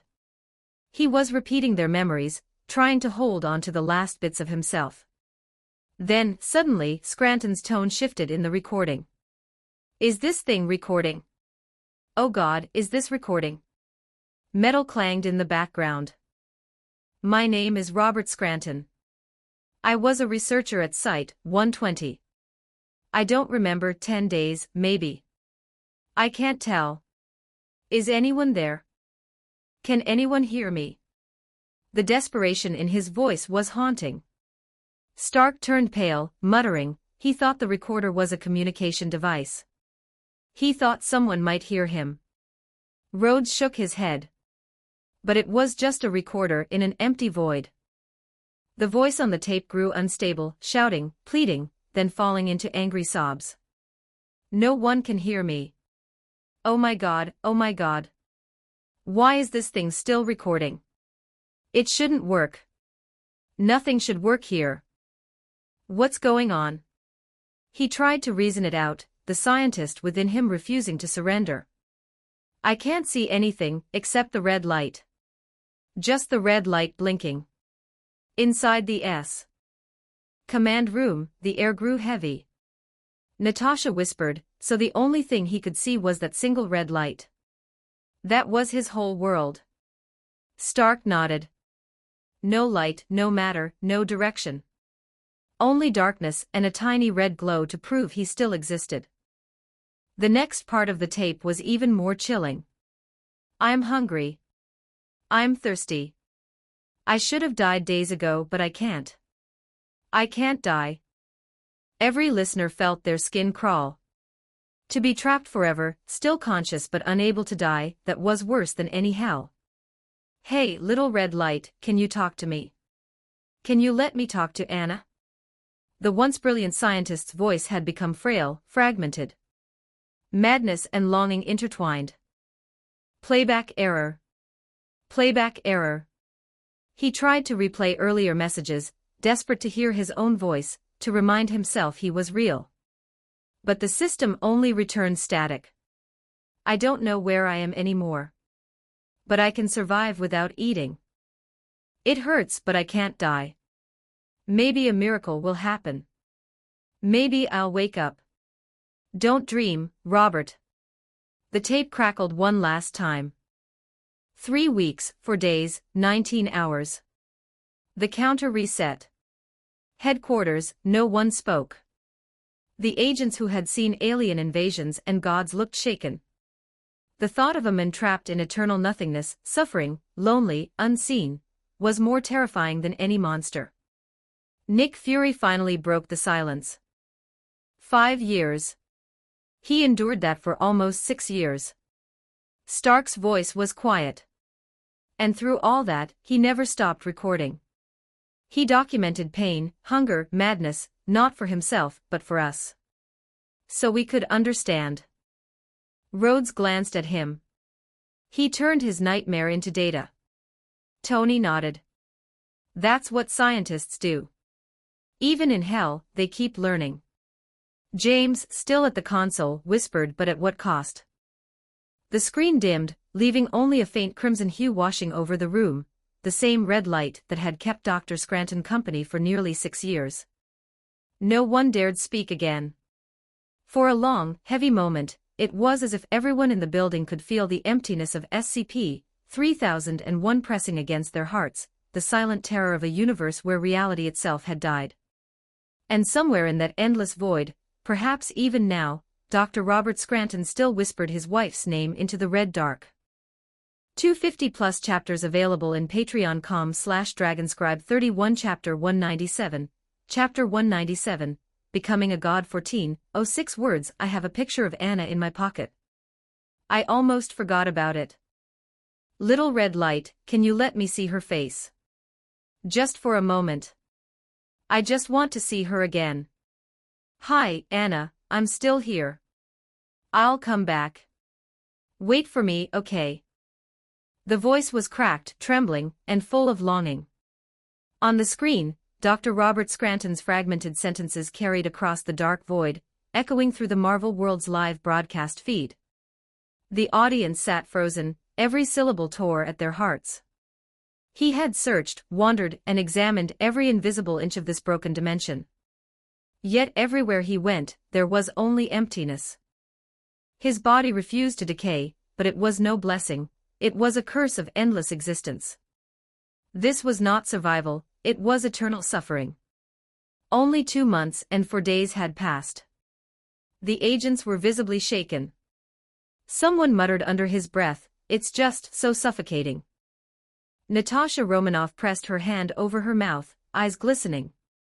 "Scranton is alive," she whispered, "but he might as well be dead." Her voice broke. "It's just like SCP-001. Endless suffering disguised as existence." For both Dr. Logat and Dr. Scranton, death would have been mercy. Even Nick Fury, usually unflinching, swallowed hard. But before he could speak, new lines appeared on the holographic screen. "Let's start now. Deep breath. My name is Robert Scranton. I was a researcher at Site-120, a facility dedicated to studying reality-bending SCPs. Our goal was to develop stronger countermeasures against anomalies. Even trapped beyond existence, Scranton tried to cling to logic to stay sane. No one's here to argue with me now. I can only talk to this control panel to keep myself focused. I have to record this. Maybe some unlucky soul ends up here after me. Maybe my data can prevent this from happening again.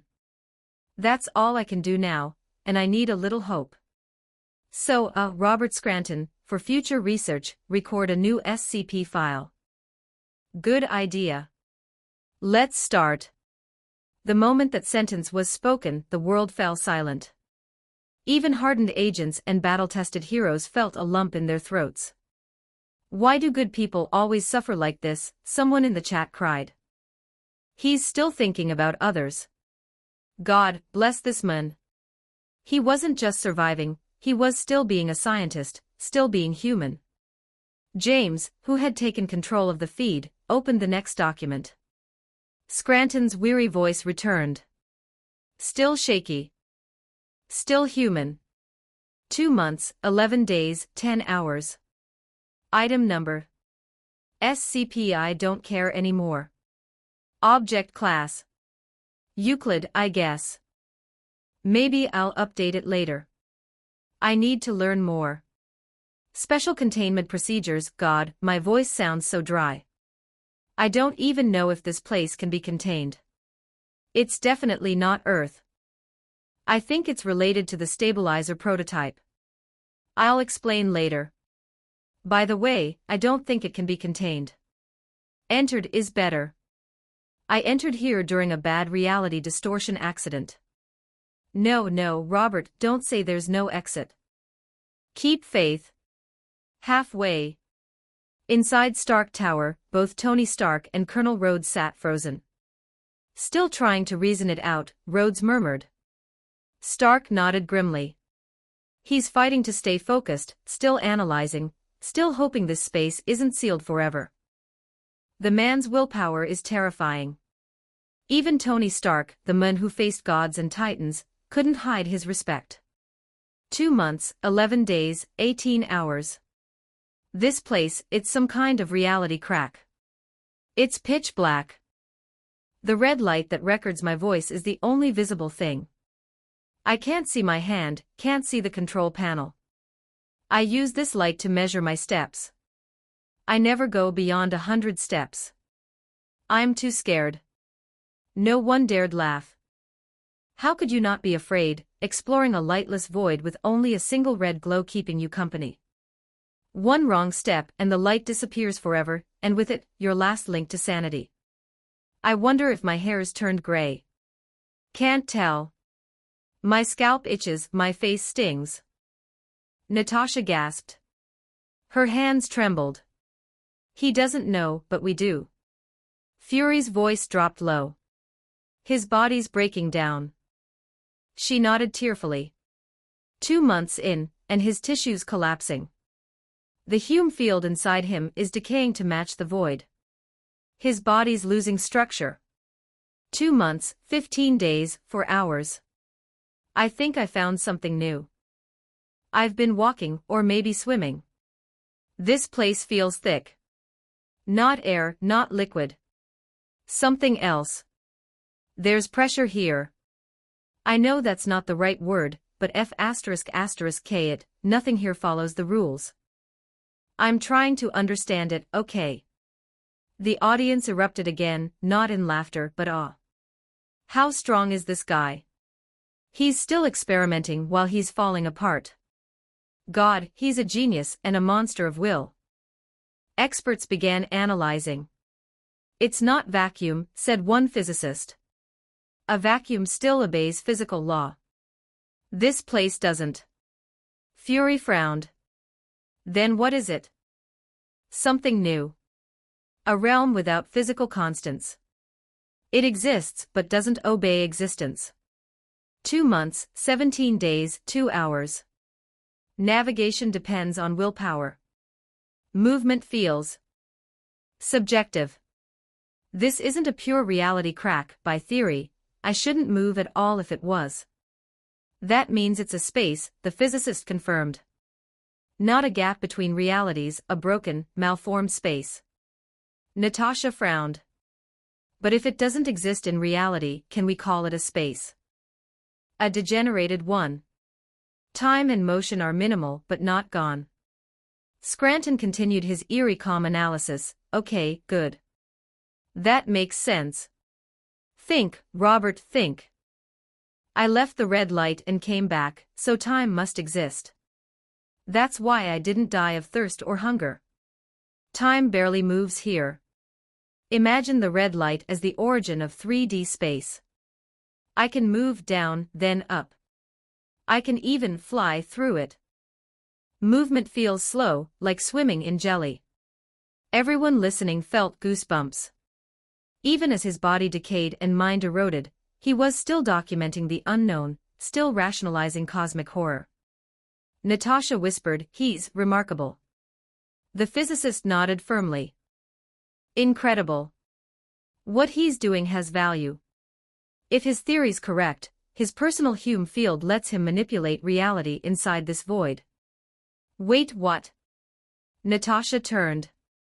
He's effectively becoming a reality twister. In normal reality, bending physics requires immense energy. But here, the Hume level is near zero. It's so weak that even a human's will can reshape it. Nick Fury's single eye widened. You're saying this man is turning into a god? The physicist adjusted his glasses. In theory, yes. A god-level reality warper. Gasps rippled through the room. But remember, he added grimly, even a god in a dead world has nothing to rule. It's like having the power to command oceans while trapped in a desert. The agents fell silent again. The truth was unbearable. In a world without reality, even omnipotence means nothing. Time passed. Despair returned. 2 months, 22 days, 3 hours. Report updated, red, sir. Come on, red, light it up. Puns are fun. Red, smile. The counter-tribute is interesting. The tone was manic now. The scientist's brilliance and the human mind's breaking point had finally collided. Scranton laughed at his own madness, joking with the red light, the only companion he had left in this empty hell. He had gained the power to warp reality, but had nothing left to shape. No ground. Just the endless red darkness, swallowing everything, even reason. The agent sat in silence. Rhodes clenched his fists. He's losing it. Stark whispered, yeah, and it's not his fault. When you stare into a void long enough, the void stares back. Natasha wiped her eyes. He's become something beyond human. But he's still suffering like one. The physicist turned solemn. In the end, that's the greatest irony of SCP-3001, the place that could make you a god, only so it can torture you forever. The red light on the recording blinked one last time, dim, trembling, and then silence fell again. 250+ chapters available in Patreon. com/Dragonscribe 31 Chapter 198, Chapter 198, I Love You, Red. I love you, Anna. 1616 words. Robert Scranton's voice thinned into a nervous murmur, jittery and uneven, as if each word had to fight its way through the dark.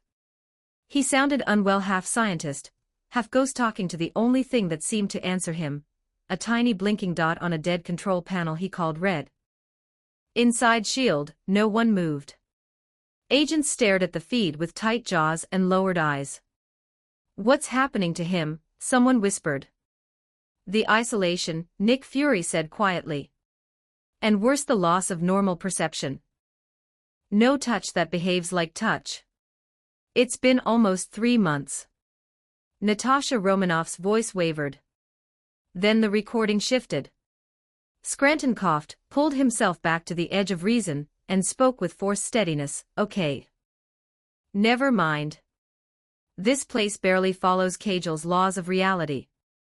And when I say barely, I mean it. I double-checked. On the standard Hume scale, this reality reads about. That's really low. Time and space exist but only a little.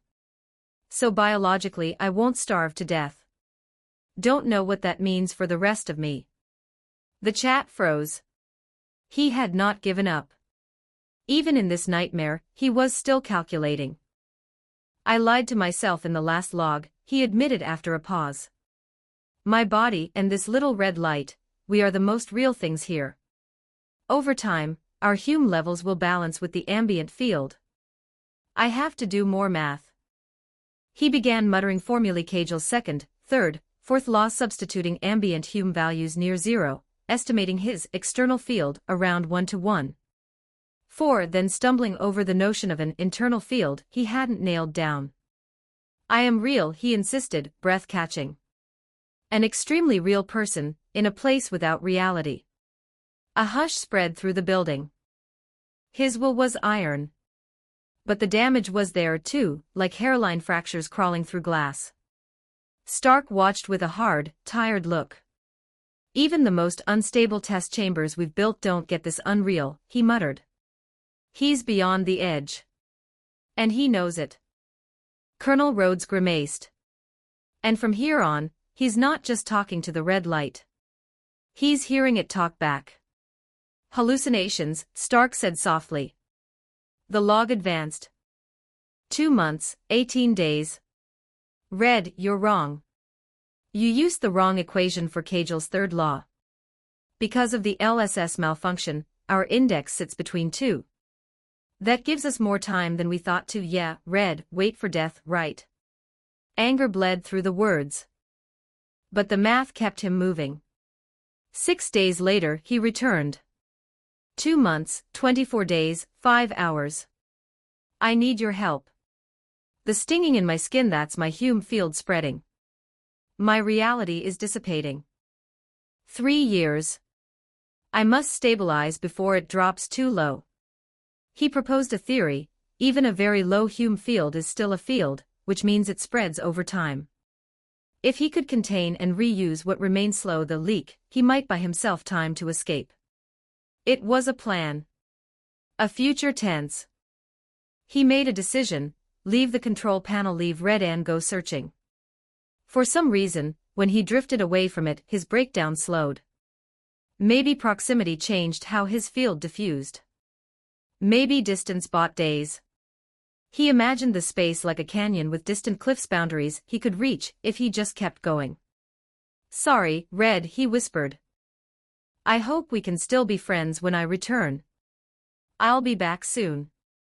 And then he was gone, into the dark that had no directions. Time jumped. James, running the feed, opened the next recovered note. 6 months, 10 days, 5 hours. Hello, little red light. Long time. 4 months later, he had returned. His voice was cold now.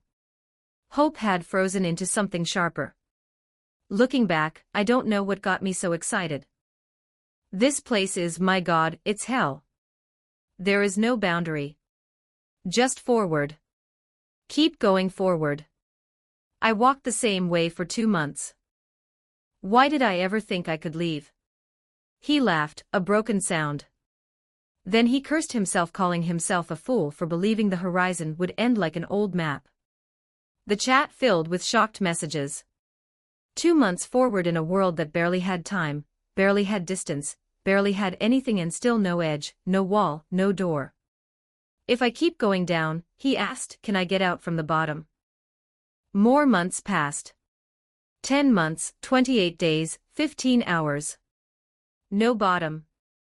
Also F******, KU, Red. The tone shifted again. He sagged into apology. I'm sorry, Red, don't leave me. I'm sorry I locked you up. Come back. He tried to steady himself with small truths. Today I'm 40. Happy birthday, Robert. He shared a memory from far away. I was adopted. My parents left me in a box. An American couple found me. I don't even know my original last name. I just wanted to tell you. What about you, Red? In S.H.I.E.L.D., no one spoke. They were watching a man unravel slowly, logic thinning, language loosening, memory turning into a lifeline he wrapped around his throat just to feel something hold. And then panic. No, no, no, no, Red, have you seen my photo? Anna's photo, where is it? Come back, where Anna?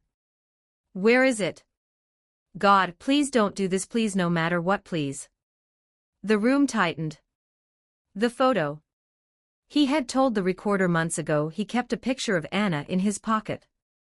If anything could anchor him, if anything could keep his mind from sliding off the world, it would be her face. He found it. And then it faded. She's fading, please, Anna, don't come back, please, too fast, my calculations can't be wrong, can't. You'll be fine, please come back, dear sweetheart, Red. Help me, don't go, don't go. The photograph, a simple, human object, disintegrated into the non-reality around him. The last physical bond to the woman he loved was gone. Worse, it proved his math had been wrong. His Hume bleed, his time horizon, his 3-year window, none of it could be trusted. He began to chant, black hair, green eyes, 160 centimeters. Black hair, green eyes, 160 centimeters. What's he doing? Rhodes asked. Saving her, Stark said, voice thick. He lost the photo, so he's reciting her back into his memory. Height, hair, eyes, anything he can grip. Scranton pressed on, weaving memory like stitches. We married in 1991. Work kept the suits modest, but we looked great. She was beautiful. We danced all night for a week. Even someone like me had time for a little honey. So come on, Red, talk. Say anything. Give me a high five. Come on, Red. His voice swung high, gentle, angry, tender, like a pendulum between cliffs that never came. Sometimes he was lucid. Sometimes he was drowning inside the words. 1 year, 2 months, 27 days. Aayawiawa, the control panel annotated the rest in dead type. The following is the panel's automatic time mark. Recordings continue every 1 to 3 days, with occasional stretches of months. Scranton's sobs, screams, and rambling appear intermittently. This continues until 2 years, 7 months, 28 days. 2 months of silence follow. His 3-year line was coming, and the feed made it feel like a train you could see but never stop. And still, even inside this descent, there were moments where the scientist pushed his head above the water. Important things he learned and tried before the photo vanished, before the scream. He measured the Hume field at a near-zero level, almost equals 0. 0-1, concluding time and space barely existed, but did exist just enough to prevent normal death, while allowing unending degradation. He proved the field spreads, lowering his own Hume level to match the environment, which meant his body and mind would fall apart unless he could slow the leak. He tested motion, discovering he could move down, up, and even through the red light, as if swimming in gelatin. He inferred that will can steer movement, meaning motion was partly subjective, not hallucination, but a trait of this broken space. He realized that near-zero reality can be bent by a person, turning him into a potential reality twister, a god with nothing to shape. He attempted escape runs for months, proving there was no boundary, no floor, no wall, no end. He tried to buy time by leaving Red, because separation slowed his breakdown, weak evidence of a field interaction effect. He used memory as armor, reciting Anna's features and their wedding nights like prayers, when all other anchors failed. Each of these was a light. Small, trembling, but lights all the same. But horror moved faster. Losing Anna's photo shattered his timeline and shook his math. After that, the logs stuttered and tore. He screamed. He mumbled. Sometimes days passed. Sometimes months. Sometimes nothing. In S.H.I.E.L.D., Natasha's eyes were red. This is what real loneliness does, she said. It takes your language first. Then it takes your thinking. Then it takes your shape. Fury exhaled through his nose. And still he loved her. And still he recorded. God help him. Stark stared at the dim glow on the screen, the little red pulse that had been Scranton's star, his friend, his mirror, and sometimes his jailer. He kept talking because that's what humans do when we refuse to stop being human, he said. We name the dark. We measure it. We tell someone we love them even if that someone is a blinking light. The final line of the chapter crawled across the display, soft as a last breath. I love you, Red. I love you, Anna. 270+ chapters available in patreon.com/dragonscribe31. Chapter 199. Chapter 199. Dr. Scranton's death is like red ink dropped into water. 1723 words. James tapped the console and opened the fourth set of recordings. A harsh sizzle bled through the speakers, and then the voice came, not quite human anymore, as if stretched thin over a broken radio. I'm cold. I can't feel my legs, Dr. Robert Scranton whispered. Low Hume fields, diffusion, balance, a bunch of stupid garbage. He paused, breath shivering. I don't know what's real. I'm not even sure if I am real. If I have to leave like this. I don't want to die. God, I don't want to die. Across the Marvel World's live feed, hearts clenched. No one spoke at first. Finally, Nick Fury's voice arrived, low and worn. His body is decomposing, he said. We already know the rules here. Pain behaves like pain, but death refuses to be death. Until he loses most of his body and most of his brain, he can't truly die. The words felt cruel because they were true.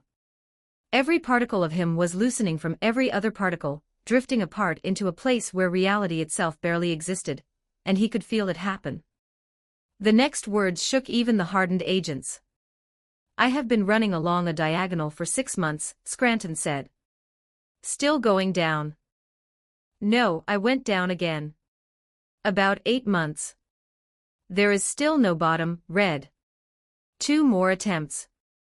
2 more failures. After that, the recording slipped off the rails. Oh my God, he said haltingly, I'm terrible at tap dancing. I can't feel my feet. Okay, try again, Red. Natasha Romanoff covered her mouth. Fury didn't sugarcoat it. He has no lower body anymore. Scranton tried to joke, tried to turn math into armor. Cagel's law says the Hume field spreads. Cagel's law says if this keeps going my balls will fall off. A few agents exhaled a broken laugh they didn't really feel. Was it gallows humor? A scientist's bitter clarity. In this place, did it matter? He drifted between lucidity and memory. Anna Pabana. He almost sang it, and then flinched at the thought. She hates that song. I tease her with it. The hallucinations were deeper now. We'll do that ****ing science again when we get out, he told Red, voice cracking. The laws of this place are breaking down like my hand. A moment later, spider web. My left hand is a spider web, physicist swallowed and explained. When matter degrades here, the structure hollows out. Think of a building with everything removed except the fragile frame. That's his hand now, only a brittle, webbed shell. He's intact only because his Hume field still holds a thread of cohesion. If he touched normal reality like this, he'd blow apart like a dandelion. Scranton still tried to name futures he would never meet. Red, how does David sound? He asked, almost shy. Sorry I woke you. In the darkest place there is, he named an unborn son. But the breakdown pressed on, tearing him ragged. Do you know the dumb magic trick your uncle did, where he pulled off his thumb? He gagged. I did that. With my real thumb. It didn't hurt, it just fell. It's floating and my hand goes through it. I can't pick it up. Oh God, he retched. My left pinky is like an onion. It's peeling. The live chat rippled with pleas. Make it stop. End his suffering. How did he keep going this long? Physicist continued gently, trying to give meaning to the horror. His thumb isn't a ghost. He has become a fragile human-shaped fabric. Only that thin, fading Hume field keeps him from turning to total nothing. Fury finished the thought. The real world can't hold him anymore. It would tear him to dust on contact. His voice returned, smaller than before. For years, 6 months. I'm not. I can't even be myself anymore, he whispered. I can feel it happening. Eventually. I still can't say it. I'm afraid. 4.5 years into hell, he had not grown numb. The fear stayed. The mind kept splitting. Laughter arrived like a seizure, ha ha ha, ha ha ha ha. Then a flat stamp, 5 years, 14 days. He broke again. But madness in an empty world doesn't last, there is nothing for it to grip. 5 years, 19 days. I feel better. I'm sorry. Red, how do you stay intact? What's your secret? The physicist blinked. The LSS panel, Red, hasn't fallen apart yet. A pause. Then Scranton is chaos around a stubborn island of machinery. Natasha's throat tightened. She had run out of words. The fourth recording ended with no relief, just a scrawled system note, no audio for 9 months. James opened the last file. The world exhaled as if surfacing. Maybe this would be the end, maybe it would free him. 5 years, 9 months, 2 days. Scranton asked. Shockingly, his voice still existed, shredded, but there. 5 years, 9 months, 3 days. You little b asterisk asterisk asterisk asterisk asterisk d, he rasped, almost fond. I thought you left me. Static chewed the syllables, they came through distorted, like distant radio from a dying universe. It wasn't only his arms or his organs anymore, his mouth, his throat, the instruments of speech were almost gone. Stark flinched. Deaf, he hissed, cutting the curse short. There was nothing left of Dr. Robert Scranton except a nearly empty outline that insisted on being a person. Then came the confession like a stone dropped straight down. I don't have much left. This is hard. I tried. 184 times. A breath. 184 suicide attempts. Nothing worked. He paused, reaching for himself in the dark. I don't even know how much of me is left. A foot, maybe. Some leg muscles. A heart or a lung, I can't tell. I can't stop, his words tangled and tore. Have died, Red, he said quietly. Don't look at me like that. Don't pity me. Don't be shocked or angry or scared. I can't, this is 224. I miscalculated. The feed erupted. 224 attempts. How desperate can a person be? Fury slammed a fist on the table, then just breathed, long and slow. In this place, even death doesn't work, he said. The body disintegrates. The soul, the thing that remains, doesn't. But before the despair could settle, Scranton spoke again, the voice of a scientist who never truly stopped measuring. So why did you come back? He asked the red light. What do you want to tell me? 5 years, 9 months, 12 days. A crackle. Then, this place is getting smaller. Red, did you do this? There must be a boundary. It starts from gauze in the distance. It hurts when I touch it.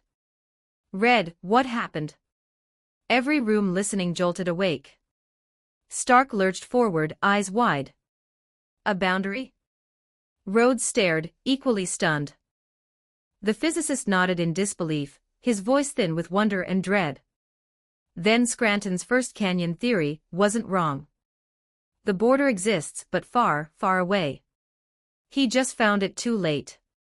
Natasha swallowed hard, tears bright.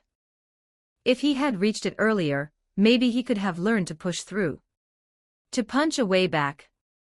Fury shook his head. Not anymore. He's too fragile. If he touched stable reality, he'd collapse instantly. Natasha forced the word out, collapse. She looked up at the screen like it had betrayed her. The cruelest thing wasn't the absence of hope. It was hope arriving when it could only deepen the wound. It's not completely dark here, Scranton continued weakly. The border is getting lighter. It's still damn dark but... He gasped. Oh my God, I can see. I can see. What the F*** is this? A pause. Then the worst realization of all. I didn't know it was so bad. So much is gone. He finally saw himself. And what he saw wasn't a man. It was a near-empty silhouette, a shredded lattice with memory inside it, the echo of a husband, the trembling of a scientist, the last line of someone who had held on longer than anyone should have to. Light returned not as comfort but as judgment. It showed him the truth, he could not survive outside this darkness. A quiet fell like ash. Stark rubbed a hand across his jaw. If reality touches him, he explodes, he said. The physicist nodded. Like red ink dropped into water. The moment it meets a higher hue environment, it dissolves. Just a stain that vanishes as it spreads. Scranton's breath fluttered through the speakers. Red, he said, voice almost tender. You stayed. Don't be sad. He struggled to keep the shape of words. Tell Anna. I loved her. Tell her I kept trying. I kept the records. His voice thinned. If there's a door here, someone else might find it. At least we measured the dark. James stared at the pulsing dot, the same dot that had outlived everything human around it. Natasha pressed the heel of her hand to her eyes. Fury stood with his back to the room, shoulders square, because that was what he knew how to do. The last moments came quietly. There was no scream now, only an unraveling. The border brightened. The outline loosened. The Hume thread that kept him together thinned to nothing. And then Dr. Robert Scranton dissolved, exactly as red ink dissolves into water, not with a bang, not with a cut, but with soft, unstoppable diffusion, losing shape in an instant and disappearing into a place that could not hold him, and would not let him go. The recorder clicked. It was alone again. Somewhere beyond sight, beyond numbers, beyond laws, a wife with green eyes still lived in a world with gravity and sunrise. The man who loved her had mapped a void so the rest of us might never fall in. He measured, he loved, he endured. And when the light finally returned, it showed him what we couldn't bear to see, that the kindest end left in SCP-3001 was to fade. 270+ chapters available in patreon.com/dragonscribe31 Chapter 200, Chapter 200, The End of Will's Torture, Scranton Reality Anchor. James opened 16:05 words the fourth segment and the timer read 5 years, 10 months, 10 days, and Dr. Robert Scranton's voice came thin but urgent. He told the blinking control panel he called red that it felt solid, that it was real, and that only when he touched it could he remember he was real too, but touching red now hurt so much he thought he might fall apart. Natasha looked to the physics expert, who explained in plain terms that the LSS panel, the reality stabilizer console, was built better than any human body, and had a built-in field device, so it resisted the void longer. As reality began to seep back in waves around red, the normal laws of physics were reattaching to Scranton's shattered body, and every second of that reattachment felt like knives. Fury suddenly asked the only question that mattered: if reality kept returning like this, what would happen to a man who was almost only a lace of Hume threads and memory? The expert said nothing, and that silence was the answer. Scranton counted distances he could barely feel. The radius is about 3 kilometers, shrinking fast, then 2, and he begged the unknown force to stop, shouting that the closure would crush him. Then he paused, and in a flicker of the old scientist, he realized it was not a wall closing but a wave, not a wall but a window being opened. At Stark Tower, Tony swore and explained it to Rhodes with an image. Imagine water and a drop. Play the splash backward when ripples close. The drop can leap out. If Scranton rides the closing ripples, he might escape. Later, Scranton tried to make it simple for Anna, as if she could hear him. 2 layers of reality, like 2 sheets of paper, pressed together, and between them a tiny, wrong third layer, this dead end he had fallen into. He said a C-type, broken entrance, wormhole, the faulty kind with holes, had dumped him into this null middle that led to no universe at all. The waves were coming from a parallel reality, pushing or pulling toward red and toward him, because red and Scranton still had some reality left, and those pushes were shaping a new wormhole home. The word home ripped through everyone listening. People whispered that he could finally go home. Others went quiet because reality returning now was 3 years too late, and they knew what it would do to a man made of almost nothing. Then Scranton gagged, blood. He heaved and described the smell, the taste, the tick-tick-tick of wet drips. Physics had reattached to his organs, and now his body tried to vomit with a body that barely existed. The expert said softly this meant more time had passed in torture once his Hume level fell too low to hold shape, then asked the room what Scranton had left. No one would answer but fury, either die screaming or go back to the dark. Those were his two doors. Scranton whispered to Red, asking if Red could hear the low hum, the soft pulses tearing through the void, and he began to cry because the pain grew with every pulse. Still, he did not die, because in a place with almost no reality death cannot happen, and the returning field lifted his Hume level just enough to keep him as he was alive, broken and aware. Over the next 5 days, the panel logged pulses rising, mixing with screams and sobs and muttering, until 5 years, 11 months, 9 days, when Scranton struck the panel and begged, "Help me," his voice nearly gone. The hum rose from 20 pulses per minute to 30, then there were loud claps, and a muffled voice that could barely form words. He asked Anna for eyes so he could see her again, lips so he could kiss her again, a tongue because he was hungry, and the strange clicking sounds on the tape made people shiver not from fear but grief, because it was only a man trying to stitch a body out of memory. Even then, he tried to steady her if she ever heard this. "It's okay, baby, it's okay. I will find another way out. I still have enough parts. 5 more years." 5 years are enough to figure it out, and the laugh shook into sobs and then into silence. The expert said he was restabilizing. He would not die at least for 5 years more, and the room sagged at that answer because it meant 5 more years alone in unlit space. Scranton knew Red needed to go, that the LSS had to ride the forming wormhole back to test range, but if Red left, there would be no light at all. Fury finished the thought, that would leave him truly alone, and the sadness wrapped the room like cold air. Red still left. Scranton said, "I love you, Red. I love you, Anna," and the panel showed 5 years, 11 months, 20 days as the pulse rate reached 60 per minute. It was coming. He sobbed quietly and said Anna's name. His voice sounded almost normal again for a moment. A loud metallic blast rolled over the recording, then crackles, then a final tag. 5 years, 11 months, 11 days, and the field log cut out. People stared, emptied. They knew now a soul was still wandering a near universe with almost no reality, whispering to a vanished light, and to a wife with green eyes, and the only words he had left were, "I love you, Red. I love you, Anna." James scrolled to the last page, and a new voice, not Scranton's, filled the sound. On December 23, 2005, the LSS control panel spontaneously returned to Site 120's Reality Lab A. Technicians rattled off data. Anchor initial Hume reading stable, output 2. 3, fluctuation 0.001%. They were testing a reality anchor, using controlled distortion to prove it could hold the world in place. "Okay, Skinner, I hope it works this time," a woman said, calm, brisk, professional, and then someone cried, "Wait, what is this?" Something appeared in the test area. Orders tangled, cut power. Call security. Voices tripped over each other. "Skinner, oh my God, where did this come from?" "I don't know, ma'am, it just appeared."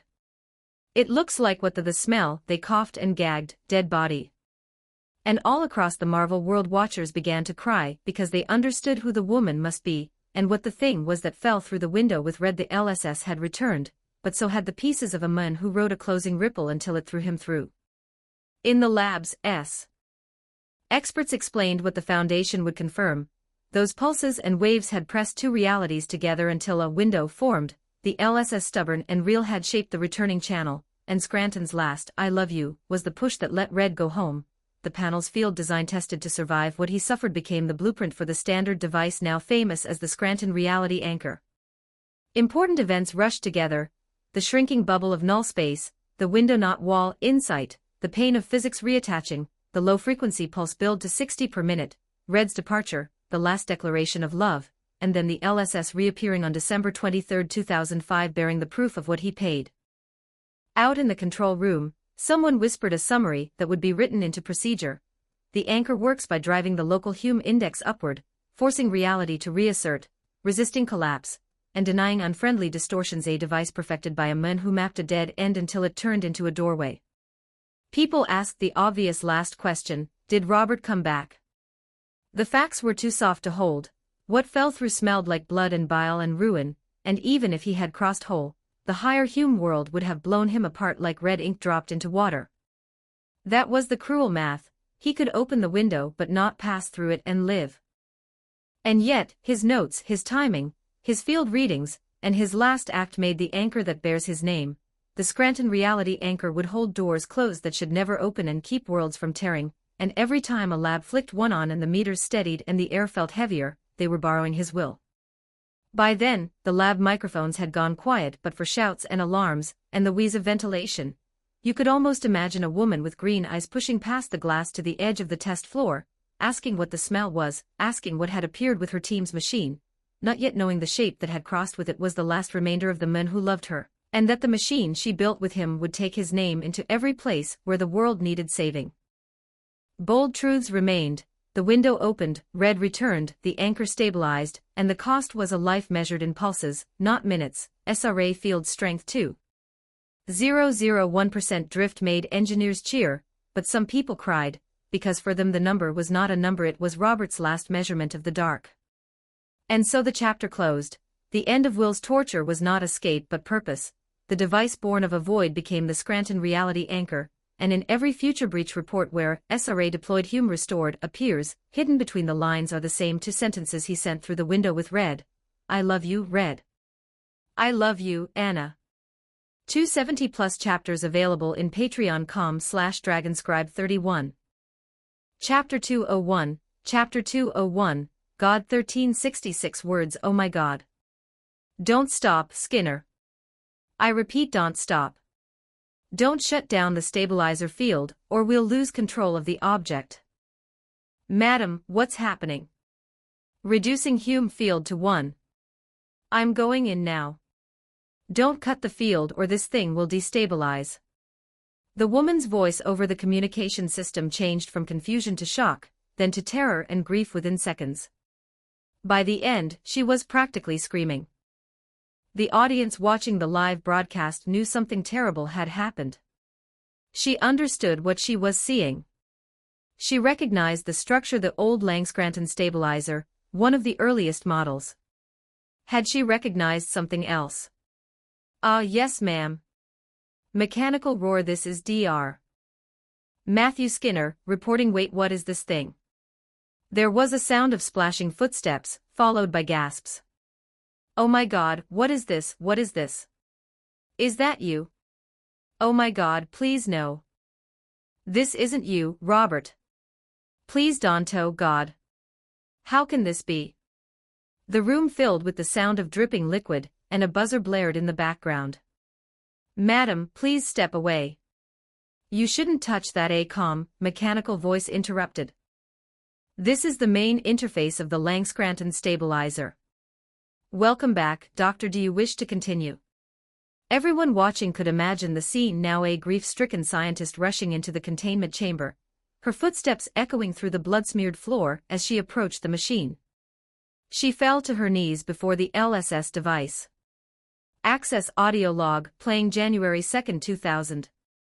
Oh my God, what happened to this thing?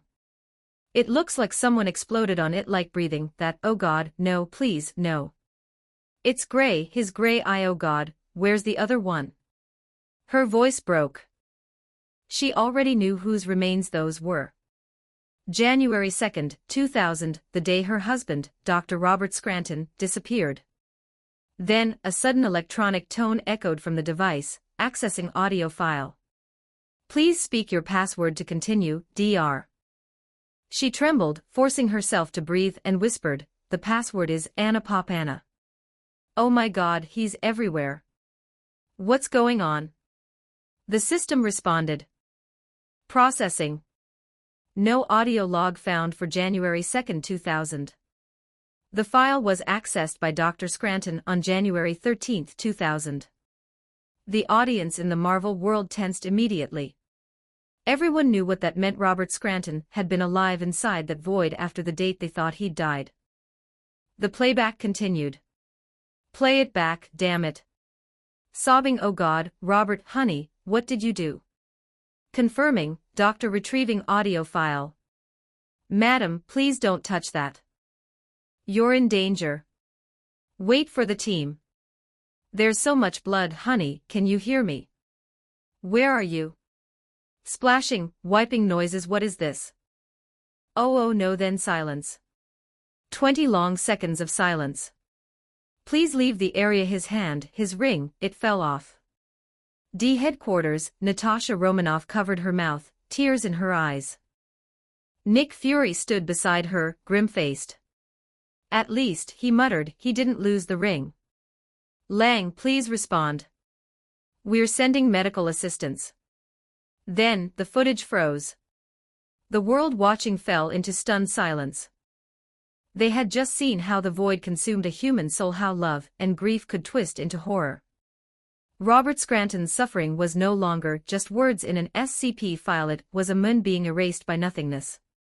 He broke, rebuilt himself, broke again, and kept going out of love for his wife. That love made his suffering even more unbearable. SCP-3001, known as Red Reality, embodied the three greatest human fears: endless loneliness, endless pain, and endless loss. The story didn't just horrify the audience, it devastated them emotionally. It began with obscure science reality distortion, Hume levels, but ended with a gut punch of tragedy. Nick Fury finally understood why O5-10 had smirked when mentioning SCP-3001. She knew it wasn't just a document, it was a psychological torture for anyone who truly understood it. Fury sighed. Maybe that was her way of teaching James a lesson about respect. O5-10's plan worked. Not only James, but the entire Marvel world felt crushed by the emotional weight of that file.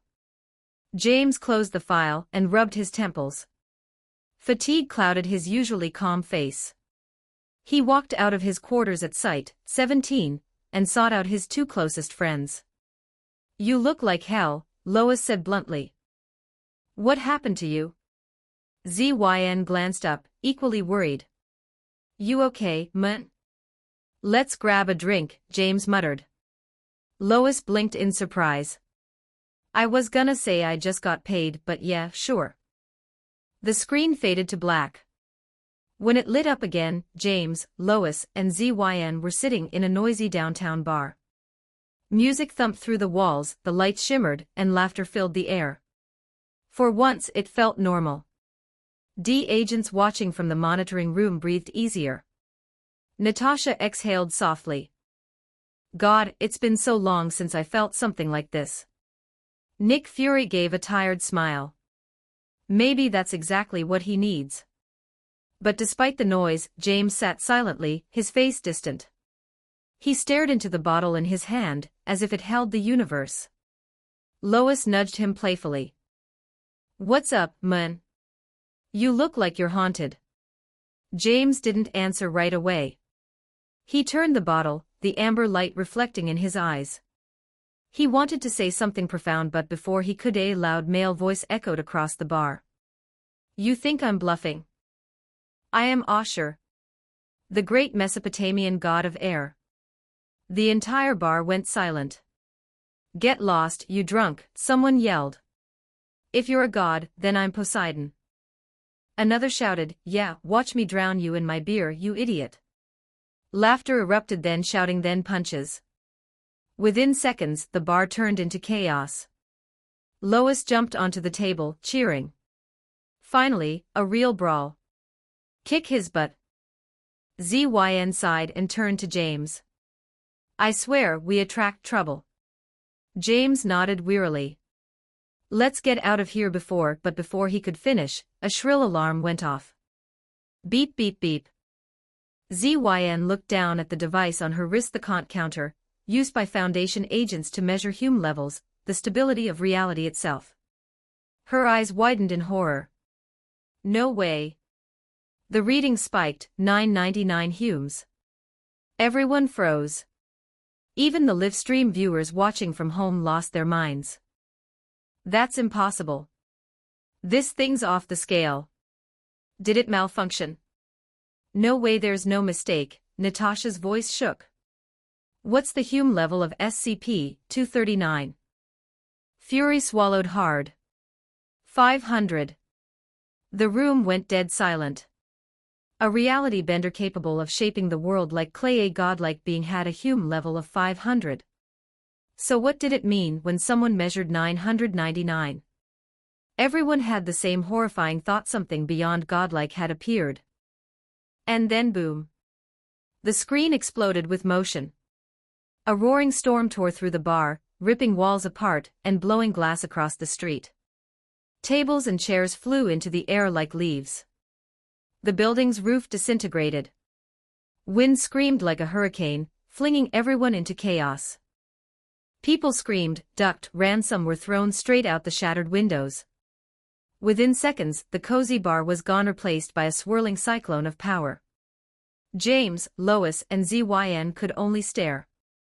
ZYN fumbled for her radio. We've got a reality bender, possible level 5. Her voice trembled as she read the data.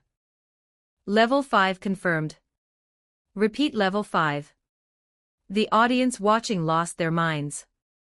A level 5 reality bender, a being who could alter existence itself, had just appeared before their eyes. D-Command room, Nick Fury stood up so fast his chair fell backward. His expression was pale with realization. He whispered, Ashur, the Mesopotamian god of air.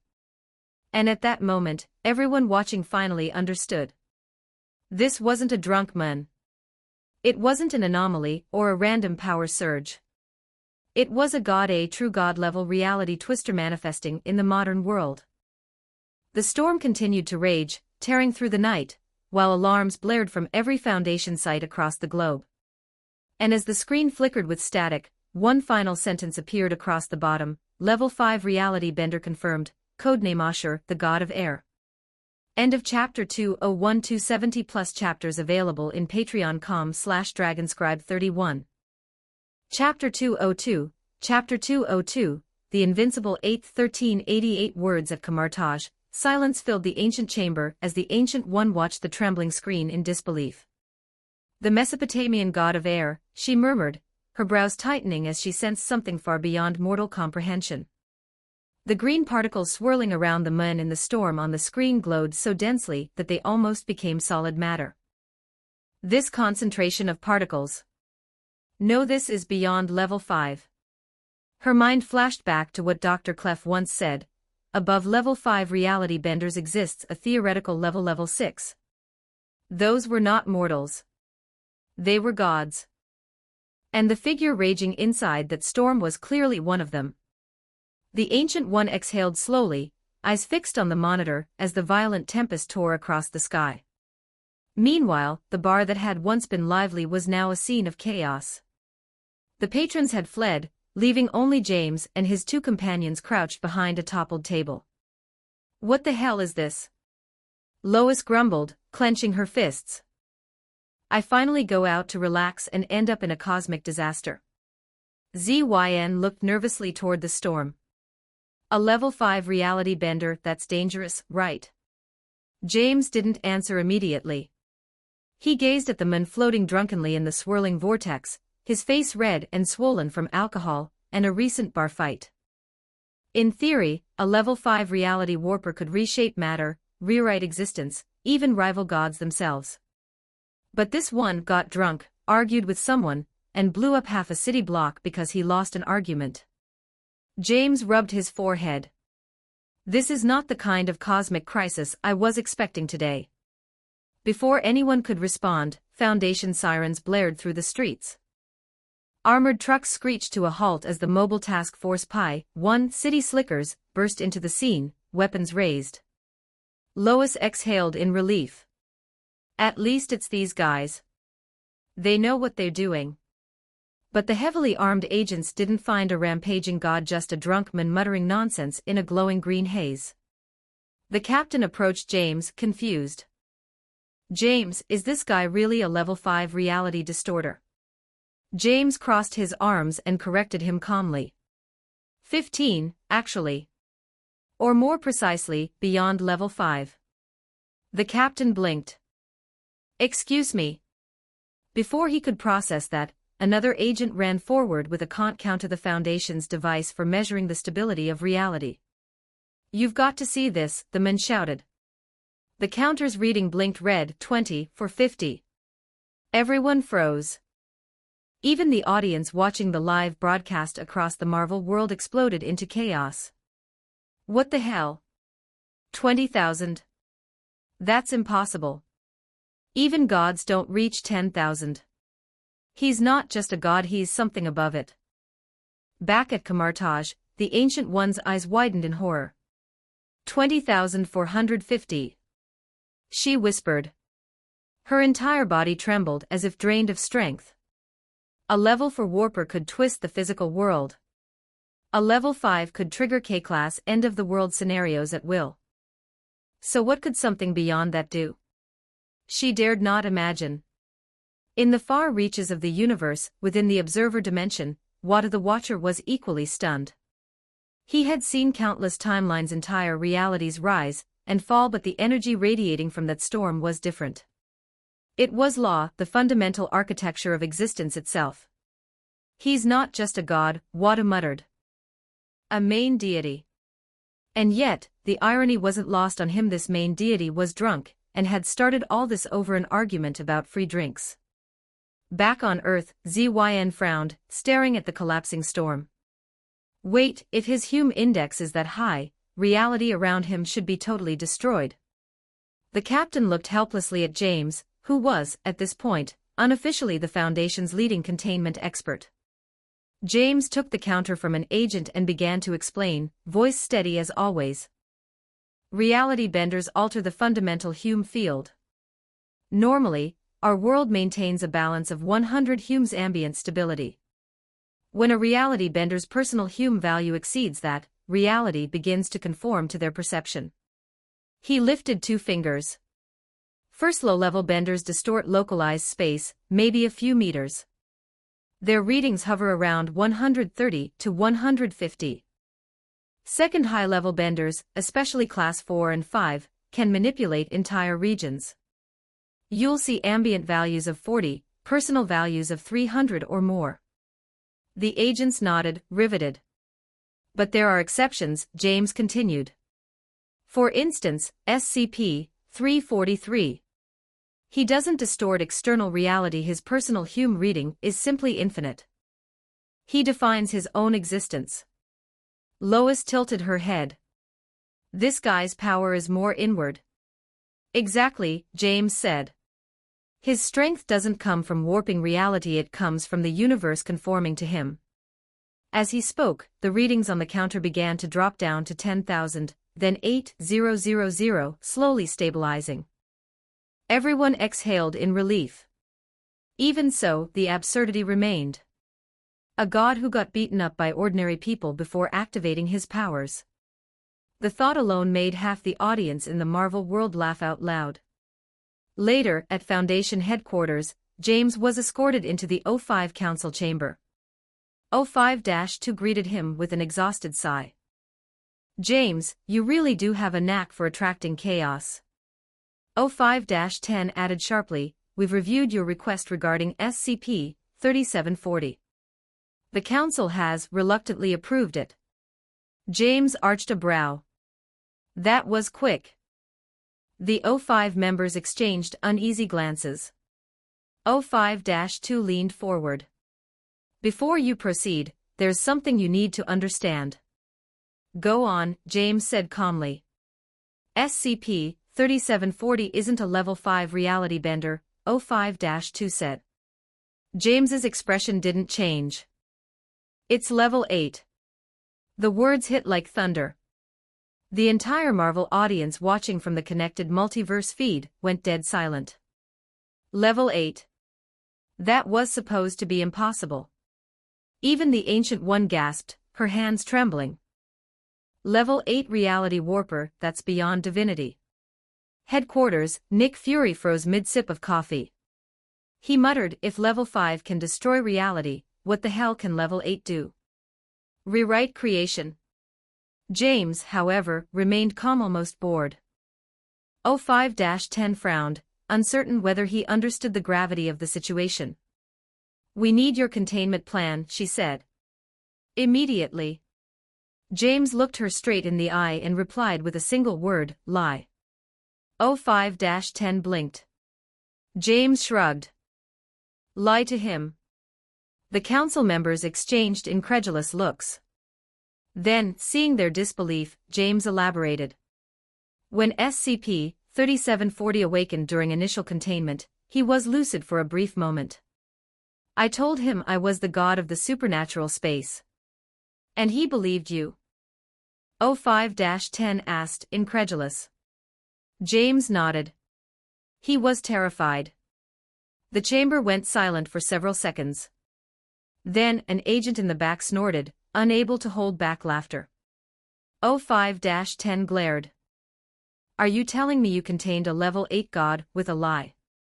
"Exactly," James said, expression unreadable. "I told him I controlled the laws that governed him and he submitted." The Marvel audience erupted. "He bluffed a god. He literally gaslighted a deity into submission. James is the real god here." Natasha Romanoff burst out laughing. "Turn on a light, call yourself a god, and the cosmic drunk buys it. That's legendary." Nick Fury shook his head in disbelief. "Remind me never to play poker with this guy." 05-10, meanwhile, sat frozen, her expression cycling from shock to disbelief to reluctant admiration. "No wonder SCP-3740 didn't escape," she murmured. "He actually thought you were a god. And where is he now?" 05-2 asked. 05-10 replied softly, "He asked a guard for directions to the Dread Mathers of Hadrian's prison." Everyone turned to James. His lips curved into a faint, knowing smile. The audience filled in the silence themselves. "That's me." Laughter and applause filled the Marvel networks. Even the Ancient One found herself chuckling softly. A lie powerful enough to deceive a god, perhaps truth itself bends to belief.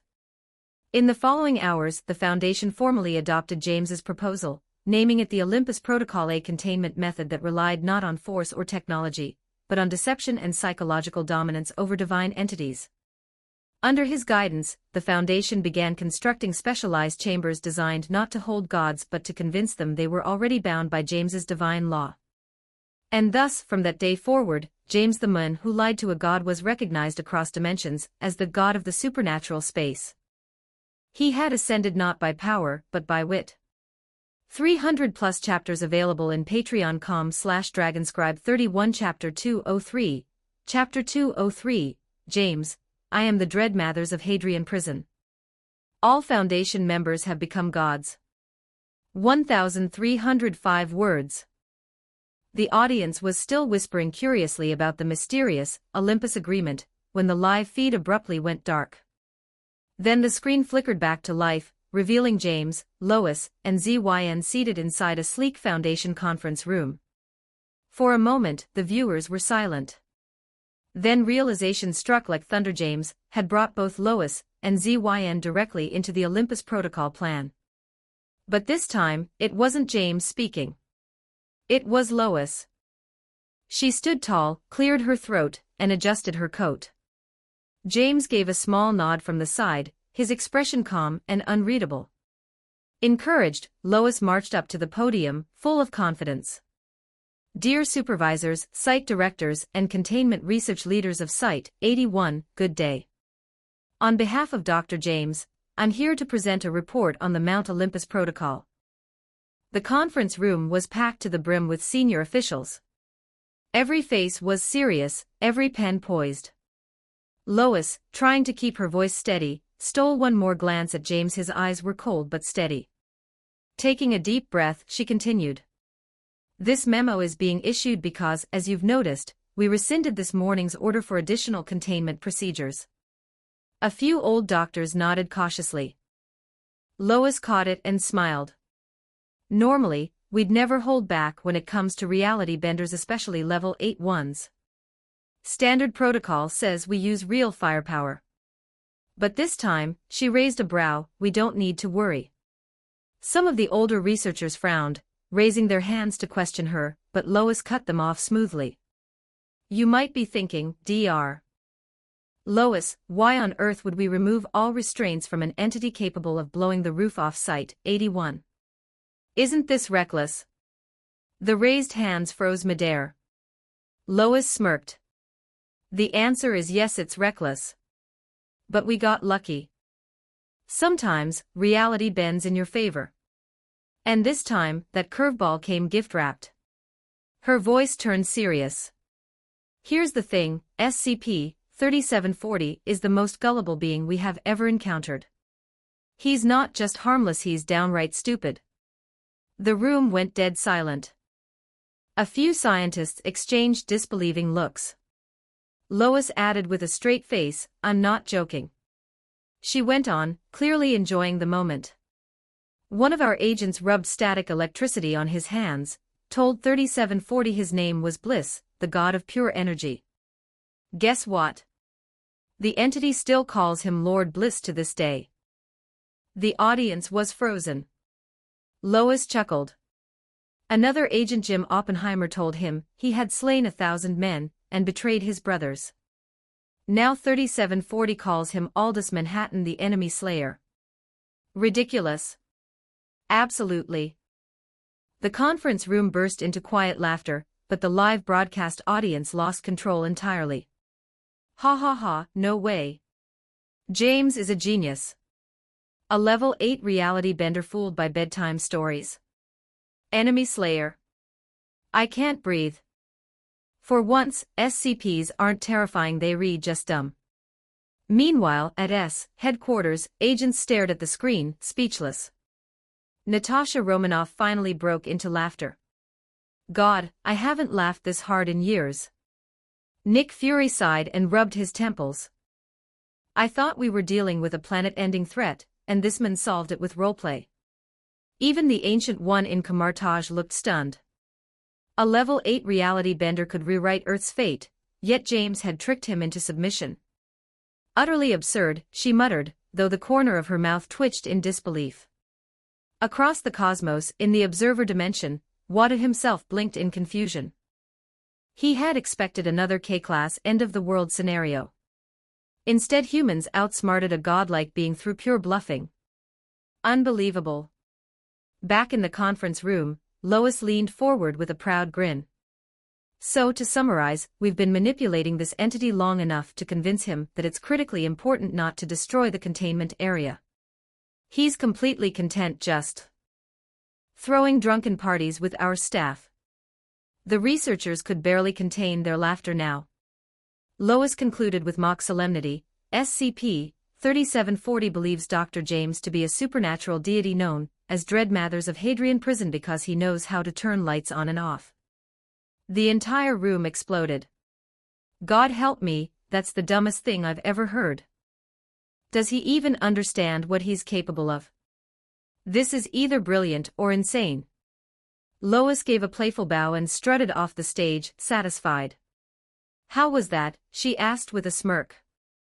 I held my ground perfectly before the supervisors, didn't I? ZYN rolled her eyes. If it weren't for James, you'd be mopping floors, not giving speeches. Lois chuckled. Respect your betters, unbroken Angma. ZYN raised her chin dramatically. I, Eleanor Thunder, Witch of the High Clouds, bow to no one. Then both of them glanced at James, who had remained silent through the entire exchange. The two locked eyes, and in the next second both burst into uncontrollable laughter. This is the best mission we've ever had at the Foundation. I swear, I'm crying. Dread Mathers of Hadrian Prison. Their laughter filled the room until a familiar sound of high heels clicking echoed from behind. 05-10 had arrived. Everyone instantly composed themselves. The elegant overseer looked at James with her usual composed yet curious expression. There's no issue with your Olympus protocol, she said calmly. But I need a progress report. Lois straightened up again, producing a document from her coat. Here it is, ma'am. SCP-3740 currently believes he resides in a fortress called Anglo Castle, which he took over during his Heroic drunken blackout. 05-10 frowned slightly. There are 3 personnel classes permitted to interact with him, Lois continued. First, servants. He believes they're Elamites or Chaldeans. They must not speak or look him in the eye. As long as they perform their roles, he ignores them completely. 05-10 nodded thoughtfully. Second, castle guards. Site 81 security wears medieval armor. He considers them fellow warriors but knows they rank below him. Occasionally, he challenges them to duels, purely physical combat, no powers allowed. 05-10 arched an eyebrow. Lois grinned. He's obsessed with not damaging his castle. Third, gods and heroes. Lois smiled proudly. Those are us, the researchers and containment officers. SCP-3740 believes we are fellow gods. He hosts constant feasts, drinks impossible amounts of alcohol, and tells tales of his imaginary conquests. 05-10 looked between Lois and James, speechless. Her expression silently said, "You've got to be kidding me." The audience in the live stream went wild again. Oh my God. He's literally playing Dungeons and Dragons. Servants, guards, and gods. He's running a whole fantasy roleplay. Now I understand why they call him the stupid god. James finally spoke, his voice calm and steady. As you can see, SCP-3740 is a foolish god. 05-10's lips twitched. So that's why you requested to rename the file to Stupid God. Lois jumped in eagerly, raising her hand. That was my idea. ZYN groaned and took a step back. 05-10 sighed and composed herself. Take me to him. I need to assess the containment chamber personally. So the group, James, Lois, ZYN, and several guards marched toward the containment site. As they walked, James briefed her quietly. To date, more than a dozen agents and researchers have convinced SCP-3740 of their divine status by performing small miracles. He has given each of them titles of gods or heroes. Then, on the live feed, the SCP-3740 project file appeared. Item hashtag SCP-3740 Object Class, Key to Threat Level, EKHI. Risk Level, 2 Caution Required. Project Name, Stupid God. The audience erupted with disbelief. A Level 8 reality bender, tricked into thinking he lived in a medieval castle surrounded by gods and servants, contained not through power, but through imagination. And at the center of it all stood James Dread Mathers of Hadrian Prison, the god who could turn lights on and off. For the first time, the world saw that wit could be mightier than godhood. And the Foundation, once again, survived not by fear but by laughter. 220+ chapters available in patreon.com/dragonscribe 31. Chapter 204, Chapter 204 James vs. the main god of the Assyrian pantheon, the stupid god. 1089 words. The live broadcast room was silent at first. Then everyone burst into laughter as the information about SCP-3740 flashed across the screen. This Lord God, the so-called main deity of the ancient Assyrian pantheon, lived in a containment chamber decorated like a medieval hunting lodge.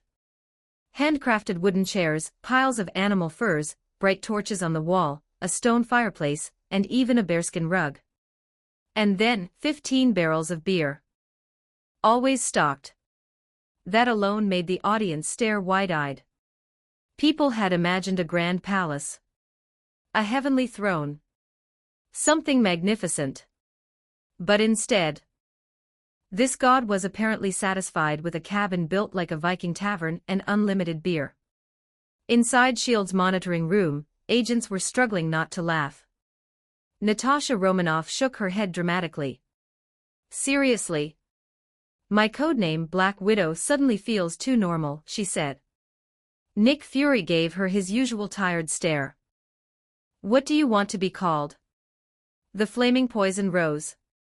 No, Natasha said proudly. The ever-changing Deadly Rose. Sounds divine, right? You need help, Fury muttered. But the laughter stopped when more information appeared. SCP-3740 is a Class 8 reality warper and believed to be Ashur, main god of the Assyrian pantheon. Capable of winds over 500 km per hour, weather manipulation, pressure control, fluency in many dead languages. Suddenly, no one could laugh. Even Tony Stark leaned forward. Hold on. That's actually powerful. Really powerful. Colonel Rhodes crossed his arms. Tony, you fought aliens and robots, but trust me, don't underestimate a level 8 reality bender. Even Tony had no comeback for that. But then came the next line. SCP-3740 will believe anything. No matter what. Card tricks can convince him someone is a god. Everyone went silent again. Then they exploded, unbelievable. This guy is really the stupid god. Tony Stark pressed both hands to his face, shaking with laughter. James is a genius, he said finally. A mad genius. He's basically trolling a cosmic-level idiot. The discovery of the stupid god. Footage continued playing. SCP-3740 had first been found in Turkey, drunk out of his mind, bragging about incomparable cosmic power. When someone pushed him, he blasted a whole wall off a bar with wind power. 18 people injured. Thousands in property damage. The local police arrested him until a Foundation agent took over. Inside the light curtain, James walked beside O5-10, calm as always. How did you get him to believe your story? O5-10 asked. James shrugged lightly. We convinced him the fight in the bar opened a time tunnel. We told him we were taking him back to his divine era so he could rule again. He never questioned it. O5-10 blinked hard. He believed that. Of course, James said. He believes anything. That's why the Mount Olympus protocol works. Then James led them into an archive room. He picked up an old videotape. This recording, James explained, is from Dr. ZYN's first test run after we activated the Olympus protocol. He inserted the tape. The interview begins. The screen flashed, revealing the interior of SCP-3740's chamber, now designed like a Viking hall. Wood walls. Furs everywhere. And on a huge bearskin throne sat SCP-3740, drinking beer proudly. The audience could not accept that this man who looked like a young muscular human with black hair was the legendary Ashur, god of sky and air. Then ZYN walked into frame. She bowed. Hello, Ashur. Eleanor Thunder, the god roared happily. My beautiful and terrifying Storm Queen. Come, come. He called 2 guards, Thaddeus, who were normal security officers forced to pretend to be gods. Even they bowed with stiff smiles, trying not to laugh. ZYN managed a polite smile. You flatter me, Ashur. Nonsense. You are magnificent. Show them your power. Summon the storm again. ZYN rolled her eyes. Then she clapped 3 times sharply. Instantly water poured from the ceiling. SCP-3740 sprang up in awe. A miracle. Of course, it was just the sprinklers. James had secretly arranged it. Watching from outside the video, O5-10 looked at James. Seriously, she whispered. James nodded calmly. The sprinkler crew works on my signal. The audience exploded. He believed that. My nephew wouldn't fall for that trick. He really is the stupid god. Even Tony Stark nearly fell out of his chair laughing. The god falls for everything on screen. SCP-3740 was cheering wildly, acting like he had witnessed the birth of a new Pantheon-level talent. Eleanor Thunder. You are second only to Solomon, who just yesterday showed me how he moved his thumb. The guards tried so hard not to burst into laughter that their faces turned blue. Finally, SCP-3740 shooed them away. Leave us. Eleonora and I have important matters to discuss. Zyn swallowed hard. What matters? The god leaned forward dramatically. I should relish being in your presence, Eleonora. Zyn froze. The audience froze. Even James off-screen raised an eyebrow. Zyn forced a smile. I am cursed. Who dares? SCP-3740 slammed the table so hard the wind knocked over his own chair. He crashed to the floor, still shouting, "Show me the wicked beast who harmed you." Zyn squeezed her eyes shut and played along. It was a goblin? SCP-3740 roared with absolute conviction. And the goblin stole my private parts. Even Lois off-screen burst into laughter. Zyn glared at her like she would destroy her later. But SCP-3740 took it completely seriously. He shot to his feet, eyes blazing. I will curse that goblin's bloodline forever. A surge of wind exploded from him. Flames flickered. Torches bent. Animal furs flew. It was ridiculous and terrifying at the same time. James prepares for the final play. Watching the footage, the live audience forgot to breathe. James, standing beside 05-10, looked almost bored. This is how we maintain containment, he said calmly. A narrative. A performance. And he plays his role perfectly. Everyone stared at James as if he were a magician controlling a tornado with a stick. The man who tricked gods. The man who fooled a level 8 reality bender. The man who made a main deity panic over a fictional goblin.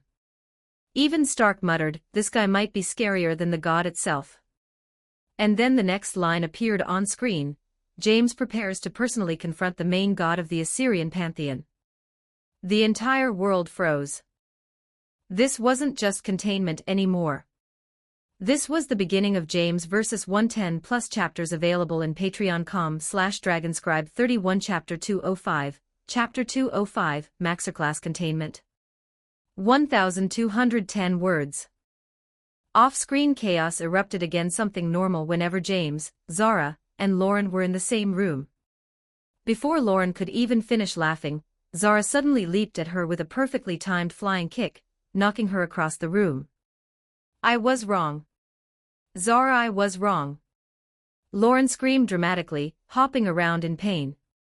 05-10 watched the two scientists with an expression halfway between confusion and exhaustion. Then her gaze slowly shifted toward James. There was something odd in her eyes, curiosity mixed with disbelief. I honestly thought, she said slowly, that you would accept SCP-3740's request. You know we have D-class personnel for that sort of thing. James exhaled deeply, meeting her eyes without hesitation. If this is the only method to contain SCP-3740, he answered calmly, I am absolutely willing to carry out a termination order myself. 05-10 froze. It was clear she had expected hesitation, excuses, anything except courage. After a long pause, she sighed softly. You're a good friend, James. 3740's interview, the comedy nobody expected on the screen, the recording continued. Zara was visibly holding back her temper as she addressed SCP-3740, also known as Ashur. I appreciate the kind words, Zara said through gritted teeth, forcing a smile. But truly, I'm here to ask if you are satisfied with your accommodations. The moment she said this, SCP-3740 lit up like a child seeing candy for the first time. Of course. Look at this palace. Ashur said proudly. I have the finest furniture. Tiamat brings me endless barrels of exquisite wine. And look, Ulmer delivered these brilliant torches. He clapped his hands. All the lights flashed on at once. He gasped in awe. What a marvelous treasure. The live broadcast audience exploded in laughter. This is the Lord God. Bro is acting like a tourist in IKEA. This dude is the definition of a country bumpkin. Zara was seconds away from losing her patience. She bowed stiffly. I'm glad you're satisfied, sure. Absolutely. Why would I ever leave this divine palace? SCP-3740 said proudly. Then he paused. His tone shifted. Actually, there is one thing, Zara tensed. Goblin, sure. Damn you gods. She screamed internally. Interview, over. The live chat erupted again. I knew he was dumb but not this dumb. Mun called someone a god for having colored hair. My kindergarten daughter has higher IQ. Even the stoic heroes of the Marvel world couldn't help smiling. The god demonstration, the funniest containment in SCP history. Back in the meeting room, 05-10 looked relieved. For now, James's containment strategy was the best available. To properly communicate with SCP-3740, James explained, all staff must perform demonstrations convincing enough for him to believe they are gods equal to himself. 05-10 raised an eyebrow. And what supernatural power did you demonstrate? Lauren, still bruised from Zara's kick, eagerly jumped forward. I know all of them, she said. First, Dr. Clark made an iron ball float using magnets and strings. Yarrow used a laser pointer to trick the cats into running around like they were chasing light spirits. Researcher Kieran had naturally colored hair. Usher said it was divine flame. Andrews pretended to swallow a pencil by hiding it behind his ear.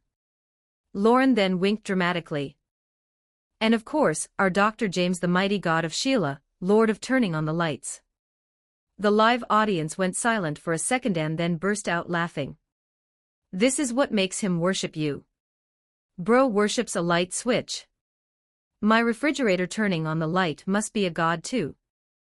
I want a title too. Maybe I can burp thunder.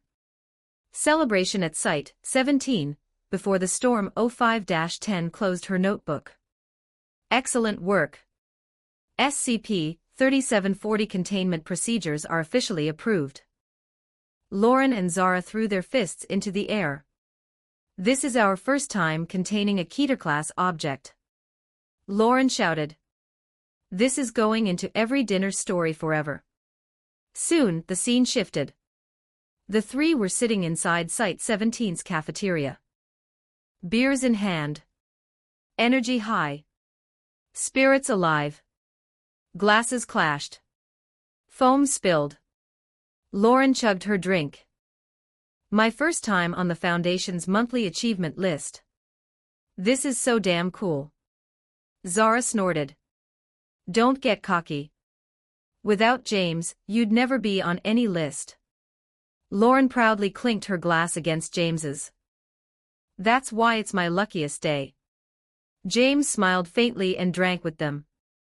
Later that night, however, things changed. 05-10 arrives with a warning when James returned to his dorm.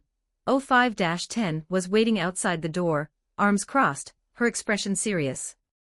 The 05 Council has denied your request to terminate SCP-3740, she said coldly. They believe the Olympus Protocol is far cheaper than a termination attempt. She stepped closer. Level 8 reality benders are not targets you terminate casually. A failed attempt could collapse entire dimensions. James did not flinch. But the Olympus Protocol won't last forever, not even with a stupid god like him, he replied. 05-10 smirked sharply. There are hundreds of SCPs more dangerous than him. At least 200 can cause world-ending events. Do you think we'd risk everything to kill a harmless fool? James fell silent. Compared to those horrors, SCP-3740 was a good child. 05-10 looked genuinely proud to finally catch him speechless. As for your limited understanding of high-risk anomalies, she added, I've decided to extend your access to the SCP-001 files. The live audience gasped. Not again. Last time he saw dawn breaking. I still have nightmares. What's next? The apocalypse. 05-10 gave James a slow, knowing smile. I believe you have not yet reviewed the Broken God proposal. James stiffened. The entire Marvel world froze. The name that terrified the universe across the cosmos, reactions erupted. The Ancient One nearly dropped her tea. Broken God, that name. Her pupils shrank. Her breathing paused. She remembered the beings the Foundation once listed: the Crimson King, hatred of ages Yaldabaoth, creator of flesh and madness the cosmic starfish, the fifth-dimensional traveler the brothers of death. But among them was one god rarely mentioned. The Broken God. A deity even sorcerers feared. Watchers Observatory Wadu whispered the name again and again. The Broken God. Fear crept into his voice. If the Crimson King represented ancient vengeance. If Yaldabaoth represented chaotic creation. If the cosmic starfish represented impossible dimensions. Then what did the Broken God represent? His hands trembled. James opens the file, and the world holds its breath. James entered his dorm. His computer flashed with a new encrypted email. SCP-001 Broken God. The moment he opened the file, a red warning filled the screen. Masterclass anomaly. Level 5 clearance required. Mimetic execution, hazard detected. Everyone watching suddenly felt suffocated. Then a black and white photograph appeared. Massive gears. Ancient machinery. Metal shafts intertwined like veins of a dead titan. Signs of life detected. Mimetic inoculation confirmed. Welcome, Overseer. Agents froze. Did they give James Overseer-level access? Nick Fury stared silently. Even he felt fear. Then the real file began. SCP-001 Broken God. Object Class, Maxer. A new class. One beyond Euclid. Something for anomalies too great to classify. A class created only for this god. The world trembled. 280+ chapters available in Patreon. com/Dragonscribe 31 Chapter 206, Chapter 206, The Broken God vs. Yaldabaoth, the 001 Deification Event 1107. Words inside the command center of S. The atmosphere grew tense as countless agents gathered around a massive digital screen. The strange symbols and SCP-style warnings rolling across the light curtain were unlike anything the agency had seen in years. A few agents whispered nervously. Any related data will be erased from all files. One of them read aloud. Natasha Romanoff raised an eyebrow. Are they saying the Foundation has even more anomalies connected to SCP-001, the Broken God? Nick Fury crossed his arms, his single eye narrowing. That's not all, he said calmly.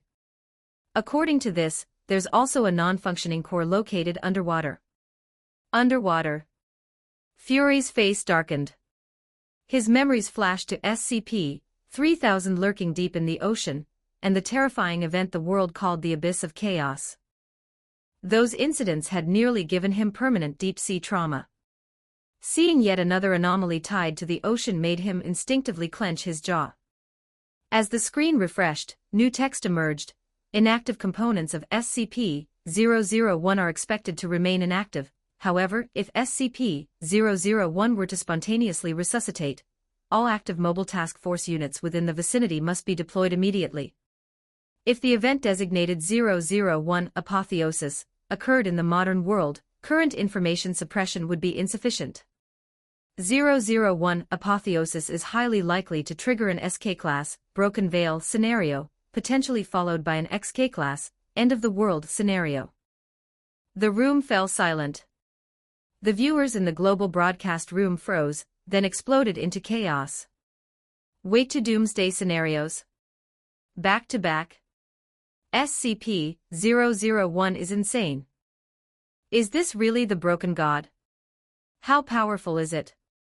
Hold on, spontaneously revive. That means it can wake up on its own. Even seasoned veterans of SCP live streams felt cold sweat forming. Kamartaj, the Ancient One's reaction. Far away, in the quiet halls of Kamartaj, the Ancient One also stared at the live stream. Her calm expression cracked for the first time. She already knew that the broken god was a being equal to entities like the Crimson King and the cosmic starfish monsters that operated beyond human reality. But seeing the actual warnings. SK Class, Broken Veil. XK Class, End of the World. A tremble passed through her. For a moment, even the Ancient One felt fear. Back at S.H.I.E.L.D., Natasha exhaled slowly. If this thing wakes up and does what it did before, they're planning to send an army to stop it. How dangerous? She asked aloud. Nick Fury shook his head. Dangerous isn't the right word. It's more like catastrophic. His eye scanned the screen with growing dread. The phrasing modern world means it probably happened once already. That's the scary part. Natasha's eyes widened. So what is broken veil supposed to mean? Fury inhaled deeply before answering. Maybe the veil is the illusion the Foundation maintains, the idea that the world is normal, physics makes sense, and magic or anomalies do not exist. He tapped the screen. But if the veil breaks, everyone becomes aware of the supernatural and the Foundation. The illusion is gone. Reality collapses. Natasha whispered. That would mean the Foundation failed its primary mission. Before she could continue, more text flashed. Description: SCP-001 is a collection of anomalous objects that were once a single massive mechanical entity assembled by the Church of the Broken God in 1942. After activation, SCP-001 began absorbing metal and searching for more anomalous items. The 001 apotheosis event caused massive environmental disruption and the largest use of amnestics in Foundation history. Inactive pieces were dumped at the bottom of the Gulf of California. The entire Marvel world stared in disbelief. Stark Industries inside his tower, Tony Stark froze mid-sip of coffee. Colonel Rhodes frowned. SCP-001 is a giant machine made of anomalous parts. That's the broken god. Tony didn't answer immediately. Then a grin spread across his face.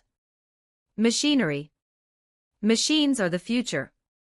Rhodes slapped his arm. Calm down. I am calm. I'm very calm. Stark shot back, clearly not calm at all.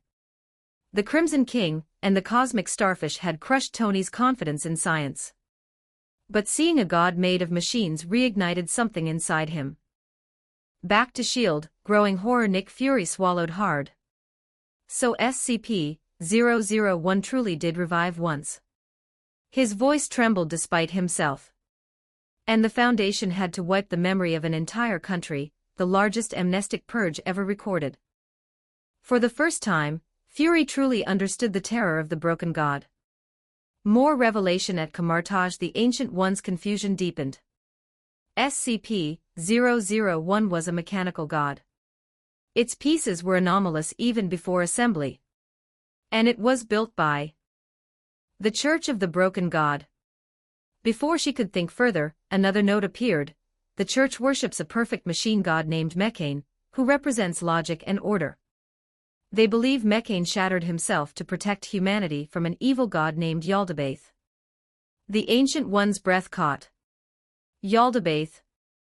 She remembered the cosmic text. Yaldabaoth is bound in the silver net, yet still threatens the multiverse's world tree. And now she learned, Mechane the broken god had imprisoned Yaldabaoth. Her hands shook. This revelation broke her composure completely. Appendix 001.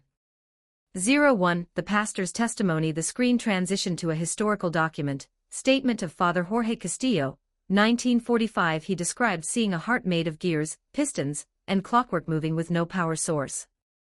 Then came the horrifying line. It spoke to me not with words but with images and pain. The global audience stiffened. This was not the reverent awe a believer felt toward a holy God. This was fear. Nick Fury frowned deeply. Why would a priest of the church feel wrongness instead of divine inspiration? The next lines answered, it began absorbing a wrench into itself. The members shouted, "Our God is reborn."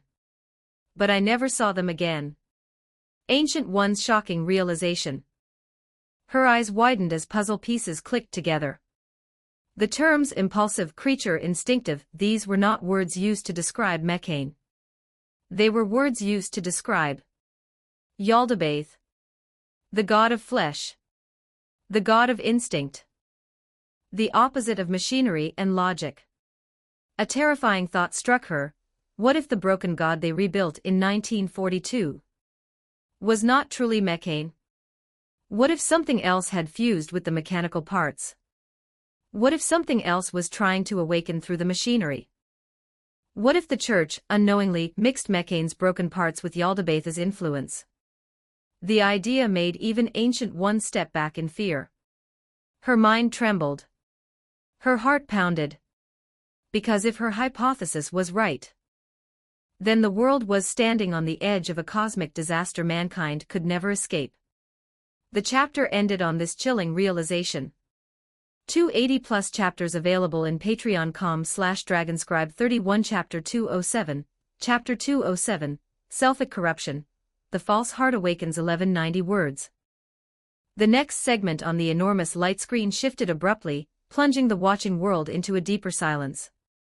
What appeared now was an interview recording, grainy, old, the kind of footage that felt like a relic from an age of secrets buried far too deeply.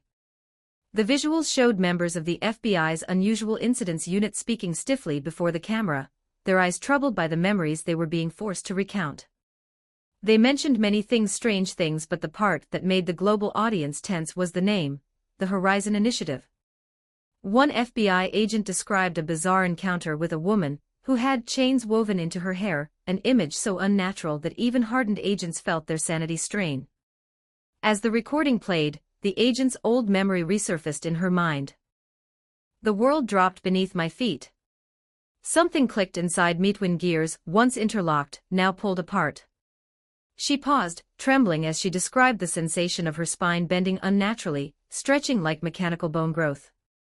In her mind's eye, the world seemed transformed into a cosmic engine, the planet itself became a screw. The sun became a furnace. Gravity itself became a chain. And the universe, dark, oily, metallic, stretched like a spring.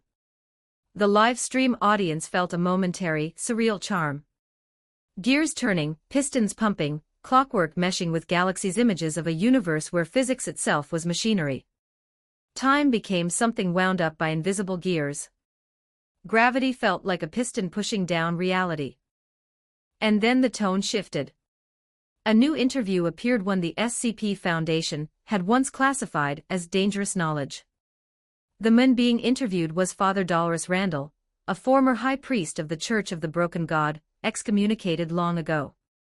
The screen flashed again, turning black and white.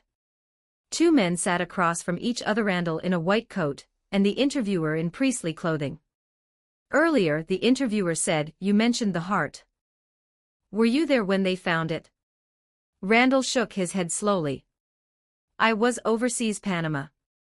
A mission. I only heard what happened to Ezekiel afterward." The interviewer pressed. Randall folded his hands. Ezekiel was one of Bumero's chosen agents. He traveled with others who could feel the presence of the broken god. They attuned themselves to him, spoke to him. The live stream exploded with comments. This was no ordinary religious cult, this was a group that genuinely communicated with something anomalous. Randall continued, "Ezekiel discovered something important. Bumero recruited him immediately.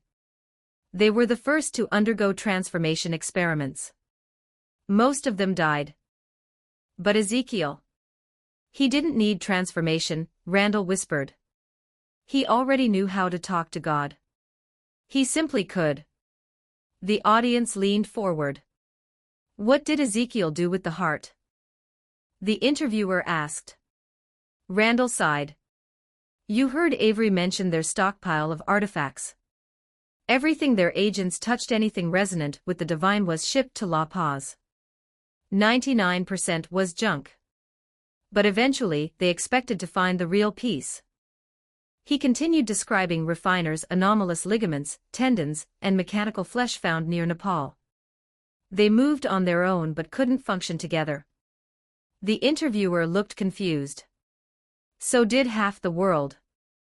What are you saying? The interviewer asked. Randall closed his eyes. The scriptures say God will reassemble himself when his fragments are brought to his heart. Give the arm to the heart, and he gains an arm. Give the eye to the heart, and he sees. They could never find the heart. Shock rippled across the world. Inside the SHIELD observation room, Natasha Romanoff groaned, "What the hell? Why do religious fanatics always speak like cryptic riddles?" Nick Fury exhaled and interpreted, "It means their agents were recovering anomalous artifacts, pieces of the broken god.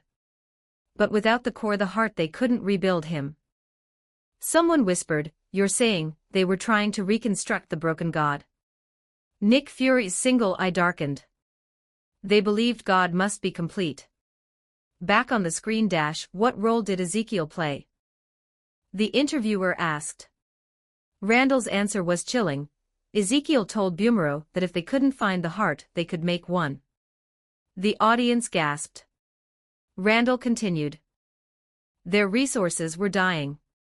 Their agents were dying. Their faith was dying. They needed the heart. So they built something. Something that shouldn't exist.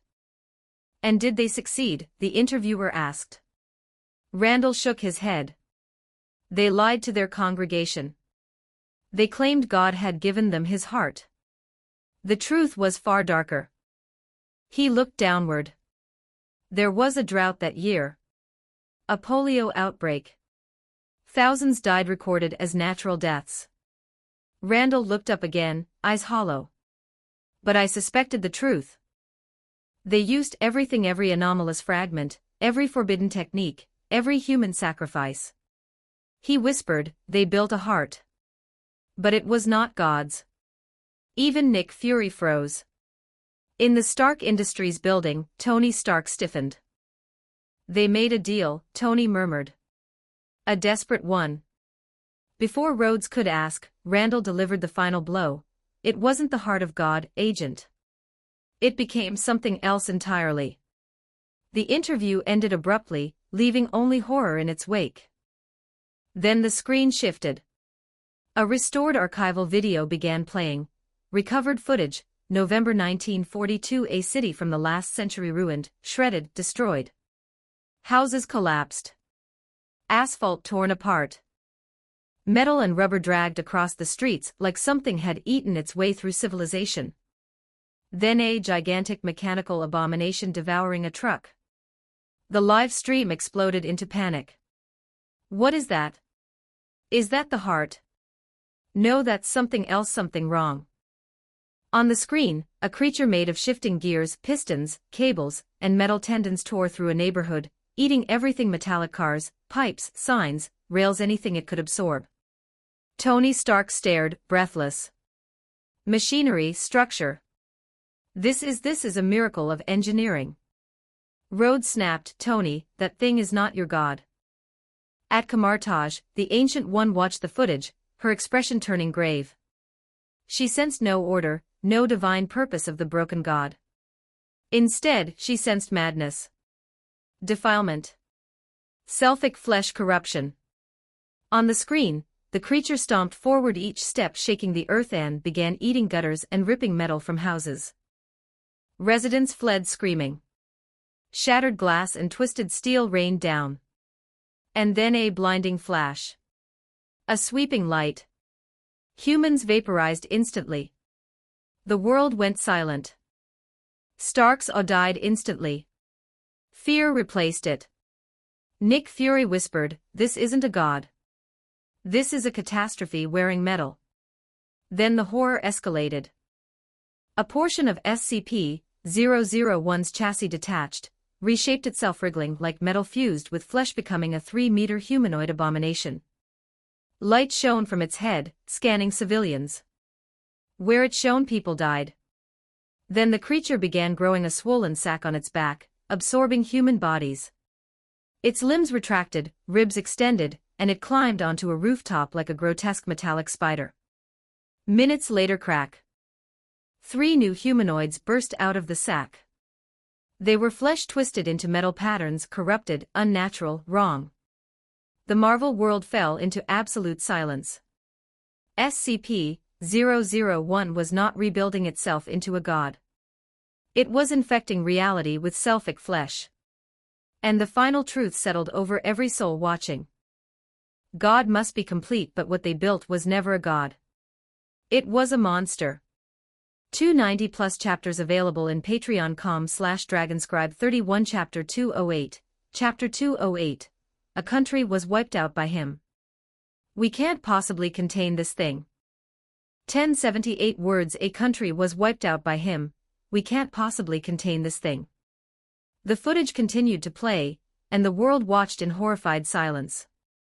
The warped figures on the screen looked like people who had been infected by SCP-217, but the infection had twisted them into strange hybrids, each showing the characteristics of the 6 civilians previously consumed.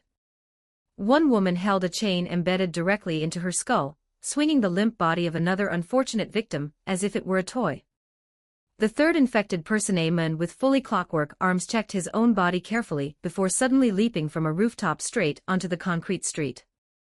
He landed on his stomach with a sickening thud, but was completely unharmed, which made his behavior even more disturbing. Then, without hesitation, the twisted creature began chasing SCP-001, which continued devouring vehicles further down the street. One of the female hybrids noticed the camera, and began waving at it almost childlike before abruptly freezing. She looked back toward SCP-001, then quickly jumped out of sight, disappearing behind a house. The footage stopped. And at that exact moment, the entire Marvel world fell into unnatural silence. Millions stared at their screens with eyes full of terror. 1 second. Then the live stream exploded with panic. This isn't the broken god at all. This is fleshcraft, a Sarkic creation. Why does a flesh and blood monster appear beside the broken god? This is insane, absolutely insane. The moment the grotesque flesh creatures appeared, the Ancient One's heartbeat stopped. She stared up at the dimming sky screen, her expression frozen. She looked like she had been struck by lightning, shocked, speechless. Twisted creature made from Yaldabaoth's flesh actually exists. Earlier, she had noticed something strange about the language used by the priests of the Church of the Broken God.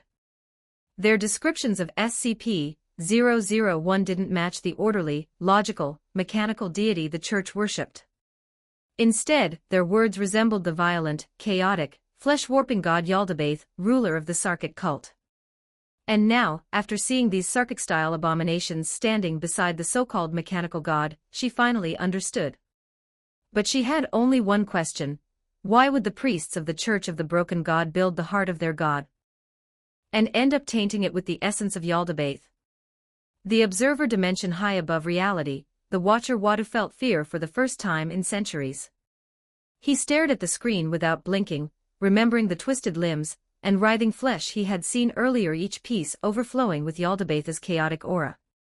How dare this crude machine defy order and logic? Wadu whispered. It behaves like the mirror opposite of the Church. It resembles a Sarkic creation, only mechanical. The machine ate. The machine reproduced. A mechanical being with biological instincts. What exactly is SCP-001? He muttered. A creation of the broken god, or a mutation of Yaldabaoth? No one had an answer. The phone call from 1942, a new recording appeared on James's screen. It was a telephone conversation from 1942 between Robert Bumero, leader of the Church of the Broken God, and a young field agent responsible for feeding their god. The call began innocently enough, with the agent respectfully addressing Robert as Holy Father. But when Robert asked, "Have you fed the young master?" the entire Marvel audience froze. Young master? A living creation of the Church. As the agent explained the situation, his voice trembled. Holy Father, our God is too hungry. We can't satisfy him. The supplies are never enough. Across the world, everyone held their breath. Even inside Nick Fury's blood ran cold. He stared at the date December 1942. And then the terrifying realization struck him: SCP-001 was created by the Church of the Broken God. And that same creation would later massacre an entire city. His heart pounded violently. Meanwhile, Robert Bumero dismissed the agent's fears. A devout heart can speak to God. If you cannot communicate with him, your faith is weak. The agent desperately insisted that wasn't the issue. But Robert interrupted again. Find someone with stronger faith. He will speak to the Lord. Our God is rational. The call ended. Yet the unease remained. Because now the world understood the horrifying truth. The Church of the Broken God created something they couldn't control. And that something only grew hungrier. The event that erased a country. James scrolled again. Another file appeared, Addendum 001. 05, Supplementary Report, December 1943. It included satellite images of the Nemeko region before and after the 001 apotheosis event. Natasha frowned. These pictures look the same, don't they? Nick Fury looked closer. Then he saw the note, 160,000 square kilometers missing. Natasha's eyes widened in shock. An area almost half the size of Germany, simply gone. Erased from the map. The live stream erupted into chaos. Did SCP-001 really wipe out half a country? What is the apotheosis event? And SCP-001 is just the heart, not even the real broken God. This is divine power. Real divine power. Back in Kamartaj, the Ancient One whispered in disbelief, this is too similar to the stag's descent. Is this truly the power of a supreme God? She stared as the interview continued. The Foundation Commander's testimony. The Foundation site, 74 Commander explained how it all began. They first heard rumors in late 1942. Refugees spoke of an entire town being covered. No one explained by what. Only that everything was swallowed by La Machina, the machine. 5 days later, only one survivor from the investigation team crawled back. He was barely conscious, muttering, a world-eating monster. Everyone else is gone. It covered them. The commander's voice trembled as he spoke. He tried to kill it. But then he realized what we all learned later. He swallowed hard. We can't possibly contain this thing. His voice grew heavy with despair. There's no hole big enough to imprison it. No box it can't devour. No barrier it won't eventually break. He clenched his teeth. And the machine doesn't care. Final scene. The interview ended. And across the Marvel Universe, a terrifying truth settled in. A creature that was supposed to be mechanical, that behaved like a living hunger, that carried the essence of both the Broken God and Yaldabaoth, SCP-001 had consumed 160,000 square kilometers of land. Half a nation. An entire region erased. And even the Foundation admitted, we cannot contain this thing. 290+ chapters available in patreon.com/dragonscribe 31 Chapter 209, Chapter 209, Deus Ex Machina. A malfunctioning destroyer, a Keter 1070 words inside the Stark Industries tower, tension filled the entire room. Stark stared at the holographic projection in front of him, repeating the words he had just heard from the Foundation agent. We can't possibly contain this thing. Hearing those words again, Stark let out a bitter, helpless laugh. This has to be the worst thing a Foundation agent could say, he sighed. For years, Stark believed the Foundation was nearly unstoppable. They were the shadow wall behind the world, containing anomalies beyond human understanding. They held back horrors like SCP-3000 and SCP-2317, entities Stark hoped he would never encounter in person. But now there was something even worse. And this footage was from the last century. That fact alone made Stark's heart feel heavier. Colonel Rhodes looked at Stark, uncertainty clouding his expression. If that thing showed up back then, how did they even stop it?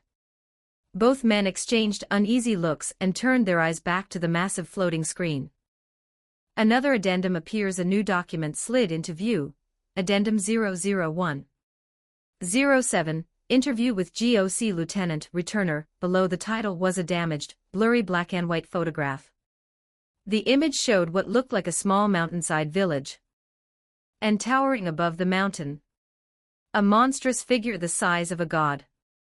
Even though the photo was extremely fuzzy, everyone watching instantly recognized the silhouette. The same mechanical horror that had vanished earlier, now gigantic, towering over mountains. Reactions across the world. Inside the command center, damn it. Natasha whispered, eyes wide with fear. It hasn't even been that long, and it's grown to that size. Nick Fury's face hardened. The pressure radiating from SCP-001 even through a photograph felt suffocating. In terms of size, this thing's even bigger than the Devourer of Worlds, Fury muttered. How are we supposed to contain something like that? Before anyone could answer, the footage continued. The GOC's mysterious claim. A strange excerpt appeared on the screen. They say the GOC killed God. Silence swallowed the live chat. Then chaos erupted. The GOC killed what? No way, the coalition is stronger than the Foundation. Is SCP-001 the thing they killed? Impossible, something else did the killing. But the document continued. During the apocalypse of 43, the Foundation could only watch as the GOC saved the world. Inside Stark Tower, Rhodey blinked in disbelief. The Foundation just watched. Stark's voice cracked with confusion. Since when is the GOC the strongest group in the supernatural world? He leaned forward as the next lines appeared. The metaphorical gun, the GOC lieutenant described something bizarre. A weapon found on an island near Greece. Everyone who saw it received amnestics, even he himself couldn't remember most of what happened. Entire continents were destroyed during the fight. Maps of the world had changed after the event, and SCP-001 begged them to kill it. We stood before an angry, vengeful god, and all it did was beg us to kill it. That single line shook every viewer. At Kamartaj, the Ancient One read the line out loud, then froze. A terrifying thought struck her. Could it be? SCP-001 wanted to die. Even for a sorcerer who had seen countless horrors, this possibility was too extreme. Why would a godlike entity seek its own destruction? Recovered footage begins. The screen blacked out for a moment. Then loud static hissed across the projection as a new header appeared. Addendum 001. 08, recovered video footage. Everyone fell silent instantly. Could this finally be the true appearance of SCP-001? The video started shakily. A town in ruins. A deafening explosion echoed through the footage. The camera shook violently. Buildings collapsed. Flames burst upward. The ground shook like an earthquake. Then the mountain behind the town shattered. From the smoke, a colossal mechanical titan rose. A monster composed of gears, screws, pistons, and steel. Its massive body held together by impossible engineering surged upward. The sight was horrifying. Millions watching the live stream felt the same crushing fear at the exact same moment. Description of the beast. SCP-001 moved slowly, but every movement resembled a planet shifting in space. It didn't walk. It didn't crawl. It rolled, powered by the rotation of countless gears, like a living steel serpent. In its chest burned a massive furnace, a flaming hellfire core. Every few seconds, flames erupted outward. It swallowed entire chunks of earth. It devoured mountains, trees, rocks, anything it encountered. The moment it reached a northern mountain, it didn't go around it, simply consumed the entire mountain. Then it extended a massive arm, scooped up an entire village, and shoved every building, every person, every piece of land into its burning core. Men, women, families' entire lives vanished into iron jaws. The live chat cried out in horror. A voice heard in the mind suddenly. He screamed. Not with mechanical noise. Not with metal grinding. But directly into the minds of every living being. The howl was deafening inside their souls. Every viewer froze. Every superhero felt cold sweat drip down their back. Even gods trembled. Then the sky breaks open just as panic surged in the chat. A blinding flash lit up the sky. Air raid sirens blared. Thunder exploded overhead. The clouds above SCP-001 split apart and a colossal shadow appeared in the heavens. A massive, alien structure descended through the storm clouds. James, watching from the ground, couldn't help but shout. SCP-2399. The arrival of SCP-2399, everyone in S was stunned. Another anomaly. Natasha whispered, horrified. Please tell me this thing isn't here to destroy humanity. One SCP-001 was enough to kill the world. Now a second anomaly, a Keter-class alien warship, had arrived. Nick Fury stared intensely at the descending Titan. Its massive shape made him think of only one word. The screen displayed SCP-2399's dossier.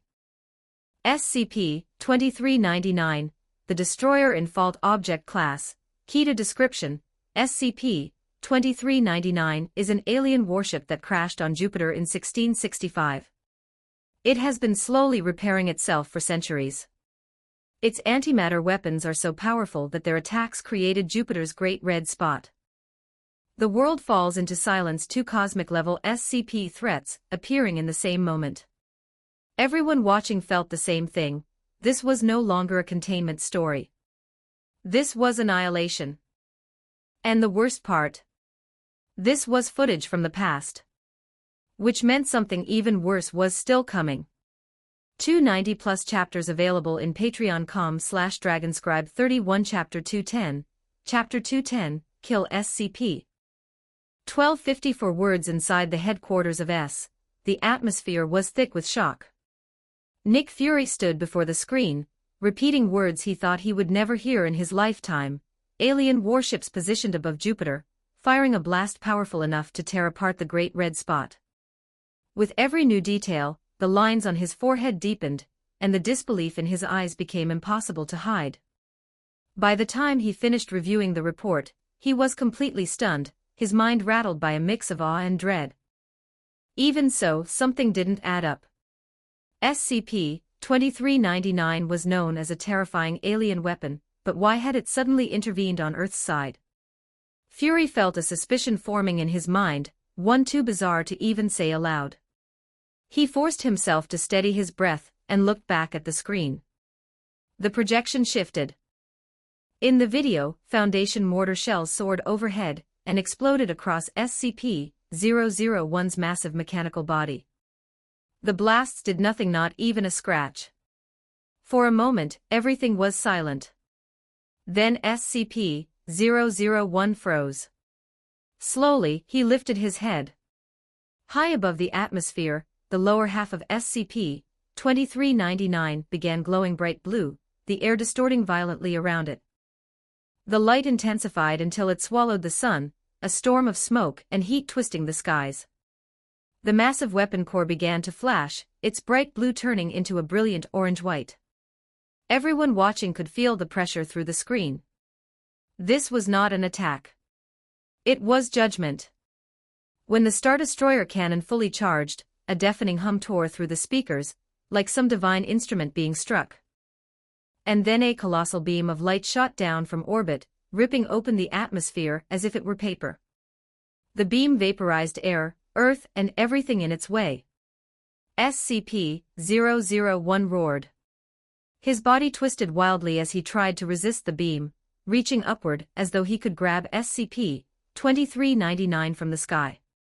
But his hands met only flames and annihilation.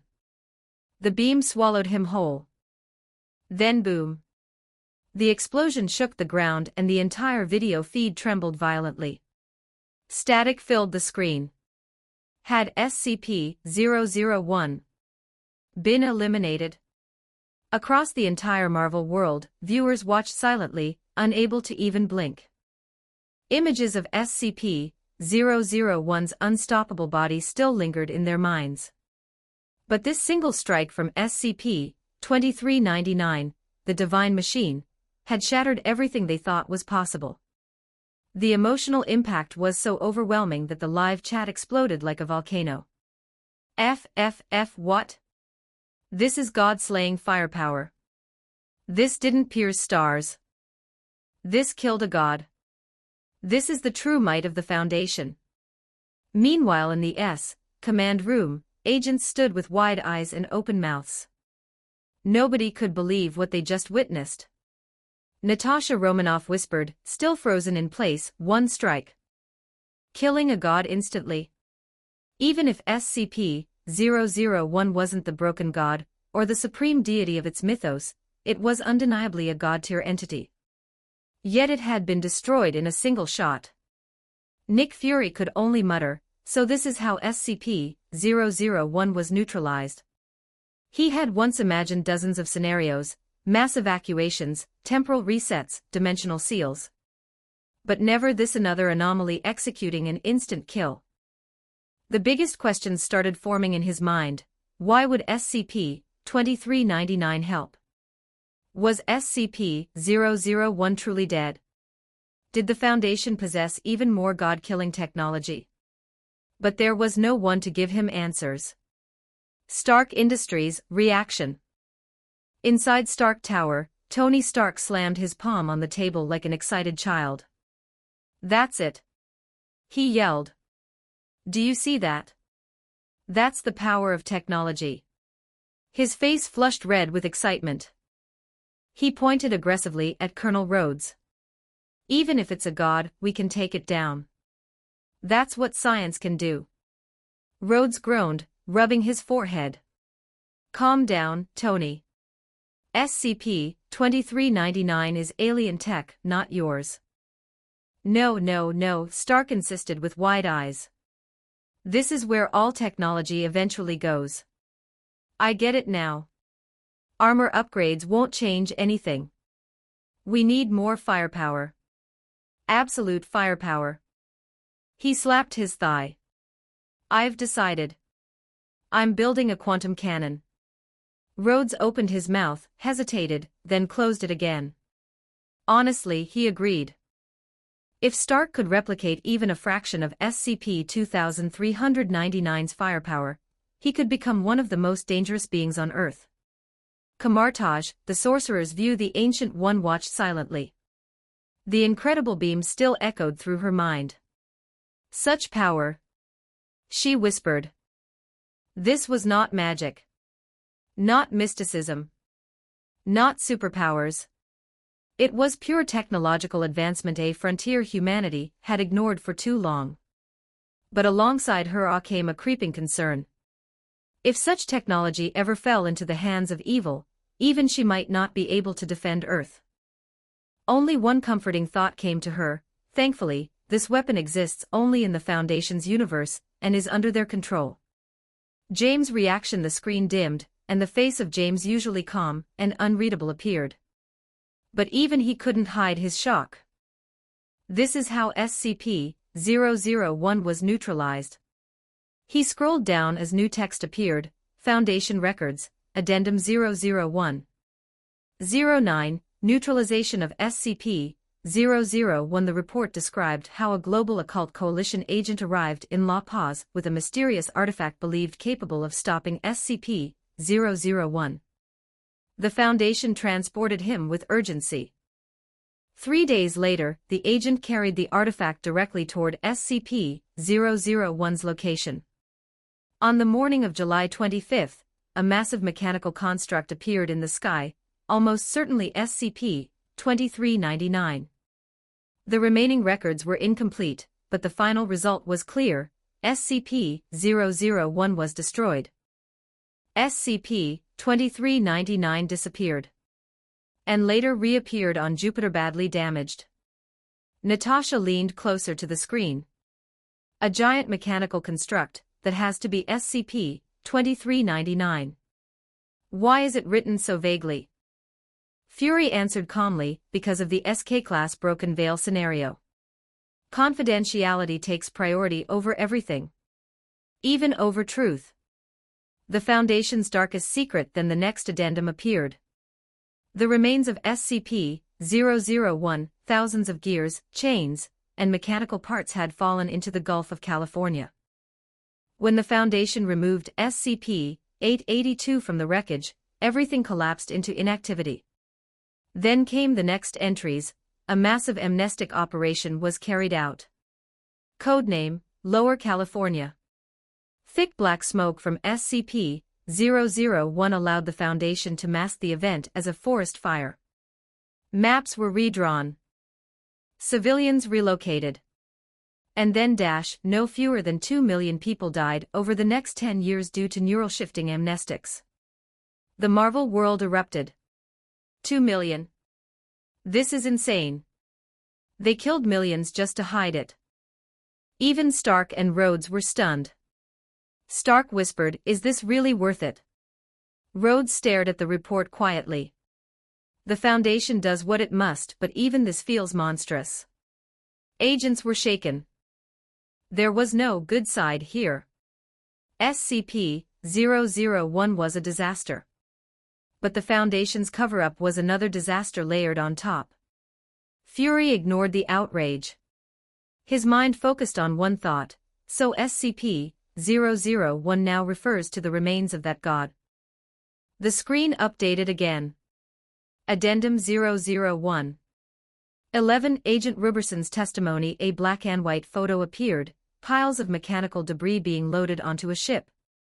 These were the final remains of SCP-001. Ruberson's account began. "We collected the small parts first: gears, pulleys, pistons. They twitched. They moved. Like they were still alive. The small pieces died after a few hours. But the big pieces, I could hear them move for weeks. Like a chicken running after its head is cut off. They were still alive." The last sentence rang out like a cold whisper across the room. They were still alive. 290+ chapters available in Patreon. com/Dragonscribe 31 Chapter 211. Chapter 211, God must remain broken. The moment the question appeared, are they still alive? The entire Marvel universe fell silent. Every screen across Earth and every cosmic monitoring station paused. The audience who had watched the colossal Star Destroyer cannon fire earlier were stunned. That weapon was powerful enough to erase cities. Shouldn't it have killed everything?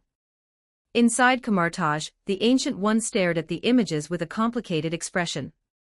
She had battled countless gods, entities, and cosmic beings over the centuries. She understood a truth most mortals did not: a god does not die just because its body is destroyed. A god dies only if its concept dies. Some beings are made from ideas: order, chaos, fate, destruction. As long as the idea exists somewhere in the universe, the god will return. And the entity known as the broken god functioned under this same rule.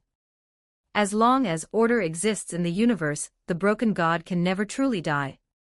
Even SCP-001, which was forcibly neutralized through immeasurable effort, obeyed this same cosmic law. The Ancient One sighed quietly. Human strength is still too small in front of a god. On the screen, more information appeared: records from decades ago. They described how the Church of the Broken God had collected dozens of strange artifacts: metal limbs, gears, hearts, mechanical fragments, each emitting a low hum of energy and radiating a strange sense of peace. Then something shocking was revealed. Even after SCP-001 was neutralized, pieces that fell off its body became separate anomalies on their own. Across Earth, audiences were stunned. Natasha frowned. What label did he mean? Nick Fury folded his arms. Manufacturers put trademarks on their creations. Maybe the parts consumed by 001 still had their original markings. But he was wrong. A new log appeared. None of the church artifacts had labels. They felt peaceful. But the fake heart we recovered had a metal tag. It read, "Factory owned." The entire live stream exploded. The factory. An SCP organization notorious for creating living machines, flesh metal hybrids, and impossible technologies.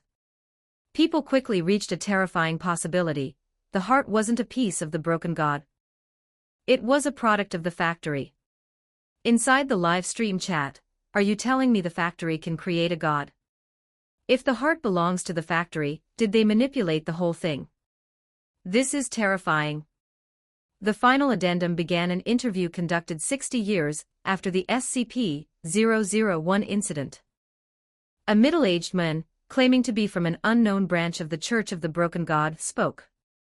His tone was mocking but not arrogant. He said the Foundation's information was incomplete. Their main source had memory tampering. And then he delivered a bombshell: the GOC did not kill Yahweh. They did not destroy the broken god. What you saw, the giant machine, was only a fragment. Giving you a gear does not mean giving you a car. The Marvel audience fell silent. Thor narrowed his eyes. "You mean the creature we saw was not the true God?" The mysterious man continued, "God is everything. From every star to every particle. The universe itself is his machinery." Tony Stark let out a low whistle. "That's surprisingly poetic." This concept contradicted the traditional church belief that God was a literal machine. Instead, this man suggested, God was the entire universe operating in harmony. The machine parts worshipped by the church were just his fragments, never meant to be whole. Then came the line that shook everyone. "For you, God must remain broken." Natasha froze. "He doesn't want to be rebuilt." Nick Fury felt his breath catch. The man explained, "Those powerful machine parts know they should not be one whole. When the factory forced them together, they rebelled. They destroyed themselves rather than become a corrupted monster." Nick Fury whispered, "That means the GOC didn't kill him. He killed himself to stop something worse." The man went further. He revealed that SCP-2399, the Destroyer, a massive cosmic machine orbiting Jupiter, was actually another separated part of the broken god. It fought SCP-001 repeatedly because, in the grand cosmic cycle, their conflict was inevitable. Then he delivered the most terrifying prophecy: one day, 2399 will destroy 001, absorb its power, and use it to devour the universe. After that, God will reform into a singular being and shatter again, creating a new universe. The audience went breathless. This man believed the universe was cyclical. God breaks. God reforms. God shatters. A new universe is created. Some beings, reality benders, cosmic forces, even random humans might influence the rebirth. He said calmly, "Who knows? Maybe your universe is the result of the last cycle. Maybe humanity already won before. And maybe it will win again." Then came the final revelation: the true identity of the broken god. The truth behind why he must remain shattered.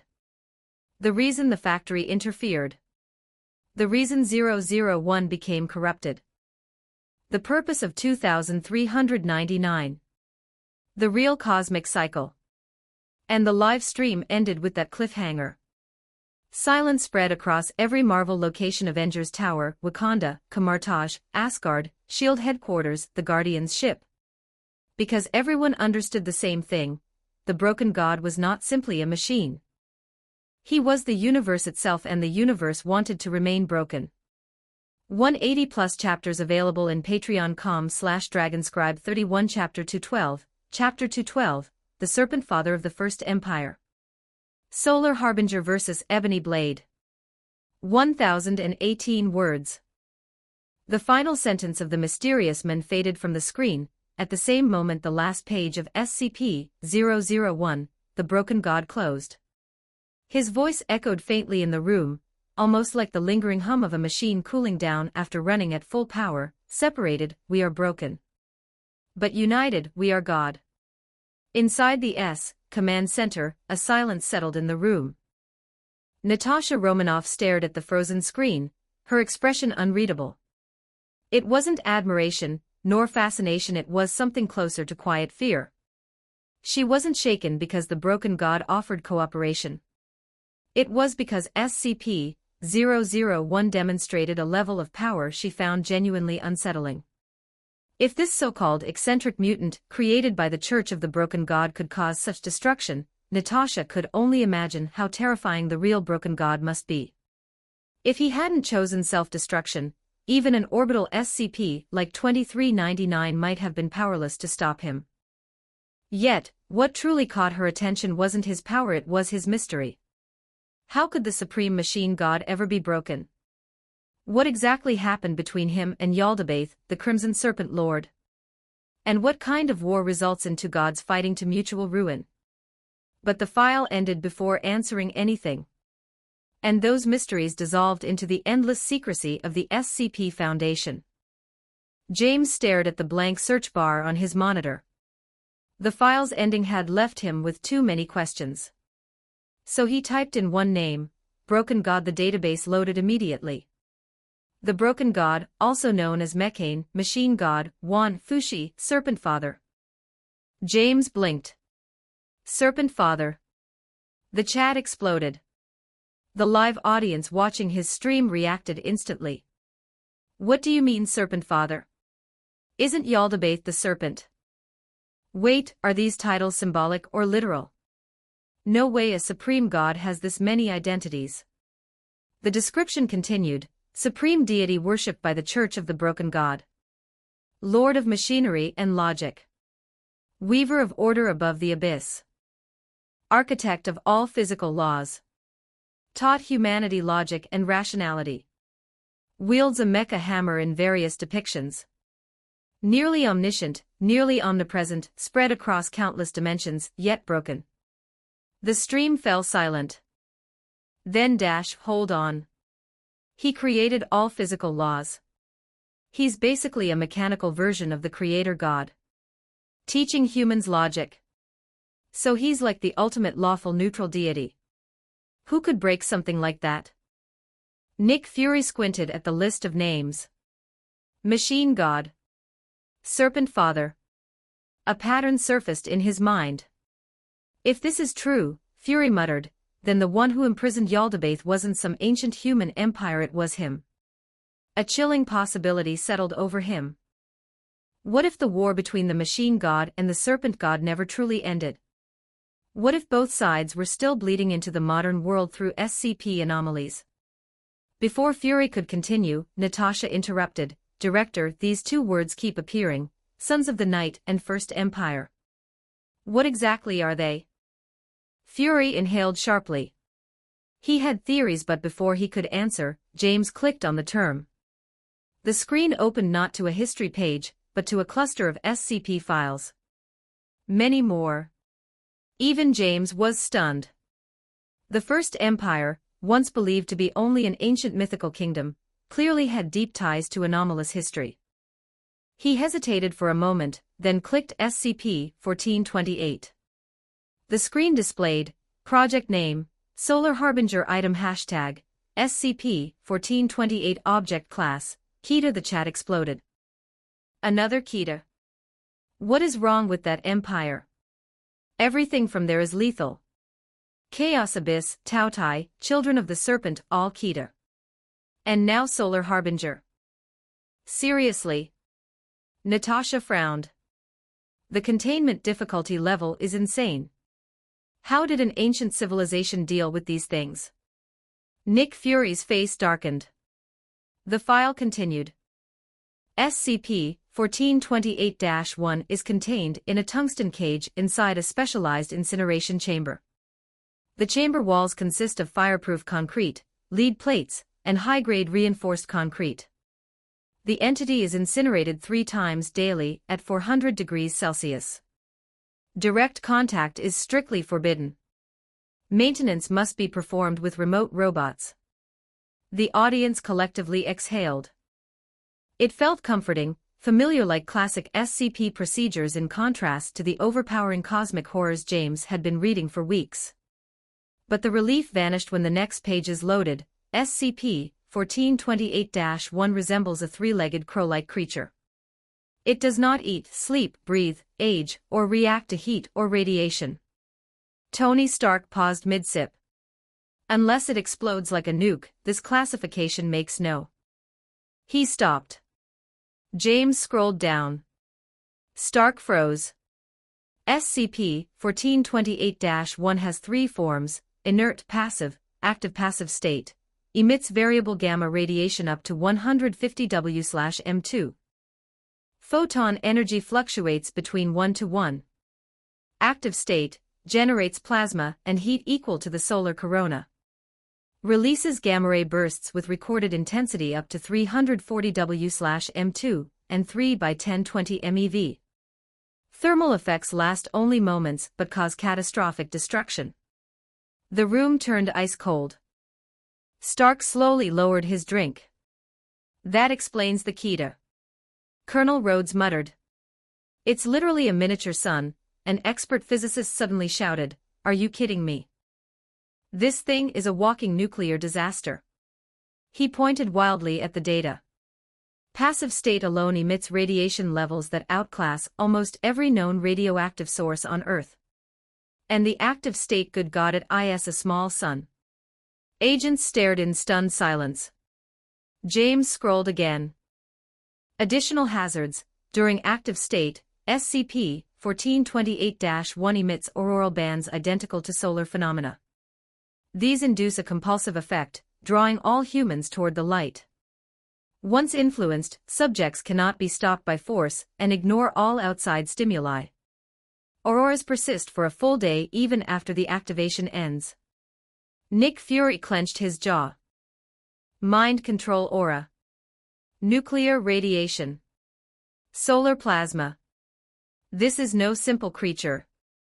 Natasha whispered, this thing is a mythological solar harbinger. The next line chilled everyone. Physical damage triggers immediate activation unless incinerated at 400 degrees Celsius. Meaning the moment anyone attacks it, the world gets a miniature solar flare in their face. 270+ chapters available in patreon.com/dragonscribe 31 Chapter 213. Chapter 213. The Ancient Gods Battled, and the Ebony Blade Revealed. 1217 words. When the scene appeared on the live broadcast screen, the audience finally understood why SCP-1428-1 needed to be completely incinerated. The truth was shocking. The strange creature known as SCP-1428-1 only calmed down when exposed to extremely high temperatures, as if heat were the only thing capable of cooling its volatile power. A new file appeared. SCP-1428-2 is a temple or shrine located in the territory once controlled by the ancient First Empire, approximately km northwest of the discovery site of SCP-1428-1. The structure dates to around 4 BC and contains inscriptions and images inconsistent with the region's known culture. The largest inconsistency involves depictions of ritual sacrifice and the presence of a being known as Redacted. This entity appears humanoid, with 3 arms, and is painted repeatedly throughout the ruin. In most images, a creature resembling SCP-1428-1 rests upon its shoulders. The viewers collectively imagined it a massive, 3-armed humanoid titan standing among flames, with a 3-legged burning bird perched upon its shoulders, glowing like a miniature sun. A solar harbinger. A god with its divine beast. And right at that moment, the stream chat exploded with excitement and fear. Stark Industries Tower. Tony Stark leaned in, staring at the holographic display. This looks like something you'd find on old myth totems, Tony muttered, rubbing his chin. You know, gods posing dramatically with their creatures on their shoulders. Colonel Rhodes frowned. If that solar harbinger thing is basically a walking nuclear explosion, what kind of thing is strong enough to let it stand on its shoulders? Before Tony could answer, more text appeared. A jade-like statue of Redacted, measuring 0.5 m, was found near the center of the temple. The figure holds 3 objects: the earth, the sun, and a partially burned data expunged. The statue is not actually stone. It is organic. Despite being older than redacted years, it shows no decomposition. The body is biologically dead but maintains a constant 30 degrees Celsius. It is capable of tiny movements and occasionally looks toward intruders. Its mouth sometimes opens as if attempting to speak. At this line, the entire live chat froze. People were stunned. Some typed wildly, holding the earth and the sun. Is that even possible? That's not a statue, it's a corpse of a god. The First Empire is sounding more terrifying by the minute. Even the Avengers watching from different locations fell silent. Then came another block of text. Human sacrifice within SCP-1428-2 prevents SCP-1428-1 from entering its active state. If a sacrifice is performed, redacted exhibits a movement similar to silent laughter, and its burned tissues regenerate. Regeneration speed increases with the number of victims. Addendum: Emergency Procedure Fusang-A, SCP-1428-1 must be incinerated at 800 degrees Celsius. If it does not become inert within 30 seconds, a D-Class personnel inside SCP-1428-2 must be sacrificed. A chill filled the viewers. Human sacrifice. Regenerating gods. Burning suns made of flesh. The Foundation was dealing with horrors beyond understanding. Nick Fury's one eye narrowed as he muttered, "Human sacrifice, temples, divine beasts." He thought for a long moment. The Solar Harbinger may be tied to worship from the First Empire, he concluded. But as disturbing as the sacrificial procedures were, something else bothered him more. The jade pendant, the humanoid god, the Solar Harbinger, they're all linked, Fury whispered. More files appeared. Urgent meeting, recorded dialogue. This is Dr. Adler, 8:45 a.m. Emergency meeting regarding SCP-1428. We need to improve Fusang-A. Adler looked confused. Fusang-A was the incineration-based emergency measure. What was there to improve? Albert continued, I just met with the anthropologists at the SCP-1428-2 site. We need to stop burning D-Class personnel. Adler raised a brow. We've been over this. Albert cut him off sharply. Listen, Adler. The Solar Harbinger isn't the real threat. Adler scoffed, but Albert pressed on, it's just running on automatic behavior. A divine autopilot. As long as redacted remains dead or asleep, no one is issuing commands to it. It just flies around, leaking radiation everywhere. This revelation stunned everyone.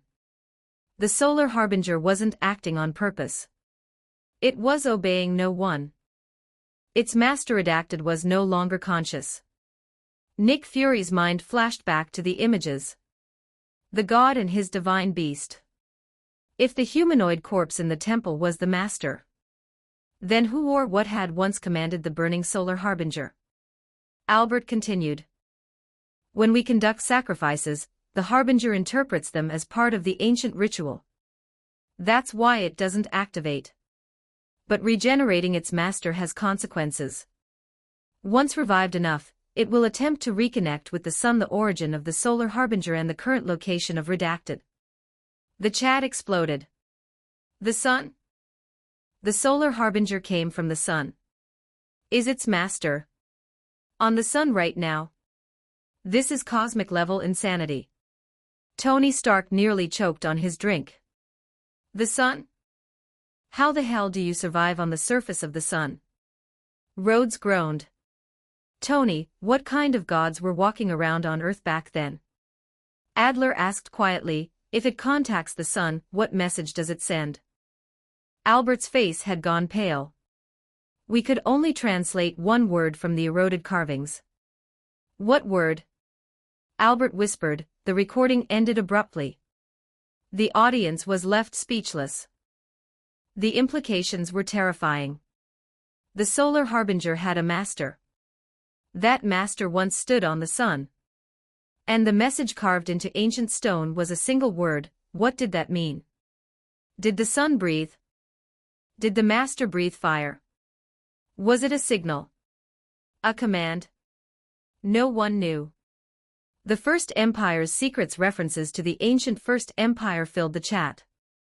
This was the civilization linked to Nuwa Yaldabaoth Thui and Snake Father, the broken god, the divine war that shattered the world. Could the Solar Harbinger and its master have fought in those same mythic battles?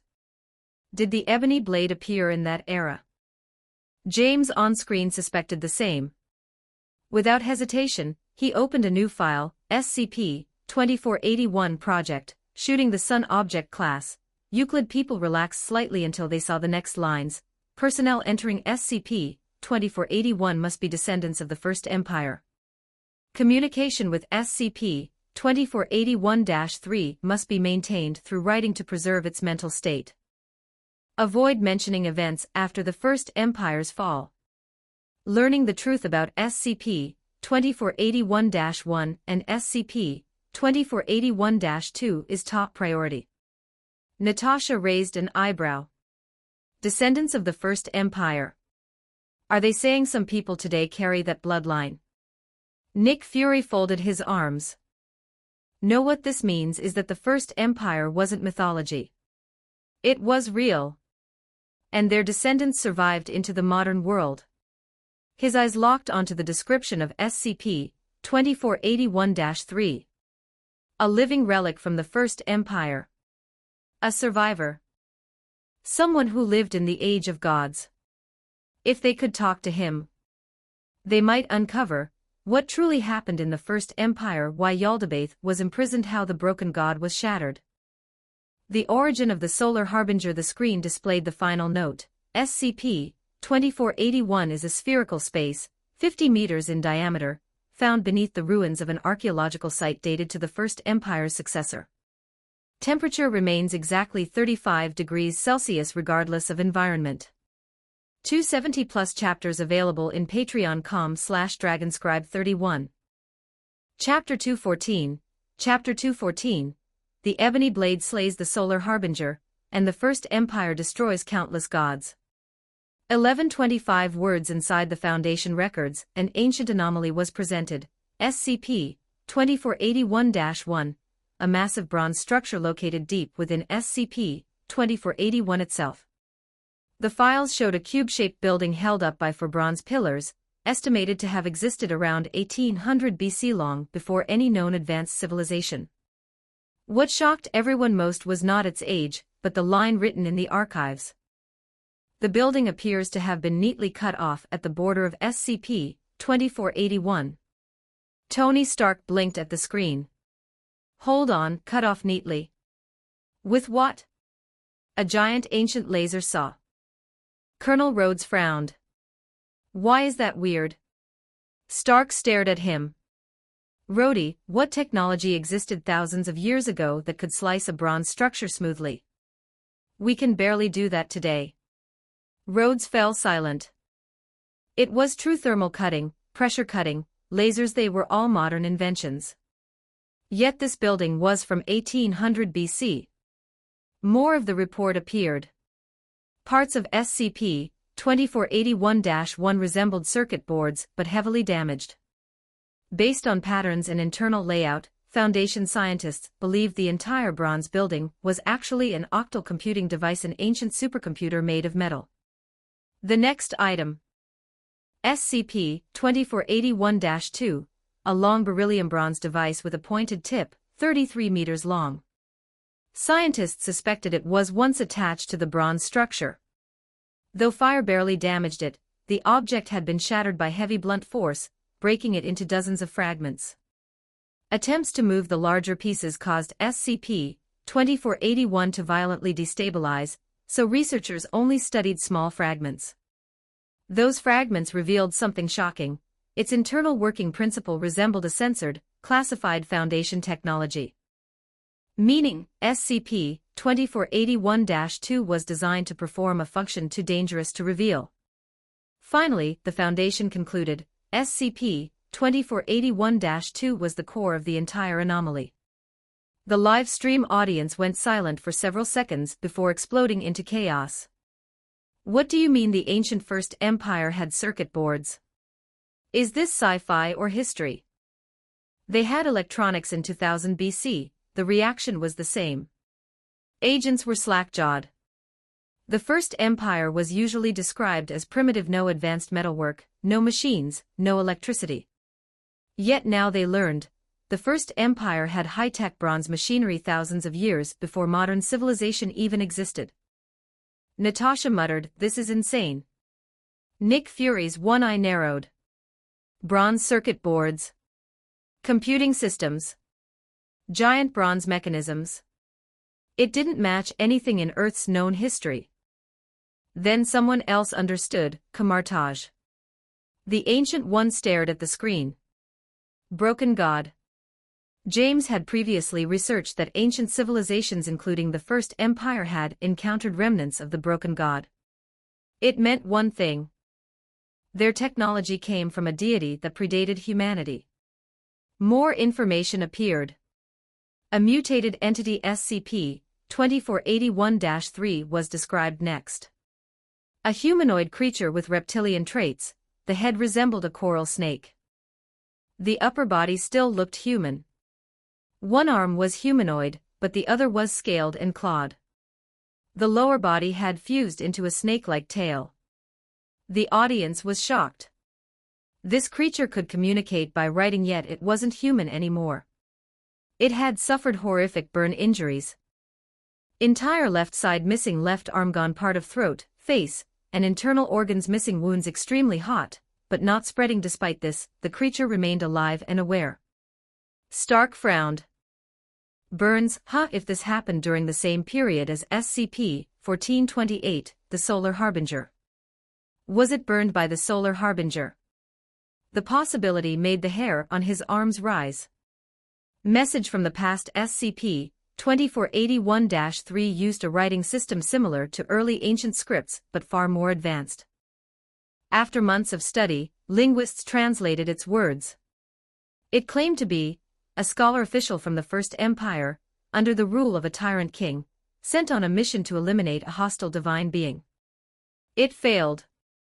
Because of that failure, the bronze superstructure and the massive device were destroyed. Tony Stark's smile slowly froze. Don't tell me. It was exactly that. James tapped the archive attachment.